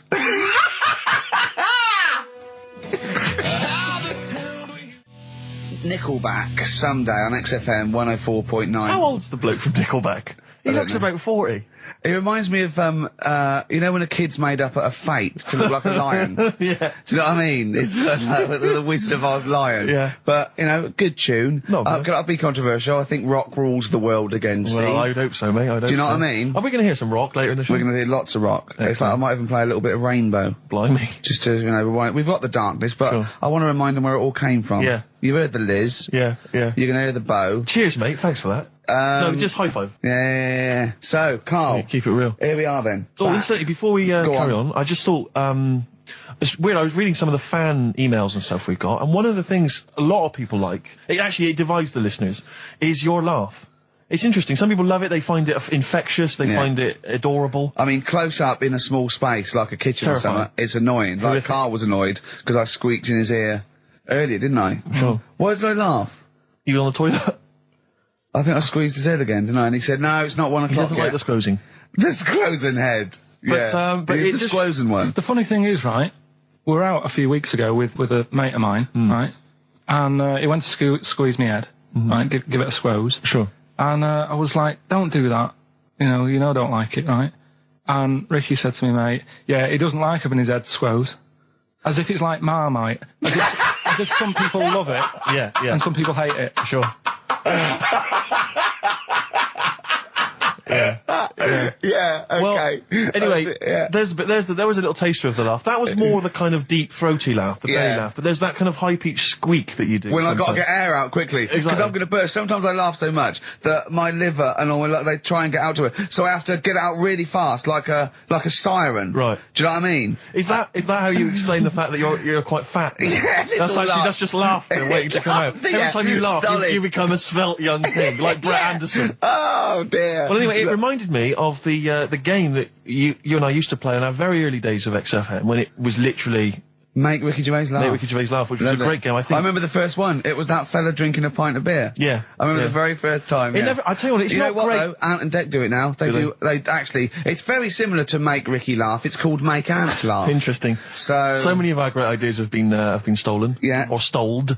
Stoled, yeah. And anyway, I was looking through the paper in the week, and there was a picture which which I think might be a Ricky Gervais, make Ricky Gervais laugh. I don't know. And again, obviously, it doesn't really work for the listeners at home, but I'll try and do my best to describe it. Can we stop saying my name because it's like a Dave Gorman project? Can we just stop? It's getting.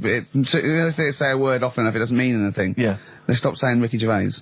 Well, what we're going to refer to you as? All right. Well, make Fatty laugh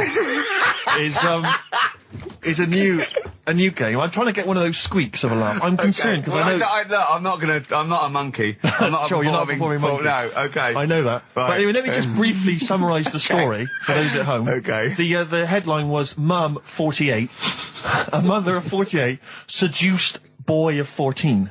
Well, that's not funny. Not her own boy, obviously, but a neighbourhood child. I don't think it's a funny story so far. He said Grand Lana Allen, 48, led him upstairs and undressed to her waist, then took his trousers off. Okay, bear that in mind. This is a quote. This is a quote from him, right? Bear in mind, he's a 14-year-old boy. He's quite excited about this. He says, "Then we had sex. It was every boy's fantasy." All right. You're going to show me the picture of her now, aren't you? So it's a picture of her. This is not. Bear in mind, this is.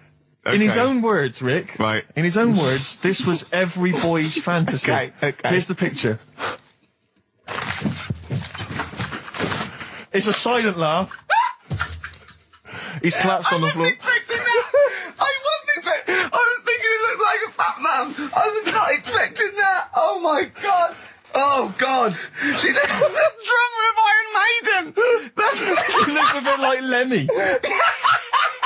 But I tell you, she looks like reminds me of most. Did you see those? They've got her with a fag on as well. No, I know. It's just that's her with them out of makeup though. Carl, have you seen Every Boy's Fantasy? You should see.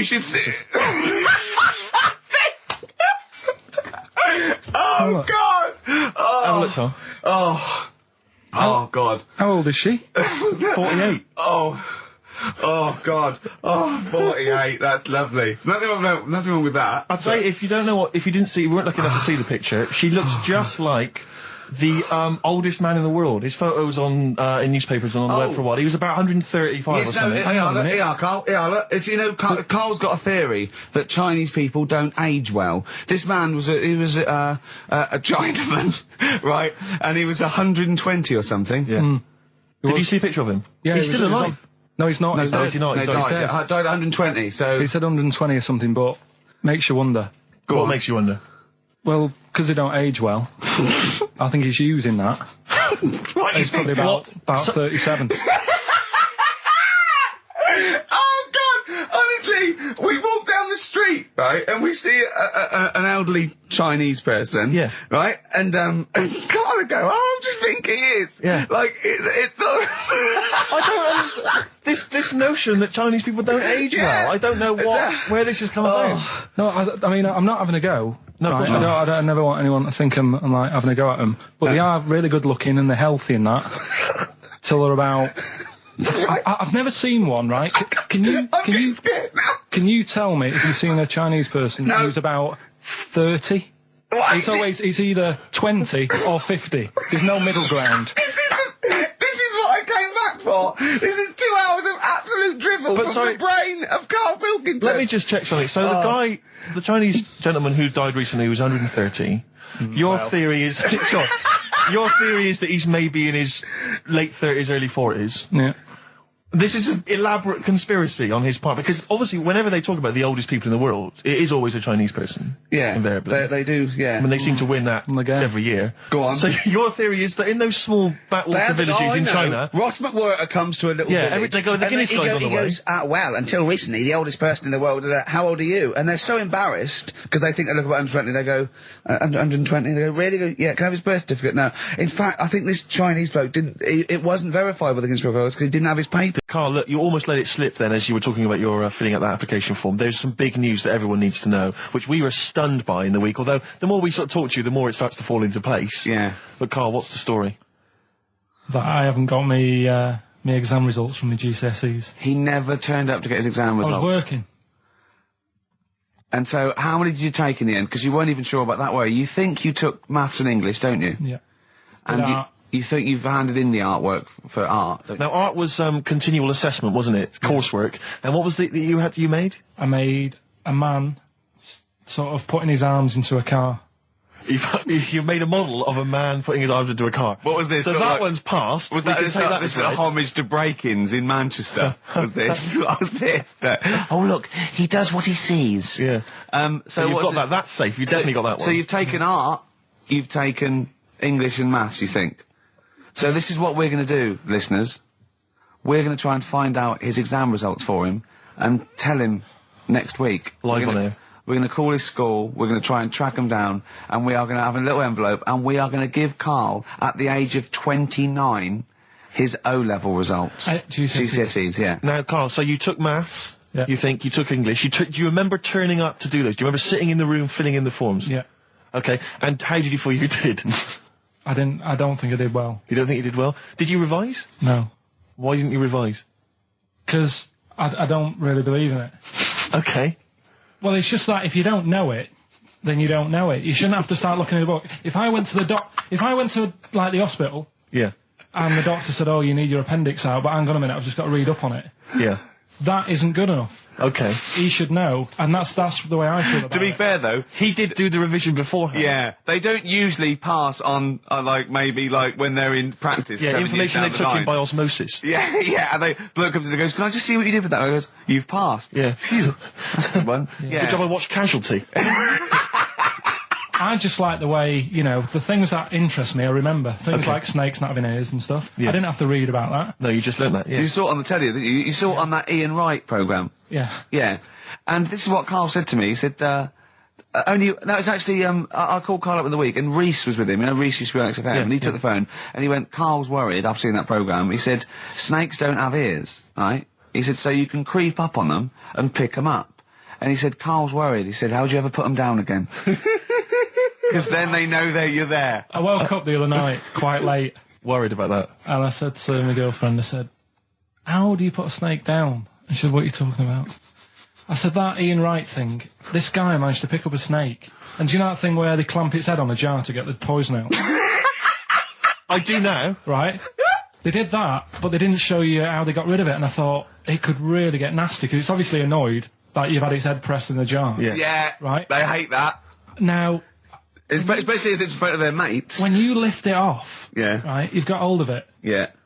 If you go to chuck it down, it's going to turn on you. It's going to go wild, isn't it? So, I just wondered. Well, what you do is you never put it down, Karl. Yeah, that's why that bloke has got about 11 or 12 just carrying him. Exactly. Yeah, you never put it down. You sling it. Who cares? You just throw it, don't you, really far. That's not that. I don't think you should throw. But Karl, listen, don't worry. We're not asking you to get involved with snakes. We're just asking you now. You've done maths, you think? Yeah. Did no revision for that? No. Okay. English. Do you remember what it was? Did they ask you about Shakespeare? Did they ask you about books? I remember, but I must have done it because I thought that was. It was English language, not English literature, wasn't it? So it was like spelling and all that. So was it like a comprehension? You read a passage and had to ask questions on it. Was it? Did you have to write a short essay? I don't know. I can't remember any of that. Okay. I did a science. Okay, physics or chemistry? Physics. All right, well done. And this is all you think? You actually took that? You actually took physics GCSE, you think? You're obliged to do a language, I think. Did you do French? I did French for a bit. But I don't think you are. I don't think you have to do a language. I think you have at GCSE, I think you've got to. Well, English quite good. I think that's his language he did. So you don't know about language? History? Geography? Just what you will find out, won't we? Okay. But you just can't remember. I can't believe you can't remember turning up for these things, because it's quite a big moment in people's lives. It is the thing that you've been working to all of your educational life. On the day that the things came out, I was working as a printer. Okay. And it was a really busy day. A lot of spelling mistakes. It was a really busy day, so you're bound to forget. Yeah, yeah. No, but I had to use gold ink that day. Oh. And it's, I mean, you're not a printer, so you don't know. No, that's the biggie, innit? But it's tough. You've got to really get your rollers clean. Karl, play a record, mate, and good luck with the exam results. Hopefully we'll have them for you by next week. Black Rebel Motorcycle Club, spread your love. It's time to give Karl... You're actually nervous, aren't you? I'm a little bit nervous. Just to recap, Karl is 30 this year. He never went to get his results of his GCSEs. So myself and Steve took it upon ourselves to phone his school, track them down, and we actually got your results. What did you think you took? Did English. Right. Maths. Yeah. Art. Right. And I think I did physics. Okay. Well, you didn't do any of them. Eh? You didn't do any of them. You didn't register. You registered for one exam and took one exam and got results for one exam. So I don't know what you thought you were turning up to, or you weren't registered, or you didn't. You're familiar with the notion of registering for an exam. You have to kind of officially register in order to be eligible. What do you mean, register? I turned up for a couple. Yeah, you can't just show up. You have to register for them. You have to pay this because it costs the school money, so they have had to have paid for you if they thought you were going to pass. You can't just turn up on the day and ask for some paper at the front. I never got a letter telling me that. Well, that's because you were never at school. But you did somehow register or registered for one exam. You registered for history. It's a topic that you've always been interested in. I was saying to Ricky before, World War II, I loved it. Not the actual event. No, the study of just it. all the stuff like, about the Anderson shelters and stuff like that. Yeah. And the bombs and that. And then when I took it, it had nothing to do with that. It was more about the Tudors. So the Second World War didn't come up? You mean there were no questions about the Anderson shelters? Nothing. That's devastating. So what are you expecting the result to be? Is that it? Yeah, it's the only one you took and registered. As far as the school is concerned, or certainly in it's the terms only of one what that they told counts. us. It's the only result. It's the only one that counts. Yeah, you've got... Did you register for yours? Yeah. Yes. I've got certificates and everything. So what, do you do that before the exam? Do you have to go somewhere and sign something, or...? Yeah, you don't check your results and then decide if you want to register. It's not like Millionaire, when you look at the question and go, I think I'll take the money. Yeah. You go... No. But anyway, you must have registered for one, or maybe your teacher put you in for it. I didn't do it. They must have been confident. They must have been confident. They must have thought your best bet was history. Right, so... What did they get? You got an E. Which I think, technically, is a pass. E? It's a bad pass, but there's F, and there's you're not going to be doing a PhD. You can get an F, right, which is fail, and then a U, which is ungraded. Now, I don't know why the U exists, because F means you failed. U is like them going, you not only failed, but you wasted my time. So... We're annoyed that you took this exam. So you thought they'd register me to get an E? Well, they didn't. I think they were hoping. It was rather like you with the lottery. They were hoping for something better than You nothing. see, I assume that the man who registered for that thought he can scrape an E if Anderson shouters come up. Yeah. Well, that's it. You've got... Now, what I'd like to do, Carl, is... I've started your re-education. You've read a book on Rasputin. I'll be asking you a few questions about that later. I've got another book for you to read next week. Next week, I'm not in the mood. What? Not in the mood. Oh, come on. Look, what's that? What does that say? It's that fella, it's the picture of the bloke that he used to use for Citizen Smith. Yeah? Che Guevara. Yeah. Yeah. He was quite happy, I think, when he found out that Robert Lindsay was involved. He went, yeah, of course you can. No worries, yeah. What are your feelings, Carl? What do you think? Are you depressed? I'm just a bit annoyed because I'm sure I turned up for more, so it just wasted me time. Listen, they don't matter. I'm sure you're doing very well. You know, you can educate yourself. GCSEs are merely a step on the ladder to help you, not just for education, but, they're more vocational than anything else. You're doing very well, and you're reading books. Don't worry about it. It's But not can I a suggest concern. something? But if you want, I'll pay for you to take history again. Carl, we'd love to see you get a C or above. And Well, we're I'll willing pay to... for you, and I'll get you some books. Right, now listen. We can, let's get, I reckon, when are the exams? June? Something like that, yeah. We'll try and register next week, and I reckon you can get an A or B. In history. I'm In busy. history. No, don't worry about it, it's just easy. I get you Brody's notes. If Heat magazine, they love you, Carl. They could probably sort something out. They could probably pay for a tutor. They got a lot of money, they sell a lot of magazines. I mean, it is always, almost always, and you found that out, I discovered this, it's always the Tudors and Stuarts. There's no fear for them not coming up. Now, what do you already know about them? You must already know stuff about Henry VIII and Elizabeth. No, because it's too long ago to even get interested in. Do you know what I mean? You can't Is that why you relate to didn't- it. Okay. The Anderson thing, it was like, God, I bet my mum and dad were in an Anderson shelter. This is interesting. What, when they... Oh, my granddad would have, had something to do with this. But the Tudors, it's like, I don't know even if they had a family back then. Play record! If we come back Hang to on, this. hang on. Because I need to introduce the new feature. Yeah, for the I record. don't know if I had a family back then. Carl, You're a listen, let me genius, just Carl. ask you now, right? If you can finish this sentence, we've got a chance. Divorced, beheaded, died. Divorced, beheaded. Died. What is it? We just need to do a little bit of work, but otherwise I think you're going to be fine. It's how you remember what happened to Henry VIII's wives. They're little... Divorced, beheaded, died. Divorced, beheaded.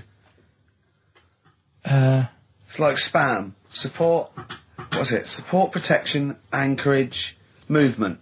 That's You're going to that's nothing to do with the tubes No, and that's to stewards. do with the skeleton.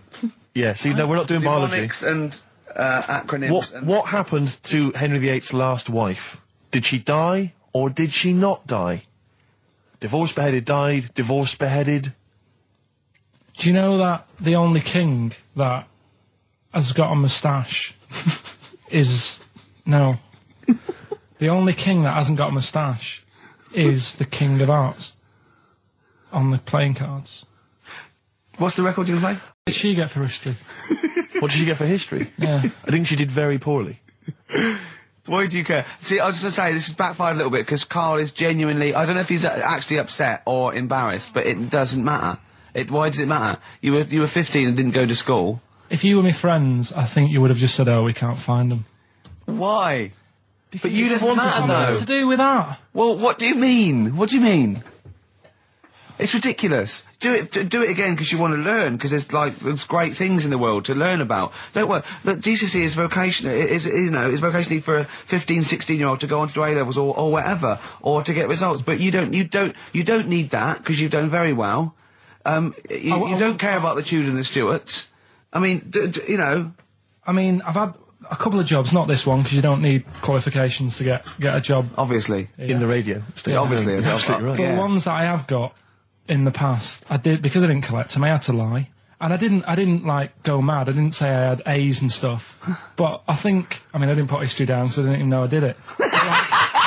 So it's a bonus. I kind of treated myself to like a D and a couple of C's and that, so it's like, well, he's not... I love the fact that Karl even then was honourable. It's like, I'll at least put down the ones I think I took and lie, but the ones I didn't take, I won't lie about. Yeah, and don't give yourself a B. Exactly. If they're going to find out you lied, give yourself a B next time, It could Karl. backfire, couldn't it? I mean, my brother's a bit mental, and he used to do things like go for jobs and say, oh yeah, I've done this before. Like being a mechanic, and he's never even picked up a spanner. And yet, he'd have the confidence to go and try and fix cars. Well, I'm not that daft, but... God, and he... Who do you blame for this? If you want to send a necklace in for Suzanne, that'd be handy. Mm-hmm. Oh, yeah. That's what she wants. Is Suzanne listening today? No, she's out. Right, okay, this is the dilemma. Me and Steve, yesterday, were trying to convince Karl that it would be a good idea to buy Suzanne a Christmas present. Okay? Now, why aren't you going to buy her a Christmas present? Explain, Karl, why you don't think you should buy her a Christmas present. No, well, I've told her I'll get her one, but in the new year. We're going away on holiday and that, so there's no point taking stuff away. Yeah. Going to Lanzarote next week. Just get something in the sales after Christmas for this, yeah. Yeah. Right. And me and Steve were trying to explain to Karl that she would love it if you bought her something on Christmas Day. Yeah, but she knows now. But Knows what? I've told her. So no, she's well, I'm going to getting tell you. Do you know, right, this, dear listener, this was Karl's worry. I said, I bet she's got you something. And Karl was worried in case he got her something and she hadn't got him something. Yeah, he'd be livid. He didn't want to be down. He didn't want to be a present down. Yeah. Look at his face. So buy her a nice necklace. Don't spend, just spend £100, you know, just a little token. We're going away. We're going taking her away on holiday. No, you're not taking her away, are you? What, you're paying for it, are you? Yeah. Are you really? Well, half and half and that. Right. So you're paying for you to go on holiday? That's good of you. So the gift is your company, really? She's done all right. She's done all right. Why do you talk like you're 60 years old? And you've been working down the mines. I don't know, she's done all right. Do you go home to her and say, Suzanne, you're bloody lucky? I mean... You've fallen on your feet. To Look be who fair, you've Rick, got. What? I'm not sure she has done all right. I don't want to be critical, but... Oh, dear. So what are you going to get in the sales? What are you going to get her? Yeah, it depends. I'm thinking... I mean, I'll give her the choice. She can have Kingsley and old Bob Marley. Right, I'll let her decide there. Oh, dear. I can't wait to see you. Where are you going, Lanzarote? Yeah. Where's that? Don't know. Suzanne sorted it out. I said, Lanzarote. I said, is that Africa or is it Spain or Portugal? Just took you. Don't know. What do you mean, don't know? I goes, well, what's the currency? Went, don't know. I said, Suzanne booked this one, did she? Yeah. I thought, where is it? Is Lanzarote African or foreign? Somewhere foreign. I was looking last night, and doesn't look that good. there was like one of the highlights of the things it says you've got to do is go and have. Apparently they've got restaurants in caves and that's like one of the things they say you must do. So, if that's a highlight, do you know what I mean? Right. So I'll do that. Go and see what that's like. Yeah. When you're on the beach, Carl, do you wear the very, very tight Speedos? No. Do you walk What do around you with wear? them? Sort of longish shorts, Yeah. t-shirt on, probably with a sort of a light shirt on top of that. Right, sure. So quite wrapped up then. Covered up. Do you wear a hat? Because obviously the bald head, there's risk of sunburn. No, I just put a bit of lotion on it. Lotion on there. Yeah. Just have a bit of a wander down the beach, have a look. Yeah. See if there's any old blokes with their tackle out and a backpack. A lot to look forward to, so Yeah. well, there you go. Yeah. Well, we're looking forward to finding out how you get on. Yeah, I'll let you And know. Interested to know what she gives you on Christmas Day. Probably get More anything. scintillating chat after this next song. We've had a lot of emails, Carl. I don't want to sort of put a dampener on your Christmas, but a lot of people have been slagging off Lanzarote. One of them just said, well, one of them just, I don't know if I can find It is Canaria, isn't it? It's It is one of the Canaries, isn't it?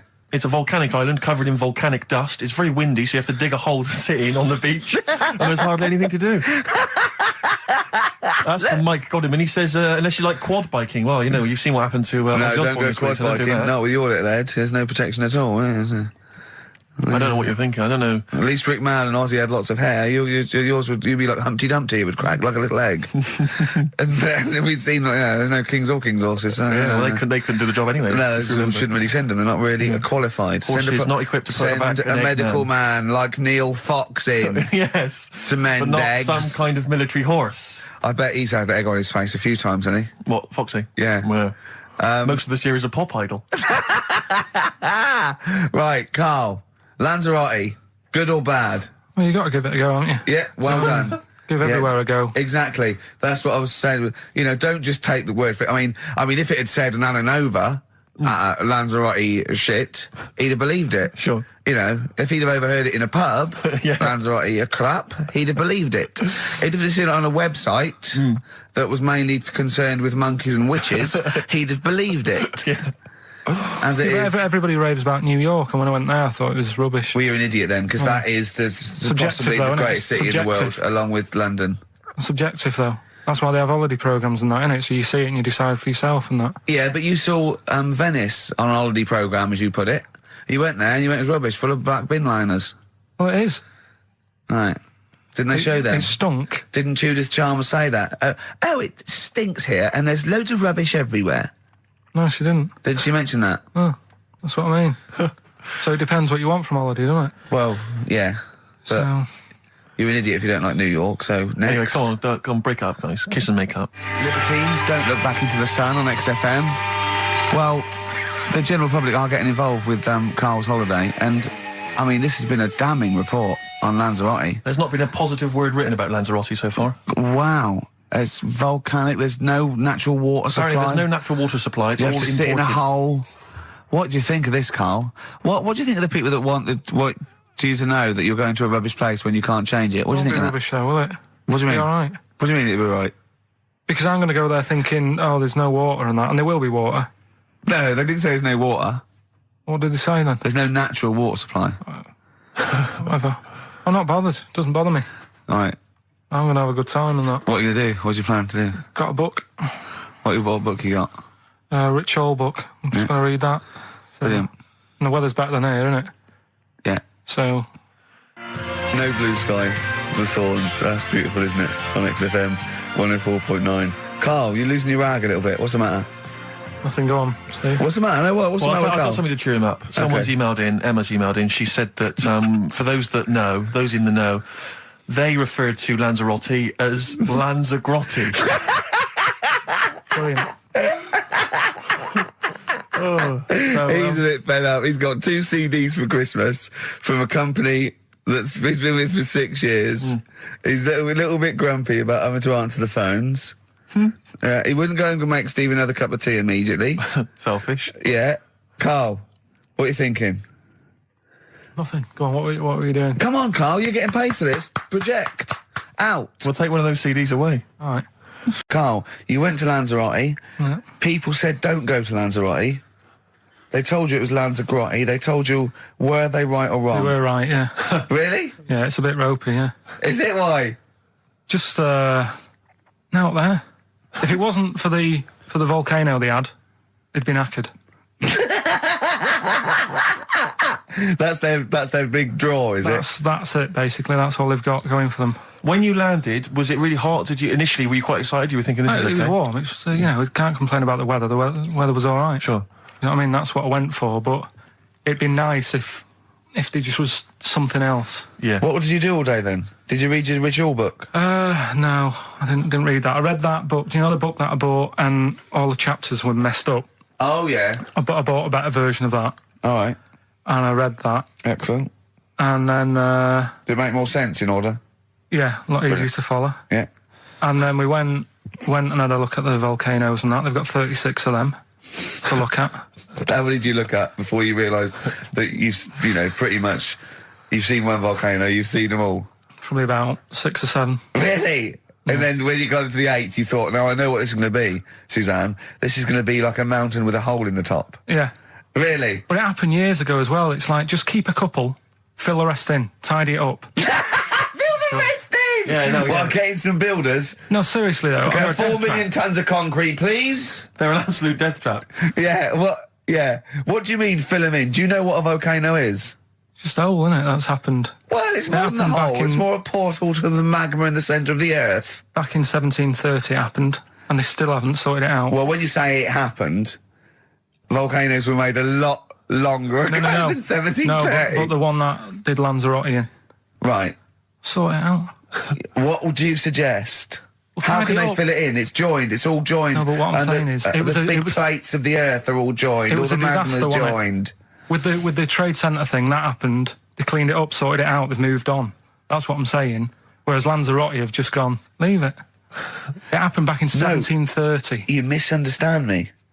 How, in the name of God, can you fill in a volcano? You ignorant twit. No, but it's not just the holes. They've actually left the lava everywhere. That's what I mean. It's not just the big holes. There's lava everywhere. But it's molten rock. They can't just pick it up like they're like a carpet. Put it in the holes. The holes are there ready. Just push it all in. That's what I'm saying. What exactly is there then? Is it just a kind of moon-like kind of surround with just kind of dust and rock? That's exactly what you see. I was there when the Mars thing went wrong. Yeah. I would have just sent a camera crew there, filmed a bit of that, right, and say, here we are, this is it. Ignore the little coffee shop in the background. Right? This is Mars, because that's where it's like, just loads of dust, holes everywhere. Tidy it up. Little round-headed aliens complaining. Whinging. Just like Mars. Yeah. So is there what's the best bit about the holiday? Come on, pretend you're Judith Chalmers.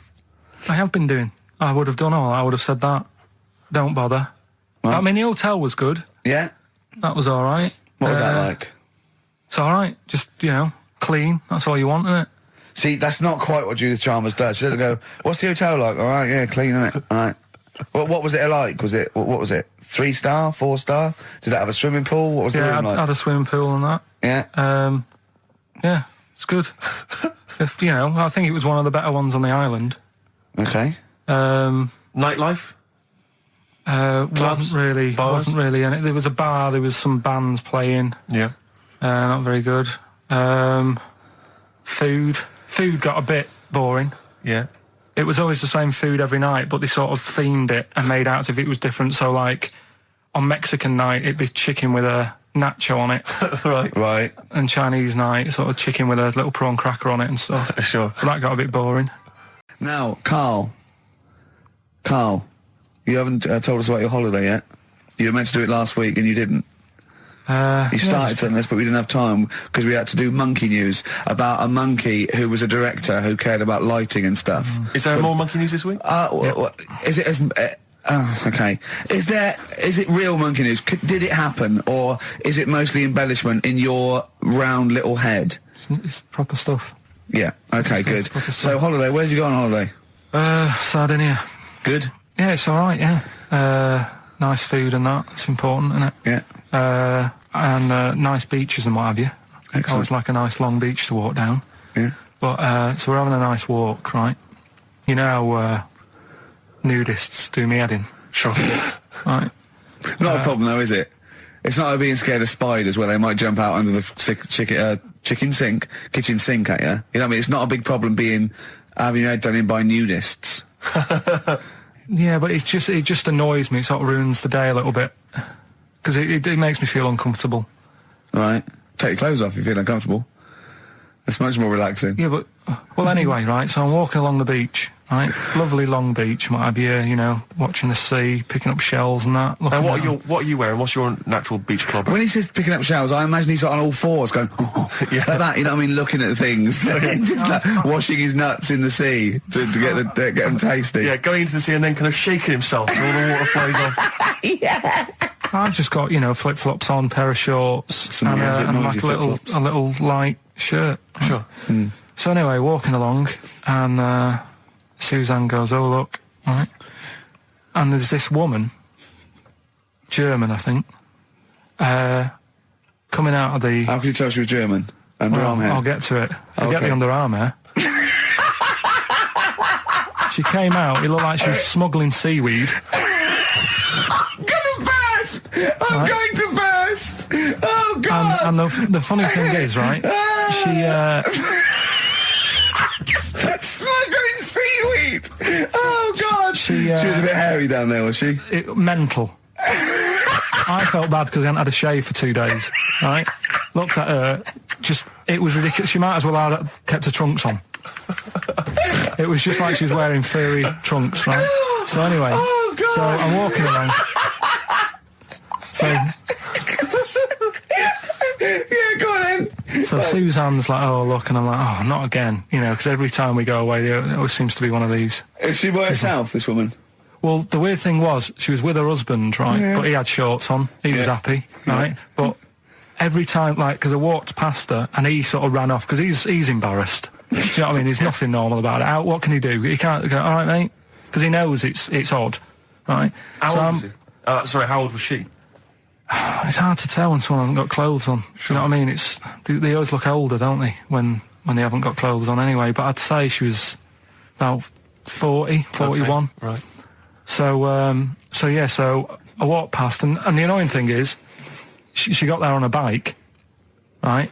No clothes on, little pair of boots next to the bike. So if you can wear boots, just pop some shorts on. You know what I mean? That takes more effort for me, putting boots on.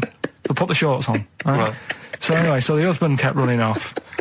I walked past, and I'm getting annoyed because I'm saying, "Well, we've got to walk past them again on the way back." I like the fact that they're scuttling away when Carl walks past. Like when you lift up a bit of sort of iron sheeting in the woods and loads of mice run away. Yeah. It's like whenever Carl goes, that nudists run away. Yeah. Oh, right, okay.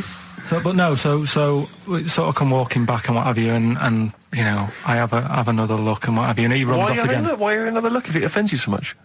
Oh, you might as well just have a look. You know what I mean? It's just putting it on show and what have you. But the interesting thing was, I just wondered whether the husband... If the husband were nude, you'd looked at his tackle. Because remember, when you went to see those two strippers and it was a woman and a man and they whipped their shorts off, you said you looked at his tackle first. I think any bloke would. Wow. You would. You just check it out. It's natural, isn't it? You just go, "Oh, right." So it is normal or whatever. Because you don't know if... you know what I mean? You don't know if what you've got's right until you see someone else's. No, do you know what I mean? Yeah. But anyway, so, but he got us talking, because I was... Then, as soon as I saw her, sort of, day's been ruined a bit, so I'm walking up the beach... It's been ruined! Walking up the beach with Suzanne going, "How does it happen? Do you know what I mean? Why do people do this? What fun are they getting out of it, and what have you?" And, I just was thinking, is there any chance that fella, right, didn't even know that she was a nudist until they went away? Do you know what I mean? Because I said to Suzanne, say if I met Suzanne, it's like we're getting on, yeah, everything's fine. Yeah. And then you go off on holiday and you go, "You haven't got much luggage." And she's like, no, it's fine, this is plenty. And I'm thinking, that's weird. And then we go down the beach and she whips her knickers off. I'd be annoyed, but there's nothing I could do. Do you know what I mean? Sure. So I'm just wondering whether that's what happened to this fella. Every time someone came walking up, he was like, "Oh, God, this is embarrassing." And he kept nipping off.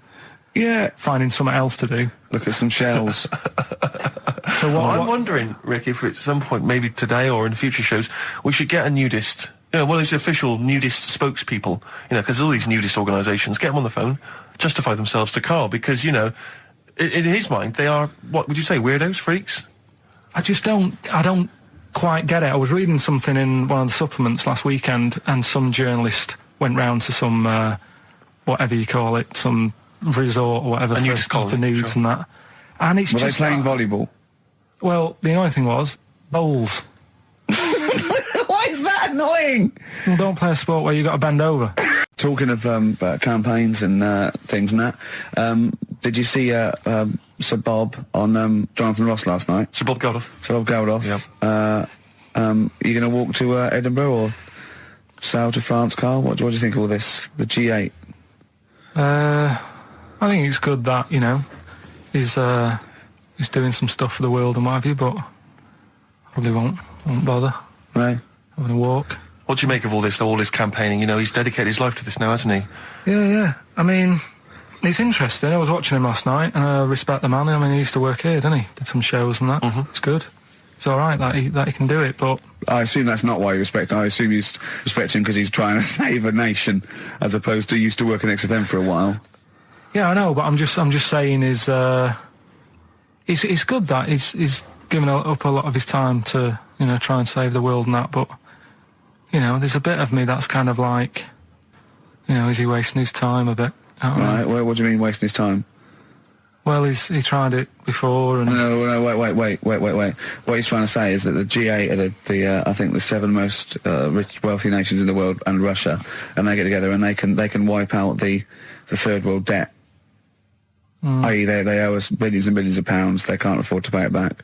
So he's going to say, let's wipe the slate clean and pledge, I think, a lot more aid and stuff to them, isn't it? Mm-hmm. So what do you think of that? But won't they just do it again? Right, what's you thinking? No, I just mean... I knew I had a little diamond in the rough here. I mean, obviously, you know, I admit, I brought this up because I really wanted to know what Karl thought of it. Sure. Yeah, I had ulterior motives. It wasn't just for awareness, for the very worthy cause. It was because I know... Look at him looking at me. Look at him, he looks at me like a cat. Honestly, it's like there's nothing behind those eyes. Right, what do you mean? They're just going to run up the debt again, you think? Well, what I mean is, right, when I was a kid, right, and I wanted to go to the arcade, I'd borrow a quid off my mum, right, and she'd say, don't come back asking for more and what have you. But I'd have a go on a pinball machine or whatever, game on a fruity, and then go back, and she'd go, can I have some more money? And she goes, I gave you a quid before. And I go, I know, but I'm on holiday. And she goes, there you go then. And then I go off and do the same thing. I didn't go, no, I wasted the last one, I'm going to pop this in the bank. Right. So you think that's what's going to happen with... That's a nice metaphor. So what do you think happening there? That the Africans are blowing it down the arcade. Instead of putting it towards a fishing rod, they're blowing it down the arcade. I'm trying to win a watch. Look, I've got 100 goals. I think this thing is dodgy. Yeah. I'm trying to win a fluffy toy. Bob's saying you're never going to get the Snoopy. You're never going to get the Snoopy. It's always going to fall out of the little claw before it gets to the claw top. is not strong enough. Yeah. Do not waste it. No, Midge. Midge, you have to write a song. Write another song, mate. They've blown it down the arcade. Brilliant. Exactly. And I've got a bad back. I've been complaining of a bad back all week. He's been ill. Don't even start we with me. haven't worked this week. He's been ill with the flu. Still not bad. I'll tell you this. I Wednesday morning, I think it was, I woke up and I had the head, the sore throat, the aching body, and I immediately thought I've got the SARS virus. I really did. I genuinely, because I've always been a bit of a hypochondriac. I mean, Ricky pretends to be, but I genuinely was petrified. That doesn't make sense, does it? How can you pretend to be a hypochondriac? No, I am a hypochondriac, and you are genuinely always ill. You always you've always got a bit of a snuffle. So I'm justified in thinking it might be the deadly. You're a sickly virus. child. I don't know what's happened to you. Well, I think it's so much to do with West Country breeding, and you haven't. I don't know. No, he hasn't got normal sort of barriers to sort of flu and cold. His immune system is all shot. Claire, look at him. I'm quite a weak child. Yeah, I know. I'll probably die in a garret having written some bloody brilliant poetry. But then I'll die of consumption. Yeah. But anyway, so I went online to check out what exactly the symptoms of the SARS virus were. And seriously, I did. I was so panicked. So I went straight online, and it was exactly what I had. It is a strain of flu. That's why. Exactly. That was the thing. That's what I had. So I was thinking to myself, because it said the incubation period was between 2 and 7 days. I thought, well, where have I been that I could maybe have got contact with people from? And then I thought, wait a minute, BAFTAs. I think I brushed against a couple of the guys from Banzai. I know. I'm thinking, hang on. Yeah. Wait a minute, that makes sense. Yeah. And so I was suddenly getting a little bit eggy because, I mean, there was a lot of people. There's like 1,500 people at the BAFTAs. So, I mean, any one of them could be carrying it. Yeah. So I was really just panicked. But, you know, I didn't immediately rush to the doctors. No. Because you've got to wait for ages down there. Dr. Shah's brilliant, but you've got to queue up for ages because it's down in Swiss Cottage where I live. And I'll tell you, there's some dregs in there in the waiting room. Oh, man alive. People who've just gone in there to read the magazines.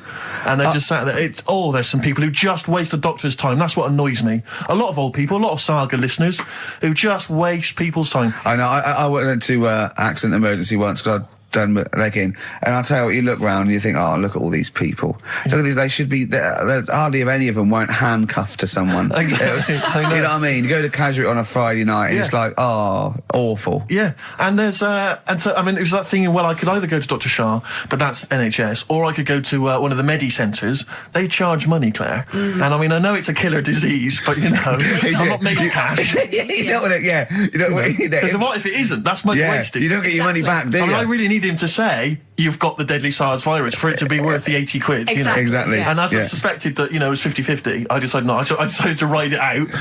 And thankfully, so far, I've not died. Looking all right. What I really want to talk about was Ricky's white suit. Oh, yeah. Okay, well, listen. Classic. Well, let me explain. Wow. Never mind all that. One, it's actually, I bought it for a photo shoot because I'm doing this thing. I've got a DVD coming out in October, and I'm doing a spoof of the front cover of Thriller. So I bought a white suit, and I got it right. And I thought, well, I might as well wear that then now and get it dry clean. I thought you blagged and it. I thought when I put it on, I thought I looked a bit like Sean Connery as James Bond. Apparently, I looked like Tattoo from Fantasy Island.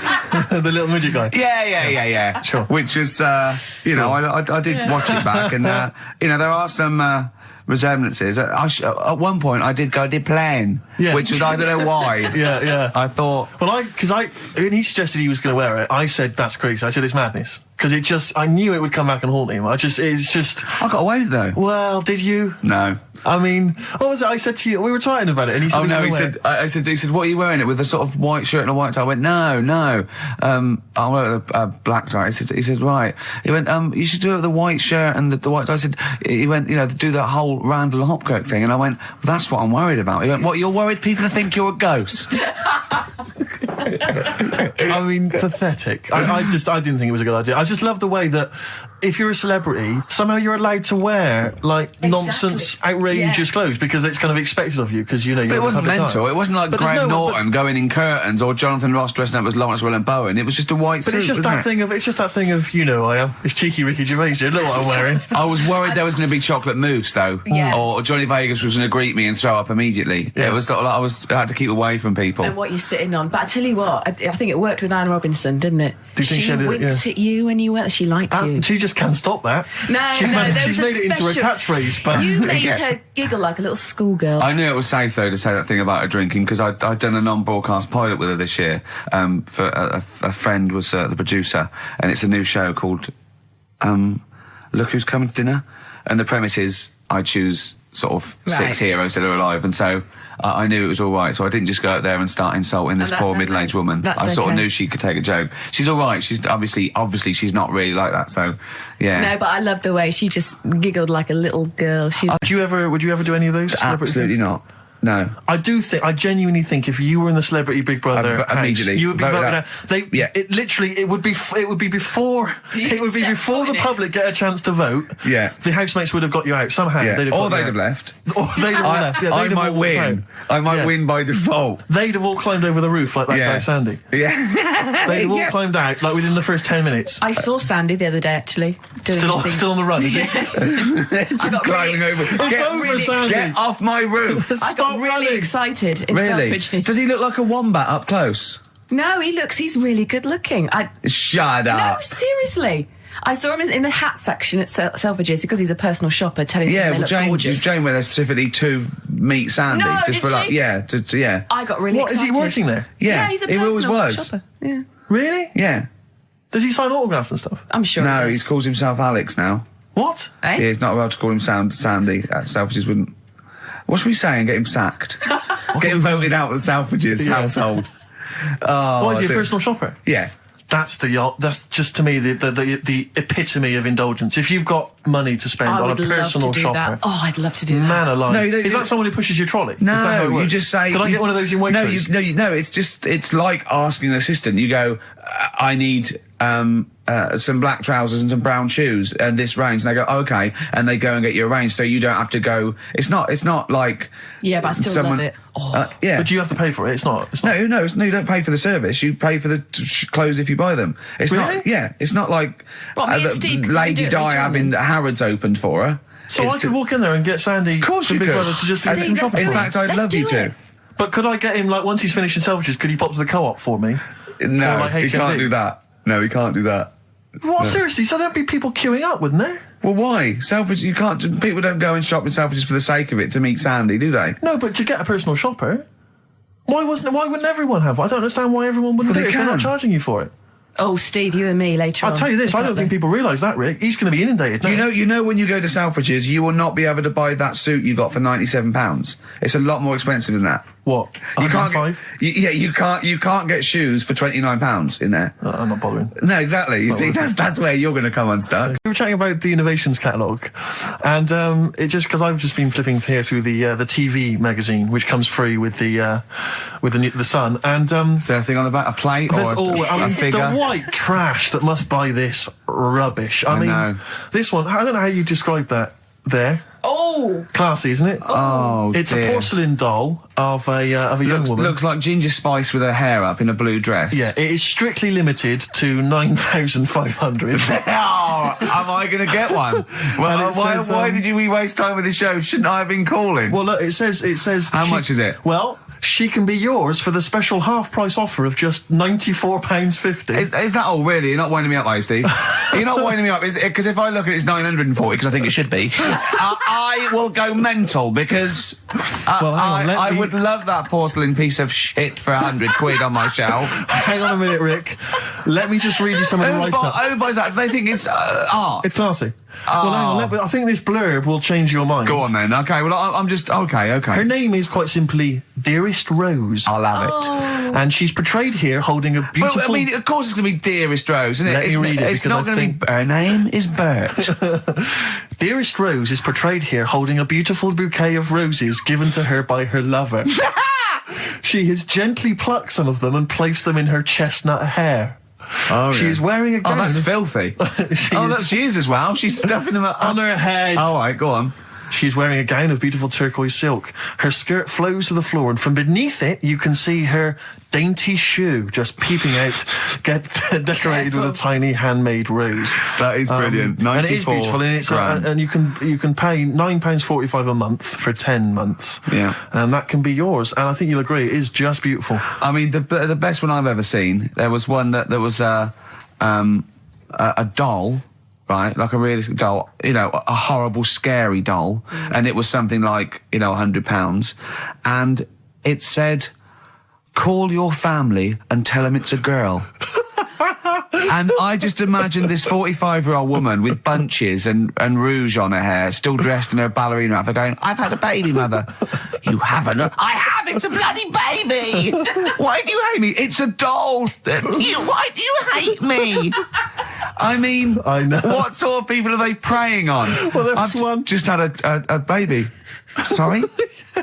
Call the doctor. Call the doctor. Don't call the doctor. I've had a bloody baby. Well, I remember seeing one which just was extraordinary. I mean, again, I'm thinking specifically of the people that buy it. It was about 3 foot tall. Yeah. It was, I think, again, made of porcelain or possibly plastic. It was a baby. It was like a kind of 1-year-old baby. Like, that was the design. Wearing a Harley Davidson biker outfit. The leather cap, the jacket, the nappy. Rather like Marlon Brando did in The Wild Bunch. Unbelievable. Oh, dear. I mean, the scum. I saw recently, flipping through one, it was wedding rings. There was a selection of exclusive wedding rings. Imagine getting down on one knee and giving your beloved a themed Lord of the Ring wedding ring. Oh, that is brilliant. Will you be my wife? Better still, my troll. Oh, dear. The scum that they're preying on, like you say. I mean, unbelievable. It's those sort of houses that I remember. going into as a child sometimes when you met a friend from school, and you'd go into their house, and it was like a shrine. I remember some people kept the polythene on their three-piece suite. Yeah. There was some when you weren't allowed in the front room. Like, we couldn't go in the front room. And it's sort of, you look around and there's all these dolls and that, and it's just like, oh God, scary. What in God's name happens in this house after dark? Well, that's about it from us, isn't it? We got, to be honest, I didn't miss Karl at all. I didn't miss Karl. I felt we worked harder. We did a better show without him. I think he's dead wood. Well, I think that we should, tell him that we don't need him. If he turns up, it's fine. If not, you know what I mean? Yeah. Because that will wind him up. Oh, he'll be livid. If you could send, could you send Karl emails saying to Ricky or something, because he gets all those, doesn't he? Or to Karl saying the show was better without Karl. Yeah. Can you please do that for us? We'll tell him the truth. He'll hear it. He'll come back and hear it. So we know it's a wind up. But I just want to see his crushed little face Monday. Is if you can send as many emails as possible saying this show was better without Karl. Yeah. I will be grateful, and I promise I'll tell him the truth next week. Do you think I can do that for us? I think so. Is it karl.pilkington@xfm.co.uk? Yeah. And it's Karl with a K. Yeah, Karl with a K. And send some to me, because he'll read those next week as well. Yeah, ricky.gervais@xfm.co.uk. Yeah, Just send some to me as well. And pass them on, pass them on, yeah. And to the head of XFM. Oh, what's his one? Yeah. Because we won't get in trouble, because obviously Andrew's listening, so he knows it's a joke. But Andrew.phillips@xfm.co.uk. In fact, could you send a load? Marketing manager Charlotte Susan at XFM. Yeah, Andrew.phillips@xfm.co.uk. Just saying, it's so much better without Karl, because it's got a bit self-indulgent. He just does his same old stuff about Auntie Nora farting, and it's not big and it's not clever, and the man's a fool. Yeah. So if you do something like that, make stuff up as well. Thanks very much. Rick, I don't know, I just wanted to bring your attention to this. Someone passed this on to me. It's from the Guardian's media website. There has a sort of website that's dedicated to kind of media information. Is this about our complaint? Well, the headline is "Comedian Rapped Over Radio Innuendo." Right. Jessica Hodgson has written the article. Are you familiar with this? Have you seen this? Be careful now, because we actually got a complaint. A lot of people don't know this. We got a complaint upheld, and all of this we're very sorry. We didn't mean to offend, and it was a while ago. So we are going to be very careful. Karl's getting very nervous. We're just going to read out. We're not going to editorialise Karl. We're just going to read out what the Guardian printed about us. All right? Okay. Comedian Ricky Gervais has had a dressing down from a broadcasting watchdog for his repeated use of the word cock in a lunchtime radio show. That's all right. That's what it says. Fine, Karl. that's what he's not going to say it again. He's not. Yeah. Go on. Imagine this is the news and I'm reading it. Yeah. The Broadcasting Standards Commission upheld a complaint against the comedian for coarse sexual innuendo in the programme on London station XFM. The Commission acknowledged that the presenter's remarks were intended to be humorous, but took the view that the amount and detail of the coarse sexual innuendo had exceeded acceptable boundaries for broadcast, said the BSC in a statement. The complaint objected to a section in the Comics Saturday afternoon show when he discussed the different meanings of the word cock. Gervais wondered aloud whether the word was acceptable when discussing birds, but not the male sexual organ. A BSC spokesman said the comedian went on and on about it for nearly 5 minutes. XFM, a self-styled alternative radio station, said in its defence that its remit was to provide cutting-edge programmes for a youth audience. The station said the programme's brief was to include elements of alternative comedy within certain shows that would not fit within a more mainstream radio station format. In this particular show, it was not the presenter's intention to shock when they took a humorous look at how the English language could be construed in different ways within different contexts. Gervais, whose big break was on Channel 4's 11 o'clock show, has shot to household status through the portrayal of David Brent, the middle manager from hell in BBC Two's cult show The Office. Just in case you didn't know who I was talking about. Yeah, he's a household name, but they just thought... You might not have heard of him, but he is a household name. Now, that's good. That's good reporting, and they're quite right about it. And just to remind people, it was when Steve said the only bird that hasn't got a penis is the swan, and I went on about the male bird being called the cock, but I couldn't use that to mean, and it was childish. But what annoys me is, I'm sure I've heard things on like Radio 1 like that. Oh, what's what's her name in the morning? Sarah Cox. Yeah, and as there's a DJ like Karl Cox. Yeah, so you got Karl. What's the matter? I'm just saying. You're just saying there's a pair of DJs on. Yeah, but we've done this. And what are you talking about? We're just talking about names. They're just saying the names. Now, I love Cox in the morning. You're a big fan of Cox. And at night. What's the matter with you? Come on, Karl.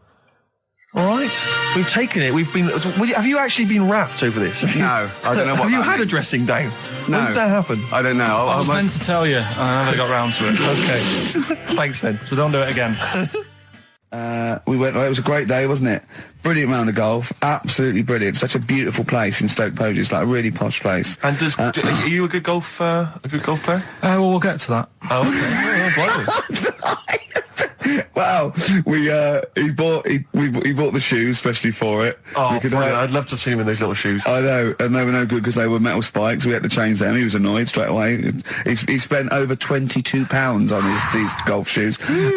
We hired a buggy that was brilliant fun. I was bombing along, wasn't I? I don't drive, but it was great on that buggy. Well, you've been on a buggy with me, and you were a bit scared. Yeah. What? I nearly killed us once. I was just taking banks and things, but you don't see sort of bunkers, and he'd scream and go, "Stop!" And he'd put his foot down the brake, and then I reversed. At one point, he sort of did a handbrake turn next to the lake, and then we had to reverse, right? And you just flick a switch and put your foot down. He did that without looking. I look behind, there's a big oak tree there. He screams, "Watch the tree!" Right? So Dukes of Hazzard.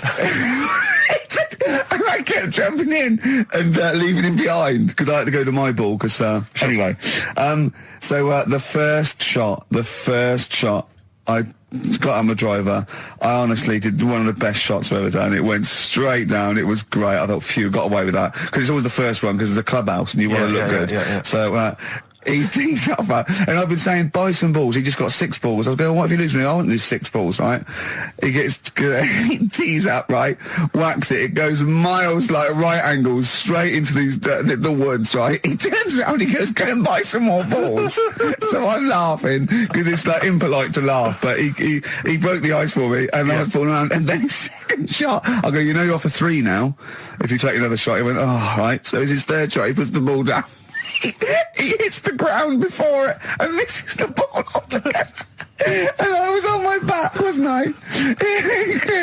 Unbelievable. Actually rolling about on his back. And we were terrible. I went round 107. He went round in like 119 or something. Sure. It was just rubbish. How long did it take? 5 hours. Of course. And there was no one around, luckily. But it was fantastic. So then we go and have our meal. What annoys me, I said, right, I'll go for a run. He went, I'll have a bath. I said, I'll see you at 7:45. At 7:55, I have to call him. He's not ready, so he's let me down there. I can't stand lateness or laziness. You hate lateness. Yeah, and he's let me down. Do you know his excuse? He fell asleep in the bath because there was no light bulb. There's no light bulb in the bathroom. So instantly he fell asleep, and he was late. No, do you know what I mean though, Steve? If you're sort of like nice and warm and what have you, I was tired anyway. I've been stressed out for 4.5 hours, right? My life flashed in front of me a few times in that buggy. So it's all sort of wears you down a bit. I thought, right, I've got a headache. You're going for your run. I'm going to have a bath. I walk in, put the light on. For some reason it didn't come on, but I thought, it's all right. I'll just... doesn't matter. You can have a bath in the summer, so it's light anyway. Well, there's no windows in the bathroom, so... So you were in the darkness? So I'm in the darkness. I nod off because I'm shattered. He calls up, hassling me. So I said, well, it doesn't normally take that long for me because, I haven't got, like, long hair. I've got a dryer and so I can sort of one wipe. Yeah. He's already 10 minutes late, though, when I called. Well, 10 minutes. 10 minutes. Late. This is late, this. Next. Doesn't matter. Dinner wasn't until 7:15, so we had, like, another 20 minutes anyway, so it doesn't really matter. Yeah, but we said 7:45. So he's calling up, hurry up. So I said, yeah, all right. So I get out and dry and like my tackle and what have you. Calls back again 30 seconds later. No, I don't. I don't like that. You're not going to do that, no. Give it a wipe. 30 seconds later, come on. So I end up going downstairs to the meal area, naked, with a wet shirt on and wet socks. I've got headache as it is. Meant to be a relaxing weekend. That's it. At 9, I'm Ricky Gervais, with me Steve Merchant and Karl Pilkington. So let's just get this right. What did Karl say? He's just specifically giving those words again. He said, they reckon, and I said, I'm going to bed. He went, no, really? I said, no, I'm going to bed, Karl. There's no point now, because, it's just like you're talking gobbledygook. You know what I mean? I might as well talk to a pot plant. Yeah. He said, in the future, they reckon, I don't know who they are. Sure. I don't know, people who post things on the internet that he reads, I think. The Telegraph. Anyway, complete the sentence. They reckon that in the future you'll be able to wake up. I love it. There's a little scenario, an embellishment, like this little. Oh, hello, darling. It's your yogurt. Hello. You'll be able to wake up and eat a yogurt you can have a chat with. All right. Well, thanks for that, Rick. I'm looking at you. I'm going to throw that over to Karl. Right. It's when I was away on holiday, right? I don't normally buy the Telegraph because it's too big and that, innit? So, but they were giving it away for free on the plane, so I thought, ding dong, might as well have it. Mm-hmm. And I saw a couple of things in it. I thought that would be interesting. I saw this thing about the future, and it was talking about evolution and what have you, right, which I always find weird, because I always think that maybe we've sort of done it wrong anyway. Do you know what I mean? I sometimes think... by definition, evolution can't get things wrong. Things change, that it's not successful, it can't pass on its genetic material, but if you're around, it's working. If you're around, it's working. Slugs are as evolved as they need to be. Slugs are as evolved as you. And well, me. that's true enough. Yeah, no disrespect, but it works. It works. Sorry, they're but around. anyway, what's your point, Carl?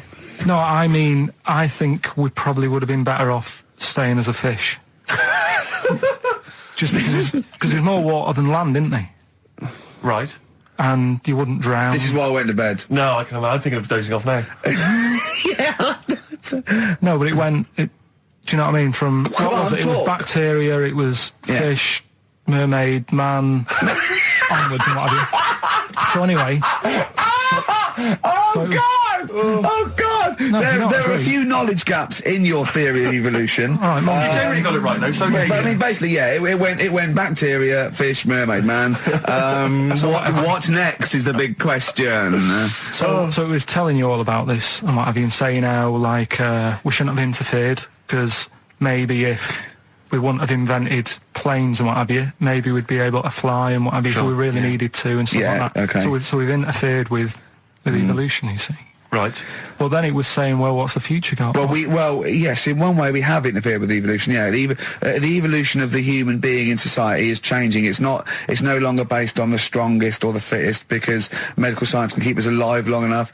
People can pass on their genetic material where without this civilization they wouldn't have been able to. So yeah, there are different parameters, there are different pressures, there are different things that say whether we're going to pass on our genetic material or not. Okay, so in that sense you're right. And that, Rick, as far as I'm aware, has led to a yoghurt that you can eat and have a conversation with. So this is what it was saying. It was just saying, we're living in mad times and that. There's a lot of weird stuff going on. One of which is... And the fellow was just saying, with computers and stuff like that, the way it is, we'll be able to wake up... Go on. Have a chat with your yoghurt and have something to eat. What do you mean, have a chat with your yoghurt? Because of the amount of... you have them yoghurts already, those friendly yoghurts. Those bacteria-friendly ones, so this is just a really friendly one. Yeah, they don't... Oh, God! I'm my best! Do you know what, sometimes, Carl, I think that we're having a chat with a yoghurt. Do you know there can't be any difference. Yeah, but then I'm always reminded that would be more entertaining. That would be more informative. God! XFM. Well, you took too long to answer it. There's a vicar in... Australia who started sort of doing his services and all that in nude. Hot, isn't it, out there? Yeah, where'd you get the churches aren't. Churches are pretty cold. It was on some website. Of course it was. Yep. Just saying about a vicar and that who's there's a lot of nudists and that who want to get married. Do it, don't mess about with the wedding dress and that. Just snip up. Cheaper, isn't it? Well, I suppose it's so. I suppose if you believe in God, you believe that that's the way to be, innit? Because Adam and Eve and that. Yeah, but then in Adam and Eve, the shame made us dress up, didn't it? Yeah. Eating the apple and things. Yeah, but God didn't want that, did he? No, he wanted to see it all. He was loving it. He was having a whale of time getting a life full of all of that, and then the snake said, cover yourself up. Stitched him right up. Yeah. So if you believe in God, which clearly I don't, do you believe in God, Carl? Don't know, I don't really worry about it. It was ages ago, wasn't it? So, if it's about, whatever. Not that bothered. Adam and Eve is pretty interesting though, isn't it? It's not, well, how is it interesting? He made man out of dust. Then just because he could, he's having a laugh. Then he made her out of one of his ribs. Again, he'd like to vary it a little bit. Then they had 2 sons, which gave rise to the entire human race. What was going on there then? What would have happened if they didn't get on? That's interesting. Sometimes with pandas, they don't fancy the other one, do they? They go, well, that's my choice. One. You've brought me one panda from Lisbon Zoo, and I've got to shag that. What if I don't fancy it? What if they bring in a right slapper? Do you think what if it's the equivalent of like Love Island, Well, I whatever it's imagine called? it was like Celebrity Love Island. Yeah, and they're going, I am not shagging that slapper. Every panda in the world has seen that dirty old mott in magazines. Why am I meant to mate with it? I've got some dignity. Are you talking about Adam there or Panda? Was that... Well, either is fine, I suppose. No, Do you think pandas. that Adam had any say? When God was making Eve, was he saying, can make the boobs a bit bigger, would you? And then... I'm a blonde guy, I'm into blondes, really. I mean, I don't know, did he have any input, or was it just... I don't know. Well, I suppose it was one of his ribs. I know, but it's probably restricted. You go, well, I'm working with a rib, Adam. Give me a break. There's only so many things I can do. Well, he's probably in kind of intensive care, wasn't he? With the whole. They go, well, I can't just keep making the boobs and things bigger because their legs will get short. I don't mind short legs. Yeah, make the legs longer. I don't mind no legs. I don't mind no legs. As long as the boobs are sizable. I tell you what's weird though, Steve. Right? Everyone's heard of like Adam and Eve. Yeah. What's the surname? Yeah, where'd they get their post from? Unbelievable. Wild Horses by the Rolling Stones on XFM 104.9. Well, I think the listening public would have enjoyed Knob News there. Oh. So, I mean, there was a lot of Knob News this week. I was surprised. You know, I would have thought it would be hard sometimes to get Knob News together, but... I would have thought it would have been part of a bigger news programme, but, I mean, I don't think we'd dedicate a whole sort of, like John Craven's news round. Yeah. A whole 5 minutes to knob-related news. Yeah. There was other news, was there, in the week at all? Carl, it wasn't just all knob-related, you didn't just research. No, they're the ones that sort of stand out. There was Christ on a crisp. Right, what's that? That's obviously a crisp that someone vaguely thinks looks a bit like Robert Powell. Yeah. Yeah, what a load of twaddle, yeah. There was a bloke who can blow up balloons using his ears. What do you mean? Look at him. Well, it's all connected, isn't it? That's, you're just redirecting it, aren't you? Pointless, though, isn't it? It is pointless. No, I'm sort of downplaying it like it's no big deal, but it is pretty impressive. It's not. When was the last time you blew up a balloon? Oh, I don't know. That's what I mean. It's not needed. It's not impressive. That's what I mean. That's why. But you could say that about any form of sort of like bizarre entertainment. I don't think you have to hang yourself from hooks, but a lot of people go and see Jim Rose Circus. I mean, I wouldn't. I don't see the... But would you go and see that? What, a man blowing up balloons did? No. If it was a mate of mine, I'd go, do that thing you can do. To a group of new friends, I go, all right, then I'd get on with it. You know, to me, it's below an average card trick doing something like that. Apparently, though, he does make balloon animals with his penis, so... Which is pretty good, isn't it? Him up with his ears, so. It's always a snake. It's a little snake. I go, yeah, well done. Back to the news. The Kinks, Better Things on XFM 104.9, Steve Merchant, Ricky Gervais, Karl Pilkington. But do you know this, we're talking about the leech thing. Sure. Right. You're saying put them in a blender. I'm not saying that. Well, someone did. Yeah. Why were they doing that in the first place? Do you know what I mean? How did they find out that if you put leeches in a blender? I don't know. They probably kept notes. I don't know. No. But what made them? Were they just having a laugh? What made them go? Yeah, was it a party? It was a couple of 40-year-olds. They were at a party. It was a couple of research scientists. They'd been given £1 million, and the boss was coming around to say, "What are you doing?" And they were just making a smoothie, and they went, "Quick, Mr. Yakamoto's come round. Throw in some leeches." What are you doing? Just leeching. Just feeding these leeches to some other leeches. All right, well, that looks like science. I'm off. Well, that's what Here's another £1 million for next year. Bye. Yeah. That's how they work, though, isn't it? A lot of these scientists. That's exactly how they work. I'm just saying they're getting away with murder. Go on. Well, just the way they do sort of spend. And you can't say anything in front of him because everything's got a point with him. You can't have a conversation with Carl. I woke up this morning, feeling fine. It's not a blues song, and I turned my phone on, and it was from Carl, and it went, "Forget it, I've made my mind up," and I thought, wow, what is that? And I forget it, I've made my mind. I went, "Carl, what is it?" He went, "Oh no, it's about the text I sent you last night." I went, "Well, what was it? I just got this text." He went, I was just wondering, I was thinking last night." He said, "Supposing you had to have your hands removed." Sure. Right?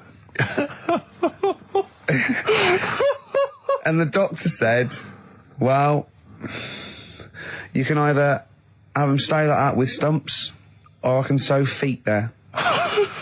What would you have? And I was bleary-eyed, and I went, the stumps? He went, yeah. I went, all right? He went, yeah. And then what was his follow-up text to that? And then I got the text, it was obviously before it, and it went, and it was like quite serious. What would you do if surgery not doing with your hands? Would you have stumps or the feet? Right? Now the way, when I said he's made his mind up, and I went the stumps, he went, yeah. I think secretly he decided on the feet, but was too embarrassed to tell me. There's a little bit of what would you do?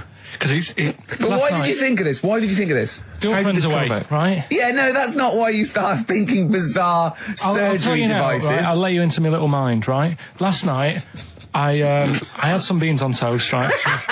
She was away. It's good already. She was away, she had some beans on toast, she went wild. Yeah. Right? Now, I was stood up, I live on on a high street, right? So I'm washing up, I'm looking out the window. First thing that had me attention is, I can look into other people's flats, right? Yeah. And it was weird how all these different lives were going on, I was watching them, and everybody had the telly on and was watching Volcano, right? Which was on last night. Right. And I thought, oh, that's weird, right? I can see them all watching it. And it was like a little Chinese lad who was dancing around in some underpants. Yeah. And then there's a little old woman who lives downstairs who was reading a book, and she's always reading a book every night. And it's like, I have a better life than her. And then there's like some sort of bouncer who's always getting ready to go out late at night with all the black on. He looks like a bouncer. So I was watching all this life going on. I thought, did you witness a murder while you were doing this? Yeah. It was like that sort of Sliver film where that bloke had loads of tellies watching people's lives. So that was going on in my mind. And then I was washing up, and I picked up the plate, and I thought, oh, it's amazing, isn't it? The human body, the way you can just sort of, you know, I want to pick that up, and you do. Yeah. And the way your hands work, right? Yeah. You've got 5 little digits, but it's just the right amount to do to do what you've got to do, right? So I'm cleaning the plate. Sorry, Carl, stop. It's just the right amount. Might be one of the most genius things I've ever heard said. I would love David Attenborough to phone you up and say, Carl, how do I word this about the evolution of the mammalian front limb? Just go, we'll just say it's the right amount. But it is. One of course extra it would is. get in the way. Yeah. And one less would just make it that little bit more tricky when picking up a bit of a slippery dish. Sure, or buying gloves. Yeah. And his mum, right, was like obsessed with cleaning. And I was never allowed in their flat. He makes the place look untidy. So she used to, I don't know if it was just me or all his mates, but I used to turn up and she goes, yeah, he is in, but you know what you've got to do? And I used to have to go round the side of his flat, and he had a computer, right, which I used to play. I didn't have one at that point, but he had one. And I used to have to go round the side of the flat and stand at his bedroom window with his window open, and I'd be sort of leaning in playing the game. You are joking. I'm not. His mum. You had the weirdest upbringing I've ever heard. The things you were willing to do. It's the strangest. What is this town like? No, I stopped going once. Was there always music? Right? There's the horse in the house there. Oh, look at these 2 kids with big heads and webbed feet. All right, Ronnie. All right, Reggie. What was it like? She was obsessed. It is like you've grown up in a cartoon made for children. Yeah. No, his mum was really obsessed with cleaning. Can I play it through his window? I used to. Mrs. Ramsbottom, can I play it through Mark's window? Aye, you know what you have to do. She used to be up till about 3 in the morning. Pilkington again? Have you washed your hands? Well, up till 3 in the morning, washing. She used to be up doing the tiles in the kitchen. Washing until 3 in the morning? It was at 3 in the morning. And for ages and ages, that saying that out on the tiles, I used to think that came from, like, his mum. Because she was out, like, cleaning them late. So, till I was about 13, I thought that saying, out late, on the tiles, was... And now you're not confused by anything. Well... There's no misunderstandings in your life now, is there? See the grass, seen the light. I just think of people... sort of other Saturday going, you coming shopping? I go, I can't, I'm listening to XFM, there might be some monkey news. And they waited 2 hours for that. What sort of a show has a feature called Monkey News? Well, I have to say, the monkey story has been corroborated. Which one? Well, this one, it says, police in Britain this week are on the lookout for a very different kind of burglar. A chimpanzee who has been sighted breaking into a house in Hackney, stealing a mobile phone and leaving. The chimp is also the prime suspect in a break and entry in a nearby house where part of a radio was taken. One policeman stated that it might have been trained to steal, but a monkey's not going to think, that's a mobile phone, I'll just have that. Look at Carl's face. Yeah. Fact. That's fact. WC, featuring Snoop, The Streets on XFM 104.9, Ricky Gervais, Steve Merchant, Karl Pilkington. I think we should kick off with a bit of a competition. I think we should get the listeners involved here. Phone up if you want to play XF Family Fortunes. Now, a lot of people, of course, won't be familiar with this because we played this in the very early days of XFM. Yeah. Do you want to explain the rules, or do you just want people to phone in? It's like Family Fortunes. We need two of you. I asked Do you remember we discussed this before? You can't say that. Yeah. And so get two on the line. You're competing against each other, and so it's fingers on the buzzers. Will you stop chewing, picking your teeth? I mean, even if the listeners can't hear, it really annoys me. It is a bit like having a chimp in the room. Do you know what I mean, Carl? Right. Have you ever seen him eat hot food? No. Honestly, it is like a chimp. Oh,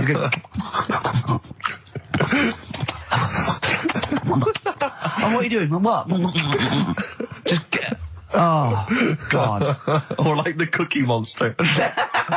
Yeah. Oh, God. I'm never annoying, Carl, so why are you? Do you know what I mean, Steve? You're so annoying. I'd say, have you been with him for trying to have lunch with Ricky? Yeah. It's the hardest thing possible. Yeah. You wander around for hours.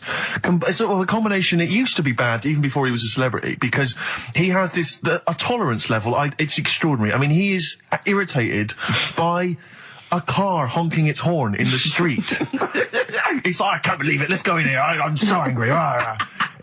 He gets annoyed by police sirens, by rain, wind, birds in the air, other people in the streets. They're the most annoying. Children particularly, whether they're in a school playground we happen to be walking past, whether they're on TV. It's just noise that isn't mine. Well, I know, but this is the thing. You are the most irritating man I've ever met, without a shadow of a doubt. I mean, you know that, Carl, don't you? I mean, noises he makes. It's extraordinary. I mean, I've been editing some behind-the-scenes footage we shot of making the second series of The Office. It's extraordinary. I've had to cut sequences out involving Ricky because they'll just think he's a gibber, just think he's an idiot, like some kind of puppet that the rest of us are controlling, because he's shouting, he's whistling, he's honking, he's making noises, he's dancing around. It's extraordinary. And if you're out trying to find somewhere to eat with him, all these irritants, all these annoyances, and it's, that music's too loud, I don't like that particular song, I'm not going in there, there's more than 8 people in that cafe, I'm not going in there. It's just extraordinary. I think we need a woman.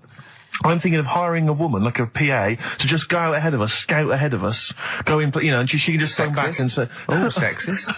Oh. Or a guy. Oh, that's... Or a fella. Oh, sexist. Or a fella. Just to scout ahead. Oh, I'm phone thinking back. of hiring a woman, subservient role. We couldn't hire him. Oh, no. Oh, sexist. Well, that or a chance to meet a woman.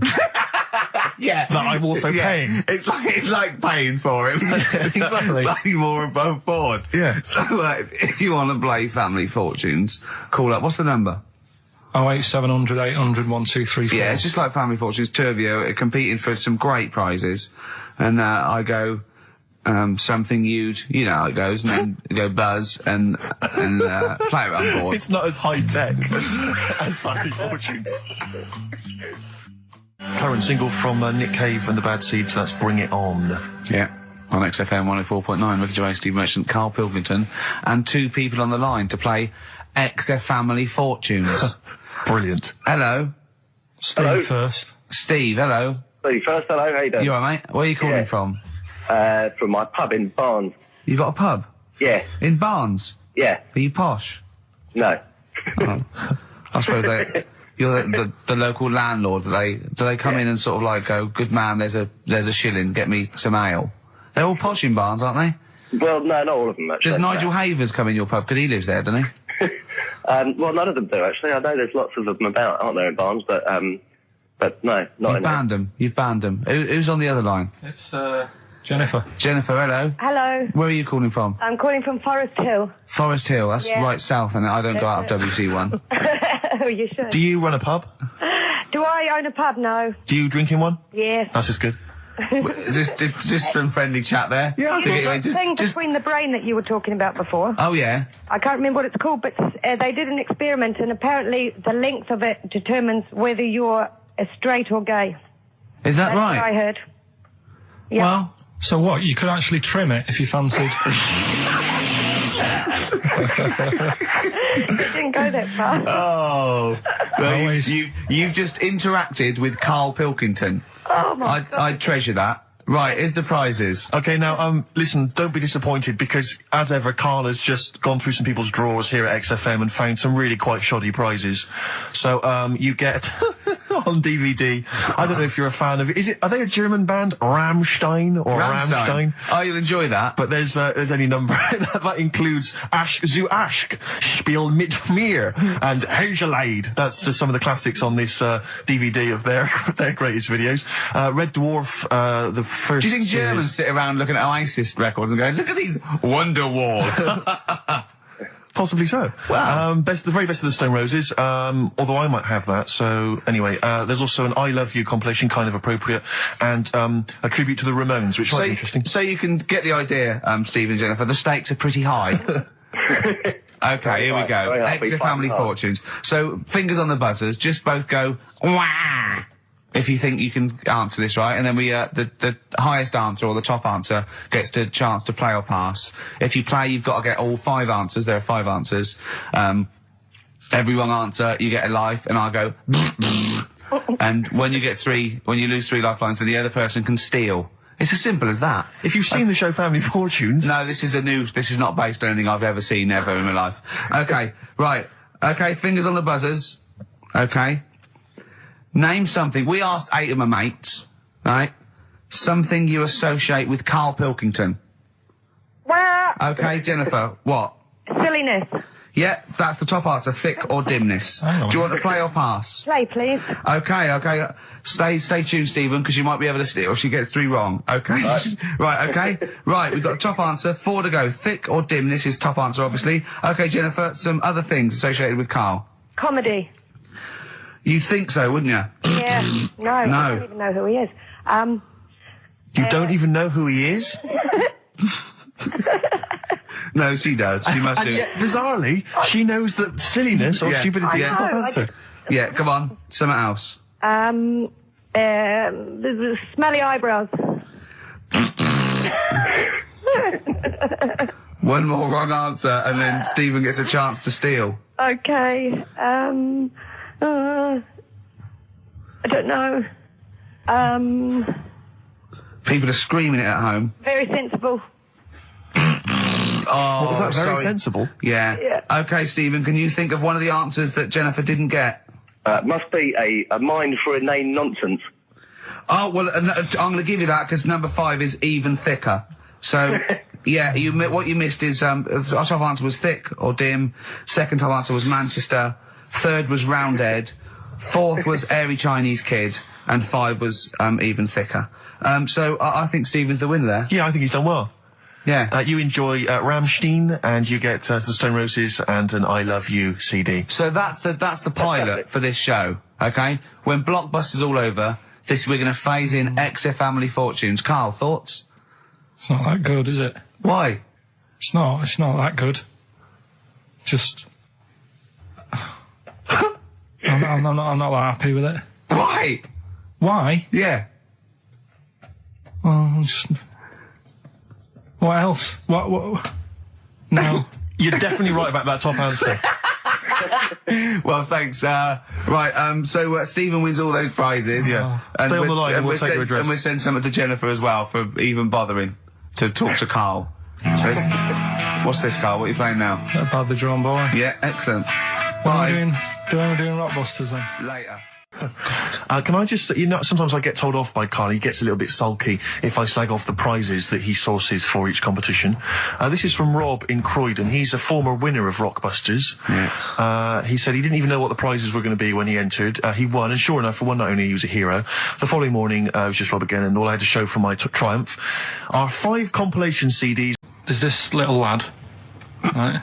Okay. First of all, it's years ago, right? When they didn't have decent doctors in like every town and that. Yeah. And this little kid is dead ill, right? Yeah. And the local doctor... Well, there's a phone call involved, so I don't really get the impression that it's like medieval times. Yeah. Yeah. But I didn't say that, I just said it's years ago. So this kid's ill, right? Yeah. And he's lying in the bed, and he's all going funny colour and that. Yeah.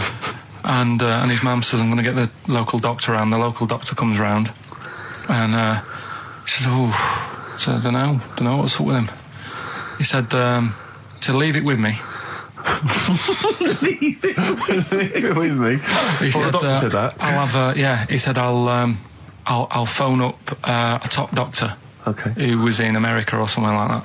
And so he goes to the phone in his office and he calls America, and because it's years ago, the phone line isn't that good, it's all crackly and that, right? Yeah. So he's talking to the doctor and he's saying, I've got this kid, he's a funny colour, and he's really weak and that. I don't know what's he's not giving him much to go on. Right? Sure. So the American doctor, right? Yeah.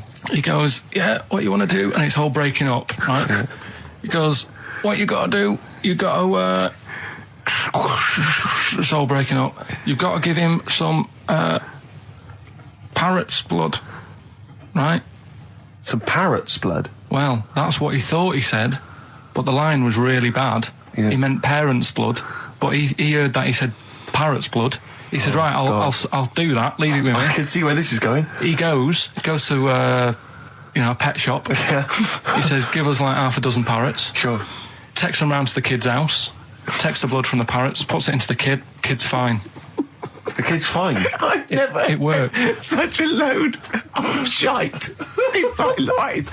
I've never heard such twaddle, such just made up, enhanced, exaggerated bollocks in my life. A load of old rubbish, Carl. I mean, when he told me this, he said, the doctor said, what do I do? And the doctor on the other end said, give him some blood. And the doctor went, where do I get blood from? So hang on, wait, I just need to where do I get blood from? Give him some parents' blood. Give him some parents' blood. Give him some parents' blood. Yeah. But hang on, I just need to know where you read this. Carl. Where was this? Where did I stitched you up. You know what he said? He said, so do you believe it? I went, tell it to Steve. He went, do you believe it? I went, tell it to Steve. Carl. But where did you read it? That was on the internet. Right, running her to school one day. And she was in the back of the car with a mate. And they were chatting away about stuff like kids do. And they got onto the topic of one of the mates who they said, I mean, you've got to remember, this point was probably about 5 or 6, something like that, right? In the back of the car, talking about My Little Pony, whatever it is they play with.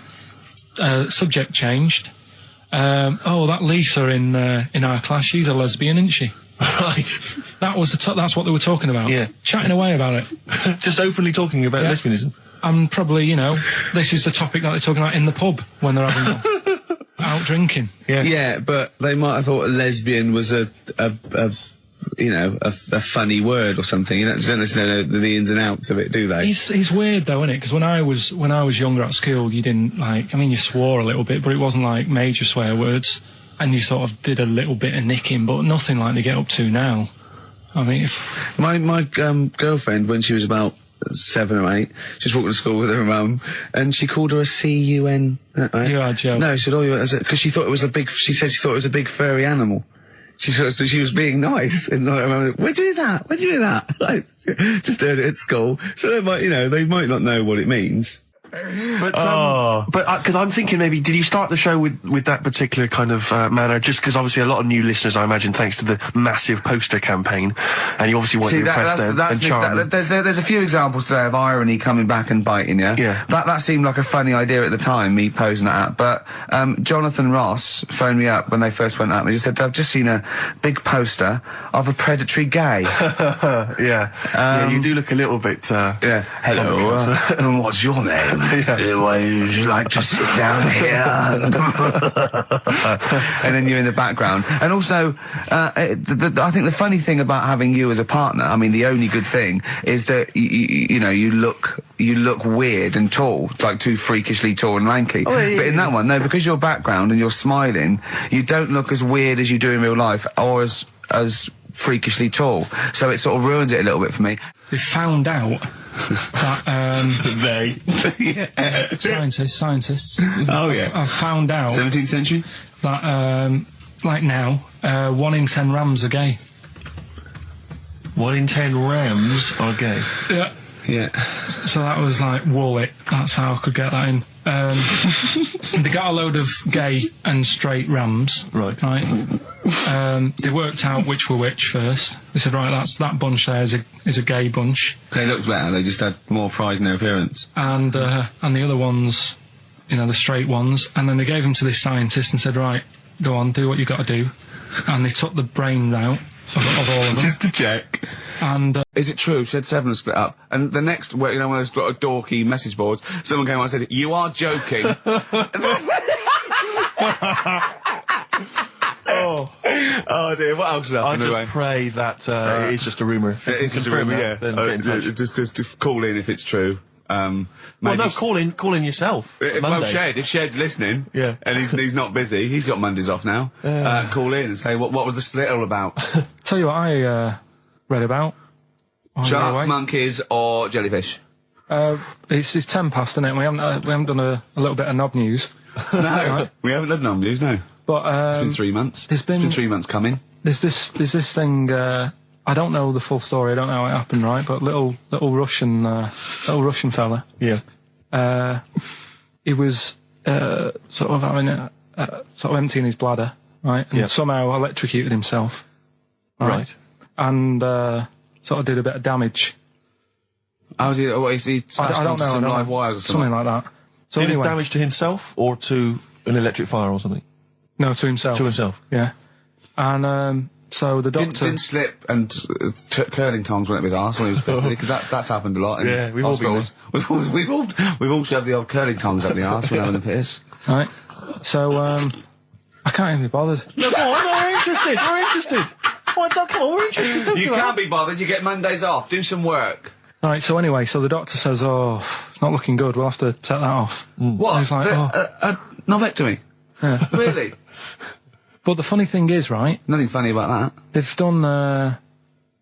You're doing me head in. Just tell the story. Just doing me head in. Or you can chill out on Monday. I've only got 15 minutes, but I'm going to talk to you every Saturday. I'm going to get the money's worth out of this, because you get Mondays off, and I can't bear the fact someone's getting away with something like that, because it's terrible. So you're going to stick this out, or you're going to have to work Mondays. So take it on the chin, right? Okay. Just finish the story. Yes. I command you. Just do it. Anyway, so he said, you know, will you be able to sort me a little knob out? A prosthetic cock, yeah. But they put him out for the operation. Yeah. He woke up. Yeah. Right, and he's thinking, oh, thank God that's over and done with. Yeah. They've only grown it on his arm. What are you talking about? You twat. Shut the you're an idiot. What do you mean they've grown it on his arm? Apparently, like, that's the way they do it. Oh, yeah, but to then put it on, that wasn't a mistake. It wasn't doctor going, did it go there? Some bloke I didn't do a degree. Are you a real doctor? Yeah, yeah. No, but why put it there? Because it's got to grow, it's got a graft there, so they can control it. To skin tissue. But on your arm. Well, but they're going to remove it from the arm itself. What do you mean on the back? On your back? Somewhere, well, we can't wear a t-shirt. Yeah, but you could have He's in hospital. But this way you can still have a little tug, can't he? But they'll leave it there for quite a bit. It's not... Do you know what I mean? It's not going to be like, oh, it's just there for a few days. Yeah. It's there for a bit. That's not good, is it? So he's got a cock on his arm? Yeah, what's up with that? What do you mean, what's up with that? Well, I mean, you could say it's a thumb or something, couldn't he? Yeah. But they remove it. Be good for hitching. If you had a knob instead of a thumb and you went hitchhiking, just tickle it, and they can see it like a mile down the road, couldn't they? Posting. Yeah. If I'd lost my knob, I'd go, oh, I'm not going to have all that stuff. Just whack a pair of tits on me. Do you know what I mean? I think, oh, just forget it. But why not just put it where it should be straight away instead of messing about? Where should it be straight away? You know. On the forehead. Listen, let's... I don't know if Dickie's still listening. If he is, obviously email in ricky.gervais@xfm.co.uk and tell us what you've been doing, how you've been keeping busy and stuff. Yeah. Nice to hear from him. Chris Campling hasn't called, has he, either? Yeah, The one that thinks that not only is this whole show scripted, imagine that, right, but that Carl is a character created by us. Yeah. He's actually an actor. Oh, if only we Look could at take credit that. for A that. shaved monkey we got. I'll tell you, you're going to go along later to the Live 8 gig and you're probably going to see some bands that are going to make an effort to entertain you. But if you want entertainment, Rick, you know it. There's only one person to book. Go on. Me. If you have perhaps something to do, because I'm obviously a top DJ on the radio, but where I really come into my own is DJing in any kind of club environment. Well, you told me you were DJing, I didn't go to it, DJing at a party, and you said the place was rocking. The place was roaring. And I loved it. Carl just said he was there and they weren't. Well, that's nonsense, Carl, They because weren't, you know so- very well that when I'd put on a tune, they'd cheer. Yeah, but it was late on in the night. They would have done that, whatever you put on. That's nonsense. No, they said they were happy and everything. I'm not saying they weren't having a good time. It was your party. It was all right, but they weren't going mental like you're sort of making up. They were definitely going mental. When I put on the Proclaimers, they could not believe their luck. They would have walked 1,000 miles. Was it good though? Were they really? What were they doing? They were dancing, were they? Dancing and that, but they weren't sort of cheering, going, more and all that at the end. What's about? Oh, Take On Me wow. came on. The big cheer went up. Oh, I don't know to believe. I've been there, done it, Steve. I've been the DJ as well. Oh, it might be jealousy. It might be it's like professional jealousy there. Yeah. I think it's because my fortunes are on the up and these are on the down. We all know famously that he had Pilkington making music. his Didn't DJ happen. outfit. Didn't happen. I did enough. I just wanted to do enough to pay for the equipment. And I did. And that was that. But I don't like crowds, do I? But you're safe, aren't you? You're behind the little thing with the flashing lights. But there's still a lot of people and that. Forced fun. Don't like that. Forced It's fun. not forced fun. They haven't got to dance if they don't want to dance. Yeah. Don't like it. What do you mean your fortunes are on the up? Anyway, DJing. Well, I'll tell you, I was hired. Well, I say hired. I did it as a favour to a friend. His wedding the other week, and I got there. I was thinking, because everyone had their little role to play, and then people were doing a good job. I love you taking it seriously. And I did. I going to a spent wedding. ages putting together some CDs, special selection CDs. I love that. Because what I did is I burned them on iTunes. Did you turn up with your own headphones round your neck? Own headphones, wearing a suit, but headphones. Metal case. Didn't need it. Just had them all in one small box. Brilliant. Boom. I thought this is good stuff. I got some classics here. Give me an example. Give me an example of that, like the first hour, the warm up hour. Rick, I'm coming straight in with Frankie Valli. Oh, what a night! Brilliant track. I mean, when those beats start at the beginning, who's not getting on the dance floor? Wait a minute, what's this following up? Go on. It's the Jacksons. Well, I Want You Back. I Want You Back. Brilliant. It sounds good at the moment, Carl. Yeah. So I'm thinking, at least I'm gonna roar this back because they laid on a good spread. The ceremony was nice, food was nice. I'm thinking this is going to be the piece de resistance. Yeah. Alarm bell started ringing. Why? When I realised there was a marquee outside. Of course, it's a balmy summer evening. I'm stuck inside on the dance floor. So I'm thinking I'm going to be struggling here to get them in. Even with flavours like this, I thought I'd struggle, Rick. So I'm sat there in my suit. I'm sat behind this little DJ console. I've got all the big numbers. There's one or two people making some token effort, but frankly, most people are outside everywhere. No. I was livid. Of course, they couldn't hear it out there. So I was playing to an empty room, really, and I was furious. I was absolutely furious. Because, I mean, what is, they're wasting my time. They're wasting, now I could have just stuck the CD on and gone out. They're wasting Frankie Valli's. Frankie Valli's time. They're wasting the Jackson 5's time. They're wasting, D-Light's time. Yeah, yeah. And so I'm sat there, and there's a couple of people making a cursory effort. Mainly when they come to get a drink from the bar, they might have a little quick, couple of twos. You shout, we don't want your Not lot. interested. All of your no all one. of your no one at all. And then there's a microphone set up because people have been doing speeches. This little girl gets on the mic, right? It's being funneled through the speaker system. So every time I put my headphones on, Miss Dynamite, was it? It wasn't sadly Miss Dynamite, although she decided to have a little go at MCing. She was screeching her little head How off. old is she? Oh, I don't know, 8 or 9. At their most annoying. when children are at their most annoying, because they got a bit of confidence there. They're a bit cocky. They're not shy anymore. They're a bit arrogant. Yeah. She's screeching her head off, so I'm playing, and she doesn't know. Look at your face! I'm playing into the groove. No one's getting into the groove because she's going mental. She's just going, what's this? What's this? I don't know what this is. Play something I know. I think I haven't got any bloody DJ Otsu or Crazy Frog. I'm not going to play what you... So she's just screeching along, ruining it for everyone. And I say everyone, there was no one there. So she was ruining it for me. I bet you were really I was angry. furious. But of course as well, every time she screeched, it went through my headphones. So of course and then her dad comes along, right? And I'm thinking, all right, he's seen I what's just imagine you in your suit, sweating, getting annoyed at someone ruining your set that no one's listening to. I think, her dad's coming over. He's going to put pay to this. He's realised that, she's causing a disturbance. He comes over there, joins in. No. Sits her on his lap. He's just saying she's having a whale of a time. I'm thinking I'm furious. I'm thinking it's his responsibility to shut her up. He's not going to do anything. What can I do? I can't step in. No. And I know very well that if I interfere, he's going to say, "Oh, well, she's enjoying herself and no one's dancing anyway," and we'd have just got into a fracas. Yeah. I didn't want to start a fight. No, because I don't know, but he'd have knocked you out, wouldn't he? Someone would have got knocked out, and I'm not saying who it would have been, but but there would. To bear in mind, Rick, there would have been two of them. And so I didn't want to get into a fight with him. And anyway, so I'm playing. Anyway, so my friend came along. He realised what was happening, and I didn't have the guts to unplug the microphone because he'd have known. You see. Yeah. So I got my friend to do it when she had her back to me. So he pulled the plug out. The microphone went dead. She went, "What's going on?" I went, "I don't know what you're talking about." I said, "I don't know." She said, "Where's the microphone?" I said, "You must have broken it." I don't know what's going on. Someone will probably make you pay for that. And anyway, at least we shut her up. That is great. But it really went from bad to worse. And there's that thing when you panic, you start panicking, so you're putting on a lot of flavours that you would have saved till the last hour. What are we talking? Boom, boom, shake. Exactly, you're throwing him in early. Love Shack's coming on way too soon. Really? Oh, Love Shack before 11. It's heresy, but I had to do it. But anyway, in the end, I made the bride go and get some people in. I said, "Look, it's your special night, all right, and they're going to enjoy this." I'll be honest, love, this is a washout, and it's up to you exactly. to turn this wedding around, or I'm walking. And I tell you, they're going to have a sour memory of this evening unless you bring some people in. Everyone in dancing. So she got him in at the end, Brilliant. And I'll tell you this, Carl. I mean, I don't know what you say, but they were loving it. They were absolutely loving it. A bloke came over and said, "Have you got Amarillo?" I said, "No," but I put on something even better, Delilah. Wedding crowds always go for Delilah.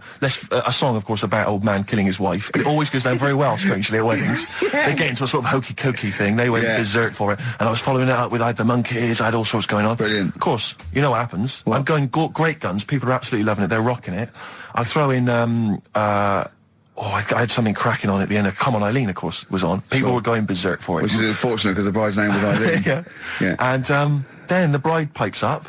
I'm throwing the bouquet. So they all traipse off outside again. Oh. I was furious. Oh, no. I plugged the microphone back in. I said, "What are you doing?" We got, but they went out there. And of course, you can't get them back once they've done that because all the women are running around. I got the thing, and then they got to wave everyone off, throw the confetti. They ruined your day. I was having a great time and they ruined it. She ruined your special day. She ruined my special night. Oh, no. It's on her head. What would you put on about now, Carl? What if I was DJing? Yeah. Probably a bit of a world party. Go on. Interesting. Put the message in the box, put the message in the car, drive the car around the world, and I'm imagining, Rick, that message is make poverty history. That's world party, put the message in the box. Yeah. Can I just say quickly while I think of it, we get a lot of emails from people, a lot of texts saying, can you send a big shout out, stuff like that. I've just looked at one now, Scott and Julie in Australia listening, they want a big shout out, big shout to them. But there's so many people that do it, and I'm obviously just want to say, sorry we never get to your emails. We're very, very lazy. We never really get to look through them. But we obviously do appreciate you emailing in, texting in, stuff like that. An Honest Mistake by The Bravery on XFM 104.9. I'm Ricky Gervais, with me Stephen Merchant and Karl Pilkington, our producer. In inverted commas, heat put. Yeah. They know. How are you doing, all right, Karl? Yeah, didn't they also write something about me, bald round head? Yes, perfectly round little bald man head, they said, so... You need to know that when you listen to the radio on that. Really matters what my hair's doing. Your hair, have you given it a little sort of polish? Because you look like a cue ball at the moment, and you've had a shave in it. I've never seen such a round head. It actually looks like a plate with ears. Yeah, well, for those that have never seen Carl, I actually, if you remember, I think he looks a little bit like Mr. Spoon from Button Moon. He does. If you've ever seen that show, and also he looks like, when they say they find with a little 4-foot human and it's actually 500,000 years old and they give it a name and it's the first Australopithecus into. Right? He looks like one of them as well. Perfectly round little. He is the missing link. He looks half human, half monkey. Because he's got a slight slouch as well. So yeah, it's like those pictures where you see it going from an ape to a man. He's one of those in the middle. Yeah, and of course his monkey hands, his hairy little wrist to those skinny little things that you can get oranges out of holes with, and it's unbelievable. Why are you so all shaved and polished and everything? Got a wedding. What? Got to go to a wedding today, so thought I'd clean myself up a bit. Yeah. Shouldn't you be wearing a suit or something? No, I'll go home and put something on. Oh, okay. But Suzanne said, make an effort.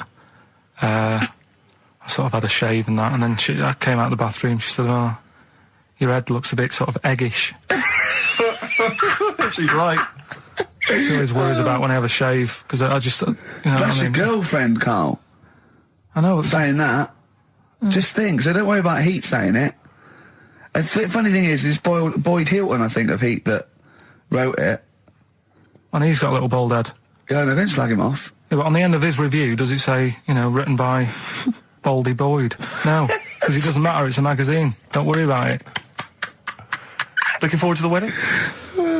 A bit boring, isn't it? But you've got to do it. They're probably listening. Should we do a shot? No, it'll be a great day for them, but I know what will happen. Suzanne will see, you know, all the fuss and that, and then she'll get ideas and have to let her down and all that. Why is it you don't want to get married again? I always forget. It's just... who's it for at the end of the day? I've been with Suzanne for 11 years, right? Sure. We're happy. Well, I am. That's what counts. You're never happy. I am. I'm all right. Yeah, no, you're happy with Suzanne and everything, but apart from that, you're never happy. You are the most grumpy, moany thing in the world. I mean, I get annoyed, but I'm always happy. I was annoyed here. I was happy coming here, but there was a bloke behind me walking and scuffing his feet. He had a pair of those stupid skulls on, and he was clicking and scuffing. Wear some shoes. You don't have to click. Pick your feet up. Flip-flops annoy me. You know, but I'm happy. I'm just annoyed. You are just like, oh, the world's on me. It's rubbish, this. I know the world's great. It's just sometimes people annoy me by being there, you know. But Steve said I should be locked in one of those towers that princesses used to be locked in fairy tales, so because everything annoys me. But you're grumpy. I'm not. I'm all right. Oh, right. Okay. Listen, we better play a record soon. But coming up, Steve, I went away with Karl. Okay. It was a little present from Jane. It was a golfing day, and I could take someone. Took Karl. It was a brilliant day, absolutely brilliant. But it ended with us sort of drinking and chatting, and me saying, "Right, I'm going to bed," because Karl said the most ridiculous thing he has ever said. Think of that. That's something. Oh, sometimes, Karl, I think you're on another planet. Here's the Only Ones. Another Girl, Another Planet by the Only Ones. What a song! Amazing. One of my favourite intros ever. Dr. Fox disagreed with me. His favourite ever was, I think, Money for Nothing, if I remember correctly. Interesting. Yeah, another great tune. Yeah, another great tune. I'm not knocking him. If you'd like to let us know what your favourite intro of all time. That number again is over. Right. Well, we got so much to get through with this show. Let me just get this. I don't quite understand. You were given a gift. And the gift was a golfing day of golf. And yeah, for my Christmas present, part of my Christmas present from Jane, a night away, 2 rooms, 2 rounds of golf, dinner for 2, right? But not with her, I noticed. Well, she doesn't play. No, she knew. No, it was a present. They were playing golf. It was a golfing day. She doesn't play golf, so I had to choose someone to take away. It's all right. It wasn't a romantic meal. No, but that was my immediate thought. I was yeah. Me and Karl just getting in there in the jacuzzi together. It just sounds like an excuse for Jane to have a day off from you. But you don't play golf, Jane. I know. Go. Yeah. Enjoy yourself. A bowling ball with my name on it. So chose Karl, obviously. We went. It was a great day, wasn't it? Brilliant round of golf, absolutely brilliant. Such a beautiful place in Stoke Poges, like a really posh place. And are you a good golf player? Well, we'll get to that. Oh, okay. Wow, he bought the shoes especially for it. Oh, I'd love to have seen him in those little shoes. I know, and they were no good because they were metal spikes. We had to change them. He was annoyed straight away. He spent over £22 on these golf shoes. We hired a buggy that was brilliant fun. I was bombing along, wasn't I? I don't drive, but it was great on that buggy. Well, you've been on a buggy with me, and you were a bit scared. Yeah. What? I nearly killed us once. I was just taking banks and things, but you don't see sort of bunkers, and he'd scream and go, "Stop!" And he'd put his foot down the brake, and then I reversed. At one point, he sort of did a handbrake turn next to the lake, and then we had to reverse, right? And you just flick a switch and put your foot down. He did that without looking. I looked behind, there's a big oak tree there. He screams, "Watch the tree!" Right? So Dukes of Hazzard. I kept jumping in and leaving him behind because I had to go to my ball. Because anyway, so the first shot, I got on the driver. I honestly did one of the best shots I've ever done. It went straight down. It was great. I thought, phew, got away with that because it's always the first one because it's a clubhouse and you want to look good. Yeah. So He tees up, and I've been saying, buy some balls. He just got 6 balls. I was going, what if you lose me? I won't lose 6 balls, right? He tees up, right? Whacks it. It goes miles, like right angles, straight into the woods, right? He turns around, he goes, go and buy some more balls. So I'm laughing, because it's like impolite to laugh, but he broke the ice for me, and I was falling around, and then his second shot, I go, you know you're off for 3 now. If you take another shot, he went, oh, right. So it's his third shot, he puts the ball down. He hits the ground before it and misses the ball altogether. And I was on my back, wasn't I? Unbelievable. Actually rolling about on his back. I was rolling about, and we were terrible. I went round 107, he went round in like 119 or something. Sure. It was just rubbish. How long did it take? 5 hours. Of course. And there was no one around, luckily. But it was fantastic. So then we go and have our meal. What annoys me, I said, right, I'll go for a run. He went, I'll have a bath. I said, I'll see you at 7:45. At 7:55, I have to call him. He's not ready, so he's let me down there. I can't stand lateness or laziness. You hate lateness. Yeah, and he's let me down. Do you know his excuse? He fell asleep in the bath because there was no light bulb. There's no light bulb in the bathroom. So instantly he fell asleep, and he was late. No, do you know what I mean though, Steve? If you're sort of like nice and warm and what have you, I was tired anyway, I've been stressed out for 4.5 hours, right? My life flashed in front of me a few times in that buggy. So it's all sort of wears you down a bit. I thought, right, I've got a headache, you're going for your run, I'm going to have a bath. I walk in, put the light on, for some reason it didn't come on, but I thought, it's alright, I'll just, you know, doesn't matter, you can have a bath in It's summer, so it's light anyway. Well, there's no windows in the bathroom, so... So you were in the darkness? So I'm in the darkness. I nod off because I'm shattered. He calls up, hassling me. So I said, well, yeah, it doesn't normally take that long for me because, you know, I haven't got, like, long hair. I've got a dryer and so I can sort of one wipe. Yeah. He's already 10 minutes late, though, when I called. Well, 10 minutes. 10 wow, minutes. this is late, next. Doesn't matter. Dinner wasn't until 7:15, so we had, like, another 20 minutes anyway, so it doesn't really matter. Yeah, but we said 7:45. So he's calling up, hurry up. So I said, yeah, all right. So I get out and dry and like my tackle and what have you. Calls back again 30 seconds later. You know? No, I don't. No? You know, I You don't like you're that. not going to do that, no. Give it a wipe. 30 seconds later, come on. So I end up going downstairs to the meal area, naked, with a wet shirt on and wet socks. I've got headache as it is. Meant to be a relaxing weekend. But anyway, so we have our meal, which is really nice. And then we're sitting in the bar. I'm having a cigar by the fire. Yeah. Like, we're having a rather nice Pinot Grigio. Yeah. He's there going, I've got headache. Is this 1955 that you live in? I know. Yeah. It's so right. We are knackered because, you know, he's not used to work. I've seen him moaning, falling asleep. He's not used to it at all. And you've been on your feet for over half an hour. Yeah, right. So, we didn't even walk around the golf course. We had a buggy. It wasn't even exercise. So we get onto conversations. Talking about, he's asking me stuff about evolution. Talking of campaigns and things and that. Did you see Sir Bob on Jonathan Ross last night? Sir Bob Geldof. Sir Bob Geldof. Yeah. Are you going to walk to Edinburgh or sail to France, Carl? What do you think of all this? The G8? I think it's good that, you know, he's doing some stuff for the world and what have you, but probably won't bother. No. Having a walk. What do you make of all this campaigning? You know, he's dedicated his life to this now, hasn't he? Yeah. I mean, it's interesting. I was watching him last night, and I respect the man. I mean, he used to work here, didn't he? Did some shows and that. It's good. It's all right that he can do it, but... I assume that's not why you respect him. I assume you respect him because he's trying to save a nation, as opposed to used to work in XFM for a while. Yeah, I know, but I'm just saying it's good that he's given up a lot of his time to, you know, try and save the world and that, but, you know, there's a bit of me that's kind of like, you know, is he wasting his time a bit? Right, well, what do you mean wasting his time?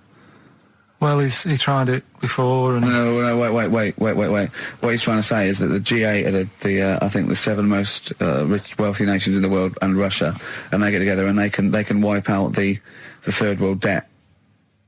I.e., they owe us billions and billions of pounds. They can't afford to pay it back. So he's going to say, let's wipe the slate clean and pledge, I think, a lot more aid and stuff to them, isn't it? So what do you think of that? But won't they just do it again? Right, what's you thinking? No, I knew I had a little diamond in the rough here. I mean, obviously, you know, I admit I brought this up because I really wanted to know what Karl thought of it. Sure. Yeah, I had ulterior motives. It wasn't just for awareness, for the very worthy cause. It was because I know. Look at him looking at me. Look at him, he looks at me like a cat. Honestly, it's like there's nothing behind those eyes. Right, what do you mean? They're just going to run up the debt again, you think? Well, what I mean is, right, when I was a kid, right, and I wanted to go to the arcade, I'd borrow a quid off my mum, right, and she'd say, don't come back asking for more and what have you. But I'd have a go on a pinball machine or whatever, game on a fruity, and then go back, and she'd go, can I have some more money? And she goes, I gave you a quid before. And I go, I know, but I'm on holiday. And she goes, there you go then. And then I go off and do the same thing. I didn't go, no, I wasted the last one, I'm going to pop this in the bank. Right. So you think that's what's going to happen with... That's a nice metaphor. So what do you think happening there? That the Africans are blowing it down the arcade? Instead of putting it towards a fishing rod, they're blowing it down the arcade. I'm trying to win a watch. Look, I've got 100 goals. I think this thing is dodgy. Yeah. I'm trying to win a fluffy toy. Bob's saying you're never going to get the Snoopy. You're never going to get the Snoopy. It's always going to fall out of the little claw It's before it rigged. gets to The the top. claw is not strong enough. Yeah. Do not waste it. No, Midge. Midge, you have to write a song. Write another song, mate. They've blown it down the arcade. Brilliant. So that's your genuine logic, is it? Well, I just don't know... if they put me in charge of it, I don't know what I'd do. I just think it's a... Could I just say that will never happen? No. Could I just say to London, yeah, and anyone listening on Sleep Saturday, yeah, don't worry, Karl is not going to be put in charge of G8. It's not going to be him, Blair Chirac. That would be a joy if it were. That would be amazing. But anyway, so let's assume in some alternate universe you are in charge. What would you do? Monkeys, obviously. It's like Planet of the Apes.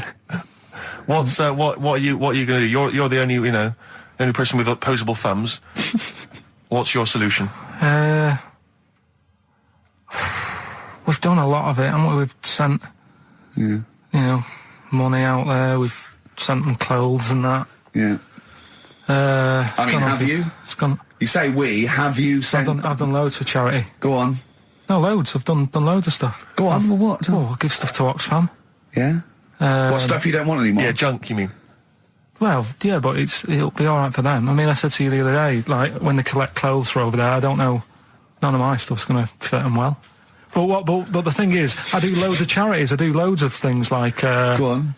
I pay for tools. I do that thing, a monthly payment of £5, paying for toolbox and that for someone out there. I help old people, which I'm going to stop, to be honest. Why? Because do you know this thing I do, Steve? Right, no. This is a £5 a month as well, right? I got stopped in Leicester Square one day. He said, there's a little old woman somewhere. She's cold. Are you going to help her out? So I was like, why me? Right. So anyway, so they said it's easier if people look after one old woman, right? So why me? I've signed up to look after this old woman called, I don't know, call her name June or whatever. It doesn't matter. So it does to her, but go on. So anyway, so I'm paying this £5 a month, and the first £5, first time I paid it, I got this thing in the post, right? And it had, thanks a lot, Karl. You're looking after June. Here she is, here's a little picture of her, and she's sat there, what have you, with a cardigan on and stuff like that. Every £5 you pay, it'll be cheering her up, and, look after her, pay for her food and what have you. So, for a bit, you feel good, don't you? And you think, well, I've done my bit for the world. Anyway, 2 months later, get another package, right? Picture of June in there again. She's got a tan. So he's saying you're paying to keep her warm. No, they meant a week in Mallorca or whatever. And this is what I mean. People if they can get away with it. So, whilst Geldof's there every year or every couple of years going, let's do this for them, let's do that. I tell you what, I wouldn't get off my arse if I was over there.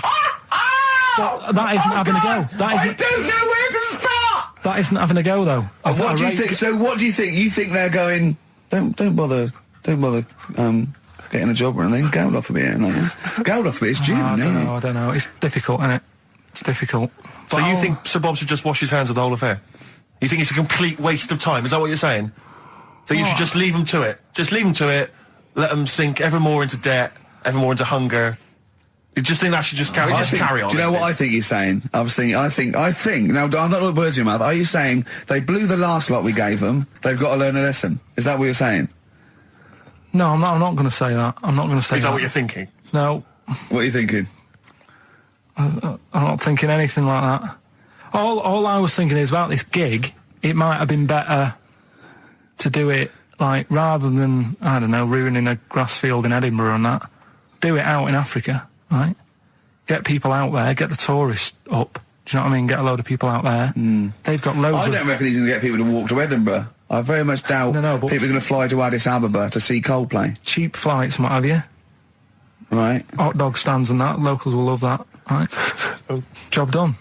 Brilliant. Let's put him in charge. Yeah, just for one day. Let's put him in charge of Live Aid. If Bob Geldof is listening, I know you respect him because he used to work on XFM. No, but if Bob, if you're listening, please, I would love. Oh my God, a conversation. Bob Geldof talking to. Forget Kate Bush. Forget That would be amazing. Can Bob please call in and speak to Carl? No one call except Bob, so we know it's Bob calling. Right, get on the phone. What's the phone number? What's the phone number? Can't we talk to him next week? He might be busy next week. No, He's he got won't. stuff to organise. Don't worry about it. Don't worry about it. We can talk to us next week. All right? I'm not going to go. I'll go through the phones. It's mental. Starving. I went to what is meant to be the best restaurant in the world on. Wednesday. Yeah. Sure. You must be famished. Well, Jonathan Ross booked a table there. It came out. I think he's been trying to get there for a while, and I think there's a waiting list and everything, right? And He's got an OBE. You're walking straight in. He's walked straight in with that. Yeah. Me and Jane went along with him and Jane to the Fat Duck in Bray, as it was voted the best restaurant in the world. Okay. Right. And it was incredible. I mean, it's across from the restaurant and sort of Barnum. They do, just do incredible food. But all the way there, I'm thinking, well, I can't eat stuff in normal restaurants. I don't eat red meat. I'm squeamish about things like seafood, anything that's got too many legs, or was a crustacean once, or feeds on worms. I knew that one of their signature dishes was snail porridge. So I'm thinking, I'm not going to be able to eat anything here. So I was thinking, I had something to eat before I went. And I was thinking that they better not have mucked around the bread, right? Got there, beautiful. It was really quite fantastic. And I let them know straight away, that I was a Philistine, and they really accommodated me. You know, I didn't have the snail porridge. They put mushrooms in my snail porridge, which was more of a risotto, and there's tasting menus and that, and it was really fantastic. But Jonathan, halfway through, on the way there, I don't like travel well. On the way there, he actually phoned me and said, "Why are we taking you to this restaurant?" Good point. Very good point. They know, even if I go around there, they cook me sausage and mash. Yeah. Or, do you know what I mean? Well, you have the palate of one of those kids from the Jamie Oliver school dinners programme. He's got the lovely Jamie Oliver cooked, kind of ratatouille, but they're going for the sort of chicken Twizzlers. There's no chicken. I love chicken. I like the chicken I can eat. I'm squeamish about red meats. There's nothing it's a mixture of. It's not morals. There's only one thing I don't eat morally. That's veal. But the other thing else is just like if it's got eyes and legs and things sticking out of it, or but it hasn't got eyes and legs things sticking out of it. What are you talking about? I mean, it just infuriates me. I actually got to a point now where I refuse to eat out with Ricky because I can't. It just sucks the life out of me. It actually makes me depressed. I can't enjoy the experience. If you go to an awards do, they bring out lovely food, 3 courses, always and lamb. You're whinging. You're always salmon, whinging. Which is hardly cooked, followed by lamb. Lovely bit of lamb. Who doesn't think lamb is the best of all the meats? Oh. And you whinge, you complain, you look at Jane like a little boy who's like, "Oh no, why have you brought me here?" You are just... and I tell you, and I put it at the, I don't want to, badmouth people, but I suspect it's your family. I suspect it was your upbringing. I imagine, that if I came to your house, late 60s, early 70s, came round to your place in Reading, it would have just been the smell of chip fat. Always just on. everywhere. Pervading Just one of those chip fat fries that's just, like you say, constantly, 24 hours a day, bubbling away. I used to eat beef and pork and that, and I used to have to, eventually, when I was getting sort of squeamish and getting older, I'd make her burn it so much that it was just like chewing on a piece of leather anyway, where I couldn't stand the sight of blood or so. A salad in your house would have been I'll tell you what a pickled onion and a packet of crisps. No, a salad in my house, right, was when it was summer, we were out in the garden, lovely salad, grated cheese, grated egg, 2 bits of beetroot with your leaf, a pickled onion, and a packet of crisps.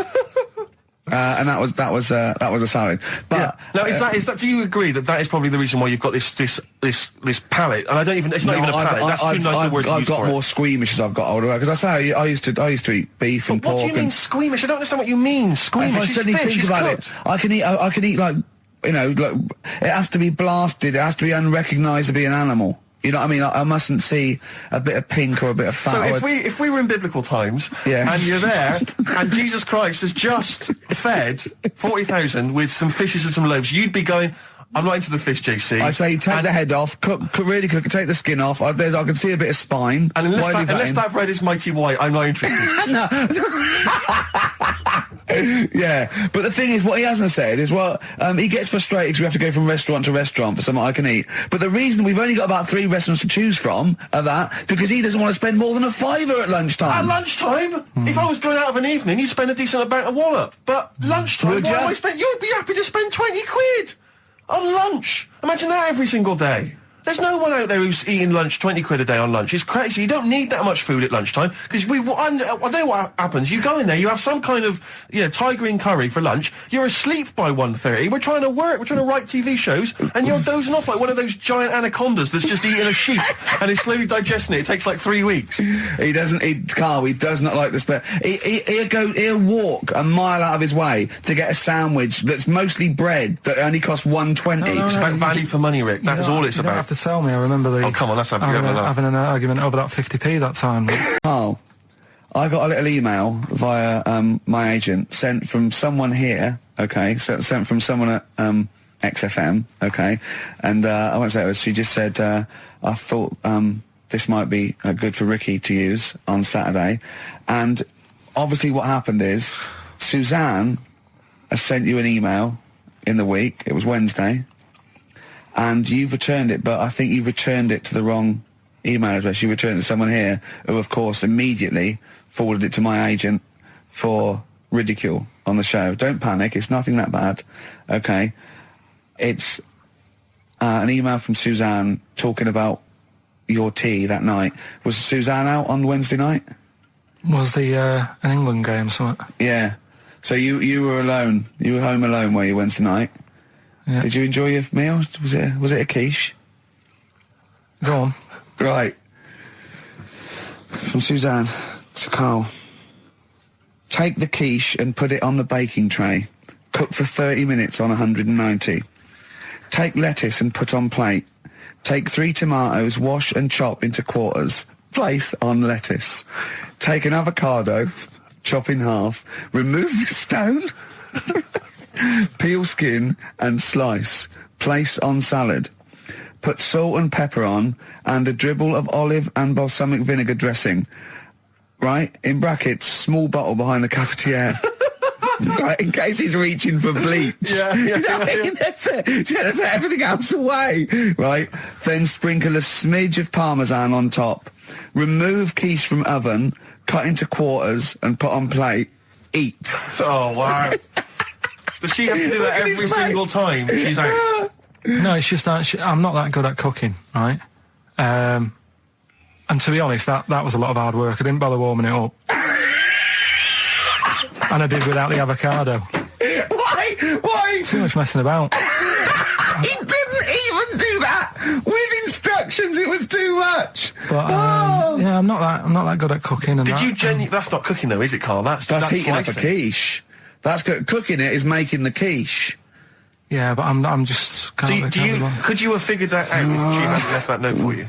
Why did she have to tell you what the olive oil and balsamic vinegar was? Because I've put sort of cooking oil on my food once, and I said, oh, it's a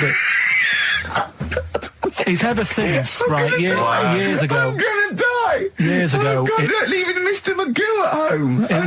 It was ever since I put sausages in the toaster that. What do you mean? I nearly set the flat on fire. Because do you know, like when you're grilling food in a pan and all that? Yeah. Sort of sausages spit and it goes everywhere, doesn't it? And it makes everywhere greasy. In the toaster. So I thought, well, just want to warm them up.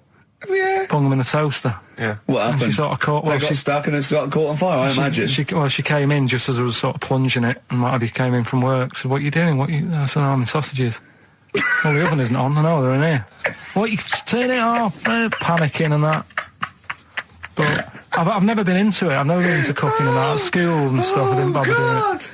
Oh, Oh, every time Suzanne comes home, she must think, please be the house still there. Yeah. Please not let me hear a fire engine as I come round this corner. Oh, God, she comes and goes, oh, God, thank God. I bet she's always happy to see you when she gets home and you haven't burned the place down or introduced some howler monkeys or something. Unbelievable. What I find extraordinary is there are people who are in sort of care in the community who don't need instructions on how to prepare food. Oh, they do. They can do it. Yeah, you show them once. Yeah, they they've learned it. Whatever you do, don't put sausages in the toaster, Johnny. Do you know what I mean? Yeah, and they've don't- learnt it. They don't put sausages in the toaster. They put their fingers in. But, yeah. Your point was more that weren't you interested in why swearing people find it offensive? Yeah, a little bit. Because that seems obvious to me. Because you were saying yesterday that you never understood why people find it offensive, weren't That's you? right. That's right. Yeah. But I know. Well, yeah, carry on. Yeah, but that's what I was saying to you, why you can't do it on the radio, because people find it offensive for some reason. I don't agree with it, but some people do. Yeah. I'm saying everyone swears. Bleep it out, I would. Well, Bleep it out. Bleep it out, that's my theory. But you say that everyone swears. Not everyone does swear. I don't know why you've got this in your head that everyone swears. I'm convinced. Everyone. What? Everyone? Like, religious people, religious leaders? Jesus. I bet Jesus swore. Right. What's your evidence for that? No, I'm just thinking, things are better now than they were back then, right? Right. He's wandering about in his sandals, getting pebbles stuck in there and stuff, and that's annoying. Nails in his hand, that must have hurt. What I'm saying is... That's offensive. No, it's not, though. That's blasphemous. No, but what I'm... Don't laugh at the crucifixion. Play a record. I'm not laughing at that, though. That is terrible. I'm just saying... No, you can email in, if you want to complain. Carl. Yeah? .pilkington@xfm.co.uk. Wasn't offensive, though. I'm just saying it's a fact. When you stub your little toe... You let out a little effing and jeffing. What do you think is he some effing and jeffing? So the kind of ancient Hebrew version of effing and jeffing. Ooh. It's like... I know. Once, right, I was talking about this in the week, actually. We had this, teacher, and he must have been sort of 60 then, right? And we're all about sort of like 12. We had to do French. You had to put your thing on the booth, and it was I've told you something. Le chat est and all that, right? And répété, cats on the wall, right? He'd repeat it in French, and of course everyone was going F, C, just for fun. And he heard this, and he listened back to all of them, and he realised it goes, and he went mental. He went, I don't believe this. Do you know how much these cost? He was going mad, and he was going red and bursting like Carl was earlier. And it was like, I can't stand this anymore. Anyway, he picked up an exercise book. He said, look at this exercise book. Look. And, I won't say the kid's name. He went, so-and-so, look. Oh, look. He's put... And, I'll change his name, Smithers. He went, oh, look, he's put Smithers in his shit. Oh, he goes, he's got Clever on his side. He's put Smithers in the Lambert shit. That's good. Right? And he went berserk. He went, oh, look, he's drawn a picture of a penis with wings, and he's written underneath, Dicky Bird. He went, is that clever? He went, do you want me to put a piece of paper up so you can come and write swear words and draw ladies' genitals all day? And I went, like that laugh. He went, I'm glad you think it's funny, Mr. Gervais. And he stormed out. Oh, God. Yeah. And did he ever come back? No, but we put the bit of paper up for him and said, look what we've done, you sir. That's a fanny. Yeah. There's some knobs. Because I remember years ago, do you know Dr. Steele? Do I know Dr. Steele? Yeah, he does... Is he a superhero? The one on Richard and Judy. Right, what's he, a psychiatrist or the resident doctor? He just pops in and... Is that the sort of like the suave sort of... He's not that smart. I know what you mean, just a normal doctor fella. Sure. And, yeah, this was like in the 90s, and, Rich and Judy said, we got the doctor in again today. We're looking at things that, have been inside people. And there's this one, right? Fella comes on, with an X-ray. Yeah. It's sat on a pint glass. He's sat on a pint glass? Yeah. That's what... He hadn't had it. Sat on a pint glass. I remember that story that, was published, about the bloke, and this is the excuse he gave, to a doctor when he had to go and have something removed. It was, a bottle of sort of HB sauce or something up his, what word can we say? In case hand resistance. You don't need to, people know what you're saying. Okay. Right. Rectum. Is that all right? No, he didn't need to say it, but... Well, no, he might as well. It's a medical term, isn't it? Doctors say rectum, don't they? Anyway. So, the doctor got it out, and the excuse, he said, he'd been shopping, been to Safeways, he's bought his shopping home, and, he popped the shopping on the, on the front step, and he realised he's locked himself out. So he started to shimmy up the drain pipe, but his trousers and pants fell down while he was climbing, and he slipped and fell on the HB sauce bottle, right? And that was the note thing, right? And the doctor had put at the bottom on his notes, this would be somewhat more believable if Safeway sold their HP sauce with condoms already attached. Wow. Well, God. bizarre. Why did he put a condom on it? No idea. To use it again on his chips. So he didn't just buy it to have a quick, you know. Yeah. He thought, well, I don't want to waste HP sauce. Sure. I mean, I use it at the arse, then I got on the chips. Safe sauce. I always practice safe sauce. Always have safe sauce. Used to work for a magazine when I lived in Bristol, and I remember the editor said to me once. He said, "Oh, we got half a page to fill. Do the usual. Phone up a hotel and ask them what the weirdest objects they've ever found left behind in a hotel room are." This was something they did every year. They just they would phone up the local hotel, and I found out. I can only remember 2 of them, but they have stuck in my mind. These were found. I think it was the Marriott Hotel in Bristol. Yeah. They were found by cleaners. A chicken. A live chicken? Yeah, a live chicken in a hotel room. And that was just left behind. And, a false leg. I mean, I don't know who leaves behind a false leg. I mean, presumably you'd notice if you didn't have your false leg, because you'd be lying on the floor.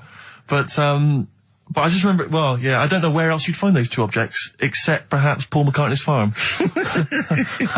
I've always thought to myself, who left behind a false leg? Maybe the chicken pecked it off. Yeah, well, possibly. The person with it just like went and goes, so much different, I keep falling over. Yeah.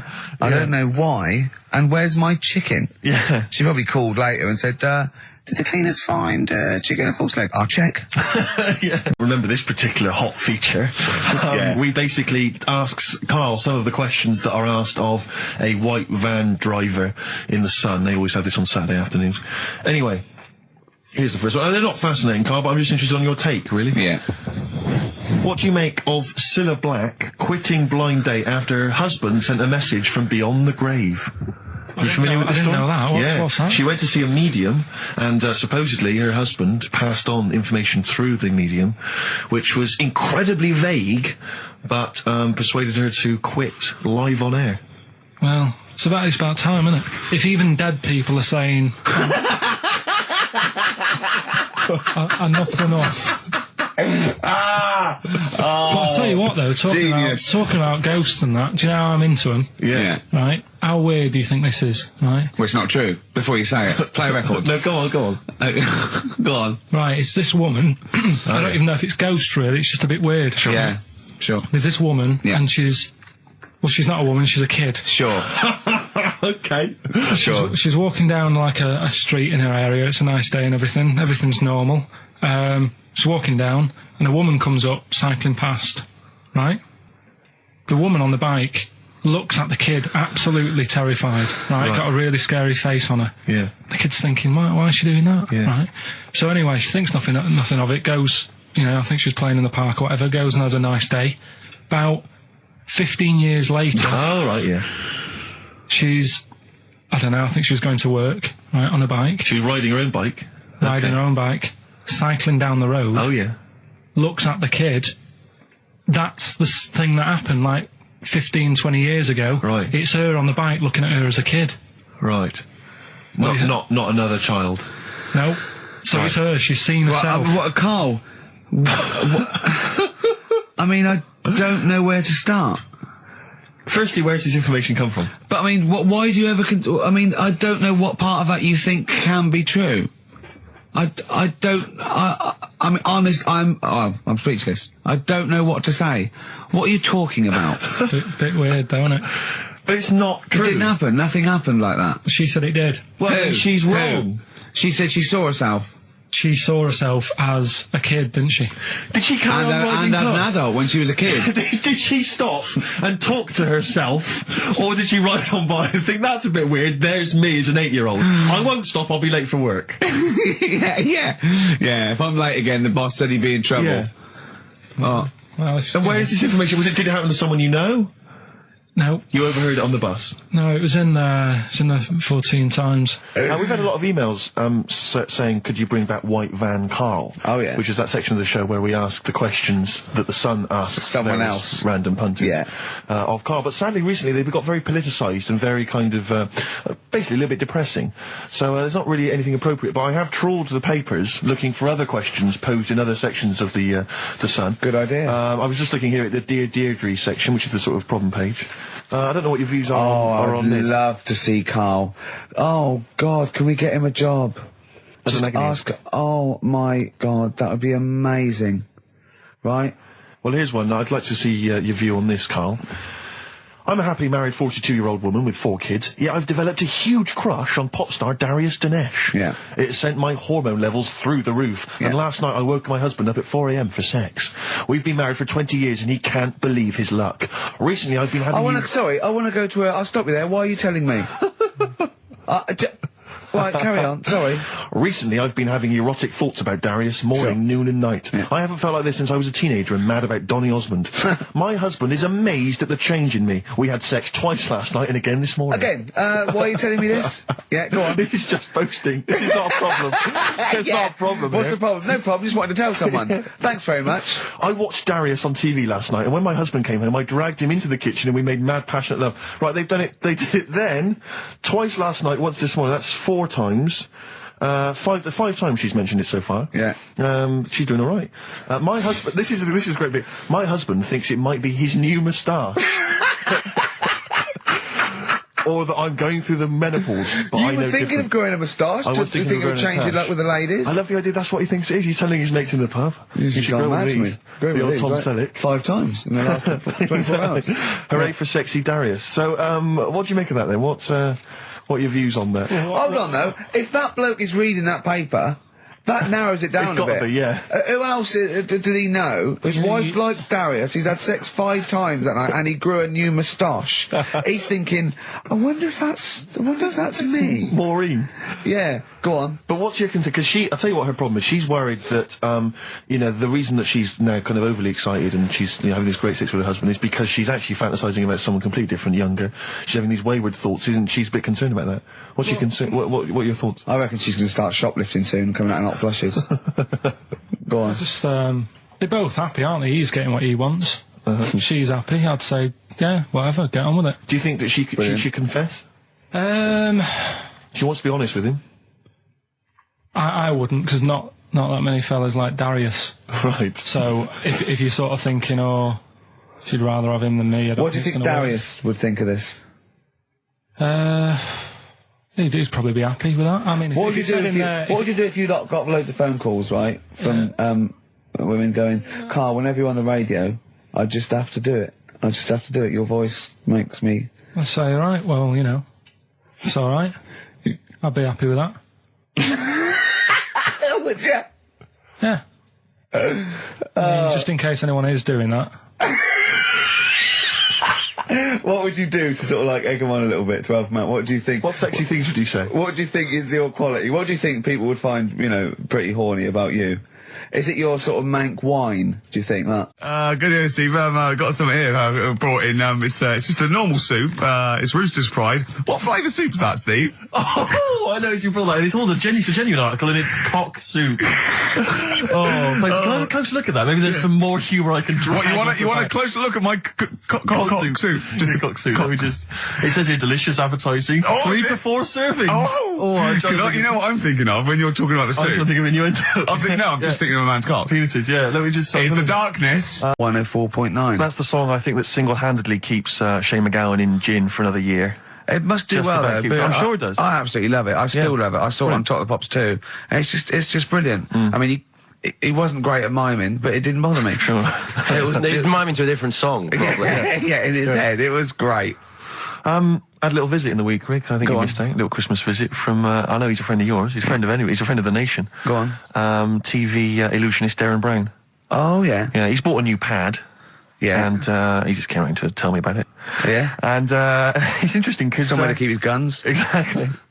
And I can never know kind of how much, he's just playing with your mind, experimenting. But he was telling me about the place, and apparently... So he loves you? He's got a B-day. in the house. Now, we were discussing B-days because... Never understood that. I've never got my head around it. To this He's day, not meant to. Well, no, but I've never... I don't think I've ever met anyone who's used a B-day. Oh, Darren Brown does. He's known as the cleanest arse in Modern Magic. Yeah. I think, Rick, I was the subject of a Christmas con in the week. What, you mean you bought something for £4, then saw it for £4, £3.90 as you walked home? That would make me livid. Because I've seen you really livid. I'm absolutely furious. When I bought my PlayStation, I saw I could get it for a £5 cheaper down the road. I was absolutely And fuming. you'd already walked to about 19 places, Oh, God, I remember. yeah. I actually left you after about an hour. Yeah.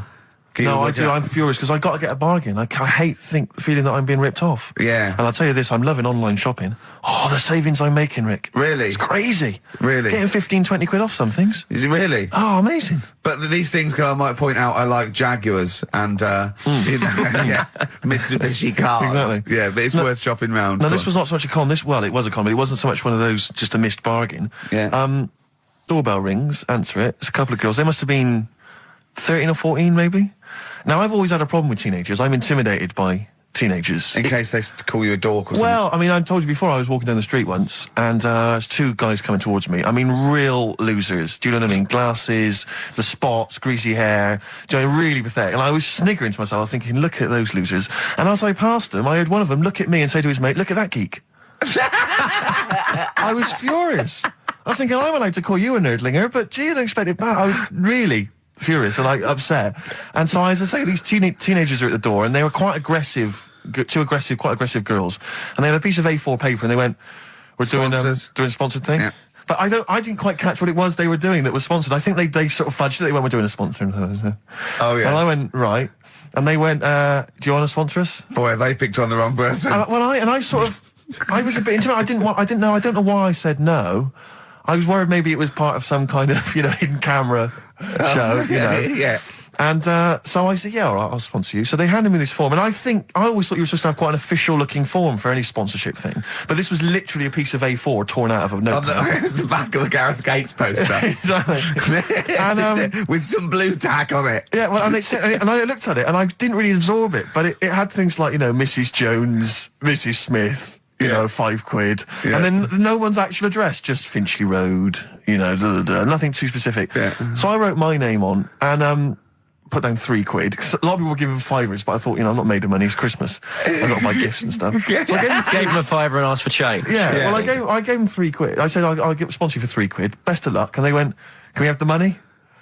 And I said, well, aren't you supposed to do the thing? And the woman the girl just looked at me, she just went, no. So I gave her £3. But what difference does it make? Well, I'm assuming, though, that it's not going to any charity. It's no sponsored thing at all. But then I'm not being funny. The charity that it's not going to, you wouldn't have given to it anyway. It's true enough. So all that's happened is you're £3 down. But I'm £3 down. Yeah, but if it would have gone to charity, it'd be £3 down. The fact that it hasn't gone to charity doesn't matter because you wouldn't have given it to charity. Yeah, but if it had gone to charity, Rick, I'd have felt a little bit superior, a little bit smug. That would have kept me going for another 6 months. Whereas now it's just gone to a couple of weeks off the street, who are scamming people, possibly old people, Rick, and that's who I feel sorry for. They've not got a great deal of money. That's why I'm not worried about myself. I've got a bit of cash. What about the old people? Yeah. Although you are £3 down, which probably still hurts, doesn't it? It's still stinging. That's why I just like to tell you now, get off my chest. It's Merry Christmas. Thing, yeah. Just be careful. If you're living up in North London, be careful. There's two girls that are going around. I expect, they might come to your door. But they might be wary. Be genuine. No, I don't think so. No. They were common. They were very common. Do you know what I mean? Was the giveaway things like, Santa Claus had given £10, exactly. Tony Blair had given £1? Yeah, I know what you mean. Yeah, I think you were conned, mate. Yeah. Right. Won't Get Fooled Again by The Who. Ian, I'm going to ask your expert opinion. Is that not one of the greatest rock songs of all time? Yeah, if you'd have played the proper version of it. I know, but it's 6.5 minutes, and we usually do, but we just thought, it's Christmas, people want to... but him or Jonah Louis. Yeah, but we could have played like the full 8 minutes rather than making the show sound like strolling around your local Asda with the Christmas songs with a little bit more racism. That to me sounds like fighting talk. You want a rock challenge, Canfield. You can't handle the truth. Trouble with that song is, don't know the Bells. It could sound like he's saying something to do with bell ends. Well, yeah. What? Heaven forbid. What? You think he meant that? Did he? Probably. No. That's The Darkness on XFM 104.9. Bellend. Yeah. What other rude words are there? Cock. Yeah, that is rude. Yeah. Especially at Christmas. Especially at Christmas, yeah. It's a time for families. I know. Now listen, time for family. Now, Ian.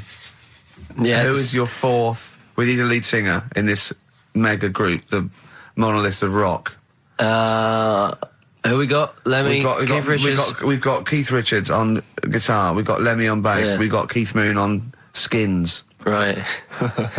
Some terminology coming out there. Yeah. Who's doing the Vox? Who's given Golden Tonsils Award?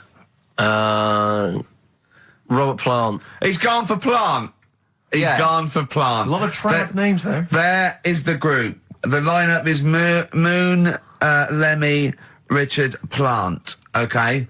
Now, our competition, Steve.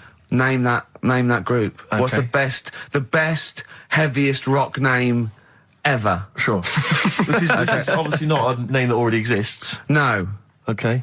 My mate of mine came up with, I think it was Brain Hammer, which I like. Velvet Nazi 666. Sure. So we want the heaviest, most mental piece of death metal, headbanging, bleeding out your brains rock. Axe Attack.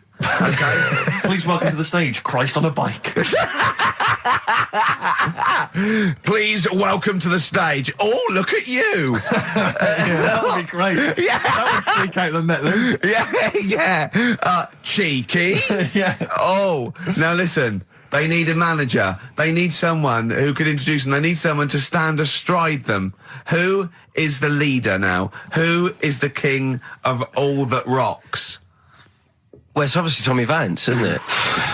Do you know what worries me, Rick? We've said Vance a lot today. I'm wondering if the kids today, do they know Tommy Vance? Are they familiar with him? If they don't know, they shouldn't be listening. Okay. Fair enough. So, Vance is their manager. He needs to, they're on at Wembley. He's got them on at Wembley. They're the greatest rock band of all time. We need the name. Please welcome to the stage. What are they called? Phone in, email in, and the prize, we're going to get some... We'll rummage through the bins as Carl normally does. Some old tat like Carl does, some VHSs, some CDs, greatest air guitar Peter ever. Max. Yeah.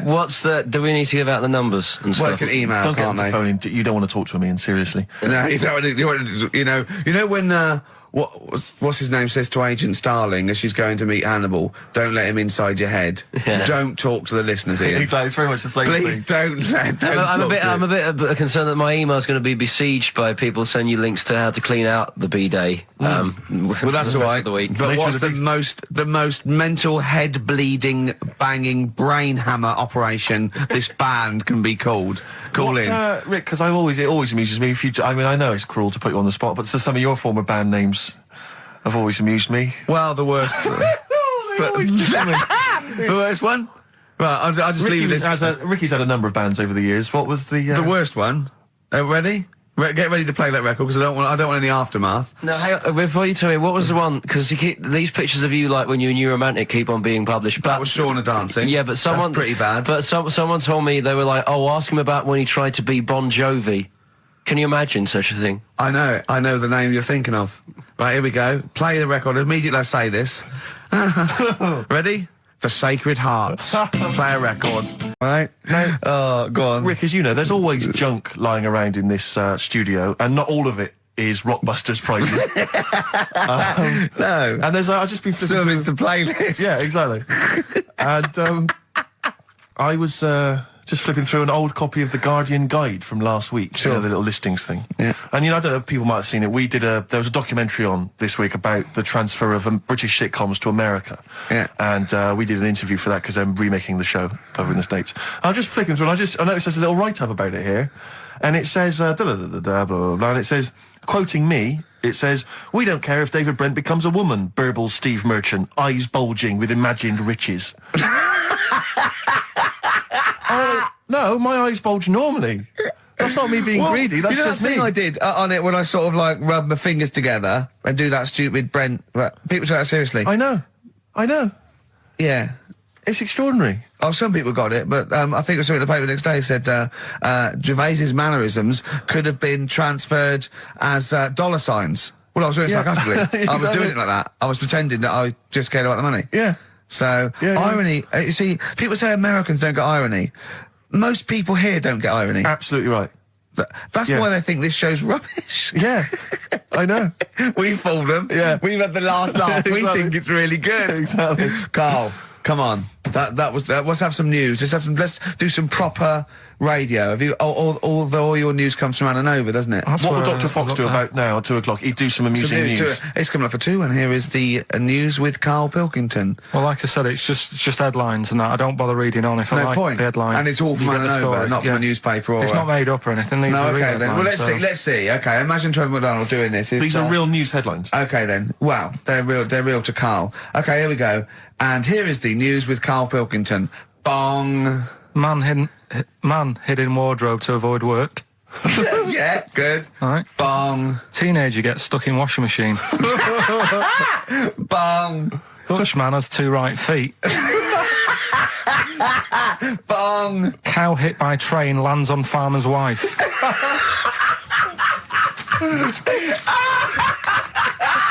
That is the real news to you, isn't it? That's brilliant. I was just thinking the cow flying through the air. Yeah. And the wife going, oh no. Yeah. Oh dear. Dutchman has 2 right feet. Yeah, he's having some operation or something, and They put the wrong foot on him. he's got 2 right feet or something. Well, maybe it was only a right foot that was available. Good dancer. Yeah. Oh dear. What Well, else? in real news, I was I followed that thing with it was that fella that got into the palace when Bush was there. Right, an The undercover journalist, Yeah. I mean, it would have been a problem if he was a terrorist, but it's sort of like, and as the palace said, you know, all our tests are to expose terrorists, not journalists. Yeah. I just think it was no big deal, really. Yeah. I think it was much more big a deal for Well, I the think it was- journalist than anyone else. It's like, well, okay, well, all the journalists in the world can pop up as long as no terrorists get in. Yeah. We're all right. Exactly. Yeah. A bloke just got through a terrorist. No, an ice cream seller. Yeah. That's all right. It was like they're waiting hand for finger. I can't believe it. It's Baz Bammingboim from the Daily Mail. Yeah. And I think that's Gary Bushell. That's fine. That's fine. Don't worry about it. Yeah. But it was just that all he did wrong though was just lied on his CV. Well, I think he did. But everyone lies on their CV. Of course. Of course. Everyone Actually, gives references. I don't think I've ever done a CV. I tried to lie. I did one once when I was at ULU and I was an events manager. I applied for a job at Radio 1 for events manager. Didn't even get an interview. Yeah. So I just stopped the CV lark. Sure. And I just, you know. The one knocked back and that was Exactly. it. Yeah. No, yeah. So, You've lied on your CV, have you, Carl? Yeah, loads. Yeah. It's just it's like someone from Little Britain. Yeah, no. Yeah, loads. Yeah, go on. Come on. There was one Radio, when come on. there was a job going at Granada. In fact, this isn't even lying, and I still didn't get the job. Go on. right? But Well, you Granada, don't get a job just because you don't lie. It's not, have you lied? No, you got the job. Yeah. No, but there was they ask you loads of stuff, don't they, that you think, well, that's got nothing to do with the job. I don't know why you're bothering me, asking me certain stuff, right? Qualifications, things like that, yeah. Yeah. But, well, it was languages, Yeah. right? What did it say? It just said, you know, put your name, put your address, languages, right? And, What? Oh, yeah. And What, you don't speak any other languages, do you? well, I just thought English, quite good. You didn't. No, I did. Honestly, asked Suzanne. I think you told me this before. Did you really put English quite good? Yeah, honest to God. Didn't hear back. Well, you know what they meant now. That you know what your error was, don't you? Are you fluent in French, German, Chinese? Yeah, but I didn't want them to think I've got loads of big words and that. Do you know what I mean? Well, I don't use loads of big words and stuff. No, they There's meant, no do you point. speak any other languages? It's any other languages, Carl, not the They one assume your that native you can language. speak English because you're filling out a form. Yeah. Oh, well, it's like language is none. Yeah. They assume you can speak something, and they'd probably think it was English. And to put quite good when you are English. Yeah. English is your first language, yeah, I'm quite good at it. I see your point now. It's true though, isn't it? Yeah. I'm not sure quite good is accurate. No, poor. English, weak. poor. Weak. You didn't get the interview, no? What did Suzanne say when you told her you'd put that? She just laughed. It was Really? too late. It was too late to do anything. How's her hair? Don't want to talk about it? She's off today, so... It's alright, is it? Oh, she's listening, you mean? She's at home today. But it's probably alright now, isn't it? Because a bad hair day, it doesn't last. But it'll be nice. It'll be well, nice, not today. You're scared of her, aren't you? No. I mean, I don't want to... You've learned your lesson that, you know, you can't talk about people like that because it upsets them. Well, plus I can't do it all now because we're doing Pulp Fiction later and it sort of involves her head. So... Brilliant. So excellent. There's me thinking that you're being considerate. Yeah. All worried about... I'll never listen to. Yeah. And 2 DVDs I'll perhaps get £9 for on eBay. Please get some decent prizes. Ricky, you're BBC's golden child of comedy. What are you doing? How many of your listeners really are into Stephen Polyakoff's The Lost Prince? No one. That's how many. Now that is a winner. That's someone who's got a reason to like us and like you. I think he's got the same attitude as Steve when you give him something for free. Yeah. Yeah. Sorted you out with NERD tickets for last night. A lot of messing around, a lot of phoning round going on to get you them tickets. Yeah. Come in today. You enjoy the gig? Couldn't be bothered going, Carl. Typical. Yeah. I didn't say I couldn't be bothered going, Carl. You just assumed that was the case. You're right. But the point is this, Carl. Once you've given me the tickets, they are mine to do with as I see fit. The thing is, what annoys me is, right, I bet he hasn't even listened to them CDs. He might find something on there. That's his point, I think. Yeah, to be fair. But I don't want to give them stuff that's too good, because then they'll listen to CDs instead of XFM. Of course, there's always careful planning.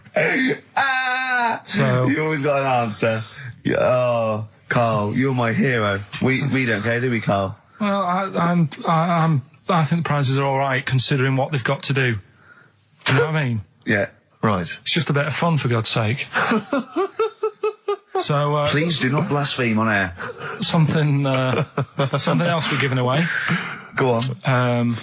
The Shining. It's just more throwing away, isn't it? Once again, is it on video? Once again, it's on VHS. Just because you buy it out of your own money, Carl, stop being so mean. And I want to watch it tonight because it's one of those films that. So you're going to watch this video and then you're going to send it to someone as a prize. Yeah, it's one of them films that. Oh, sorry, you just said yes to that without blinking. Oh yeah. You don't think like Les Dennis doesn't have a quick go in the car on Family Fortune before he gives it away? It costs $5.99. Has a go at those his and her towel racks. It costs $5.99, Carl. Okay. Letter to Hermione by David Bowie. Well, we're all getting stressed here. We're going to run out of time again. We haven't had enough answers. We left it so late. We had so much rubbish to pack in. You did it on purpose. What? What do you mean? You did it on purpose. I love Rockbusters. I think it's the highlight of the week. But I remember in the early days of Rockbusters, we used to get reams of emails. Do you know how many we've had today? Go on. 2. Yeah, because we've just done it in the last link, and people have to think about it and do research. They have to guess, because I don't think XFM Family Fortunes is going to be a success. Don't knock XFM Family Fortunes, Carl. It ran on ITV for years. Right, well...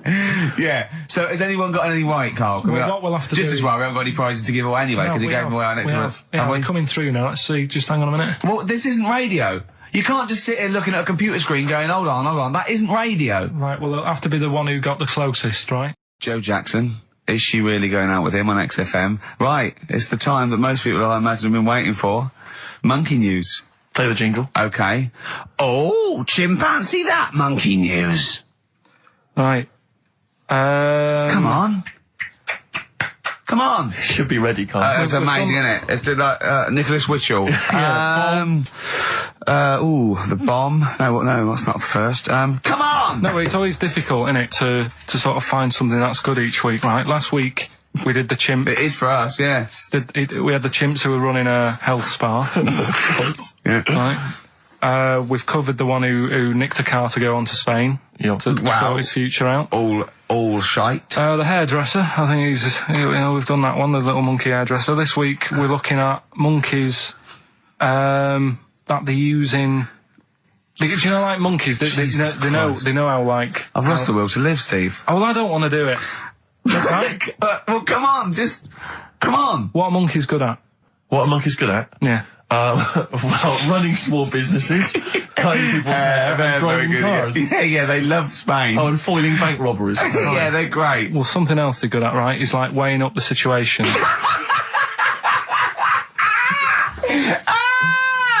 Oh, God! If you stick them in like a field with loads of like obstacles on it, right? They're good at sort of, I can get over that, and I climb over that, I'll swing from there to there, that sort of thing, right? Okay. So the people in charge of somewhere, I've thought... somewhere! Come on. I've thought we can use that skill, right? And what they've done is they've got a load of little monkeys, right? They've given an IQ test. Yeah. And the ones that score above 80, right? Get to produce this show next week. Join the army. Right. How do they join the army and what do they do? They just, what they do is they set little obstacle courses up for them. They do that. They do a cross-country run. They do, the IQ test. Run? Yeah. Okay. And then once they've done all that, they make them a little uniform. Made to measure little uniform. Slightly longer arms, shorter legs than usual, yeah. Yeah. And, basically then they taught how to use a gun and that sort of thing. Yeah, of course they are. You're talking rubbish again. This came through literally, pretty late on, so... So you've not had a chance to corroborate all the facts, as usual? Just have a look. Right, it's the bit I'm looking for is, well, A, why they're doing it, why are they doing it? Yeah. Why do we need monkeys in the army? And secondly, why are we giving them guns? I'll just check to see if any of that I love that we only let gays in recently. Yeah. Talk amongst yourselves. Yeah. Just have a look. I can't read it. There's too much pressure. Well, it's rubbish. But it's rubbish. They don't get it. It's the way that there are things there are animal cores, right? There are horses, there are dolphins, sea lions. There are lots and lots of animals in the army, but they don't have to pass an obstacle test as such, and they're not taught to fire guns. You straight away assume that there's going to be loads of squads of men and then just one little monkey in the middle. Like, he came second on the test. He's in, boys. What do you think, Steve? You've read it? Well, as ever, Carl, this is an arbitrary email sent by one of our listeners. You know what Ricky and I think of them. and so we're not really basing this on hard evidence. We're basing it on the ramblings of one of our listeners. Rubbish. Once again, lazy, rubbish, uncorroborated, nonsense. The stupid test that you got wrong. Rick, that sounds like monkey news to me. I wanted to play those adverts for you on XFM 104.9. Well, that's about it. We've had some tears and laughter. I mean, the only real thing that we learned from today's show that's corroborated and is absolutely true is that, remember, Mancunians take off more sick days than any other area, 11 days per year, compared to sort of like 8 Liverpool. And from that we extrapolate, do not trust Mancunians. Well, I'm not saying that. I think that's a bit harsh. I'm saying, make sure you get in writing that they're not going to have more than sort of like the average number of days off per year. Yeah. Or if they start taking loads off, fire them. Yeah, do you know what I mean? All right, Carl, we've had a good day? We're going to end with a beautiful song, aren't we? Just to show we're all still friends. It's Jimmy Webb and his version of Galveston. See you next week, I guess. Bye. Placebo in this picture on XFM 104.9. 8 minutes to go. Let's make it a good 8 minutes, and then we can all chill out. Yeah? Enjoy the rest.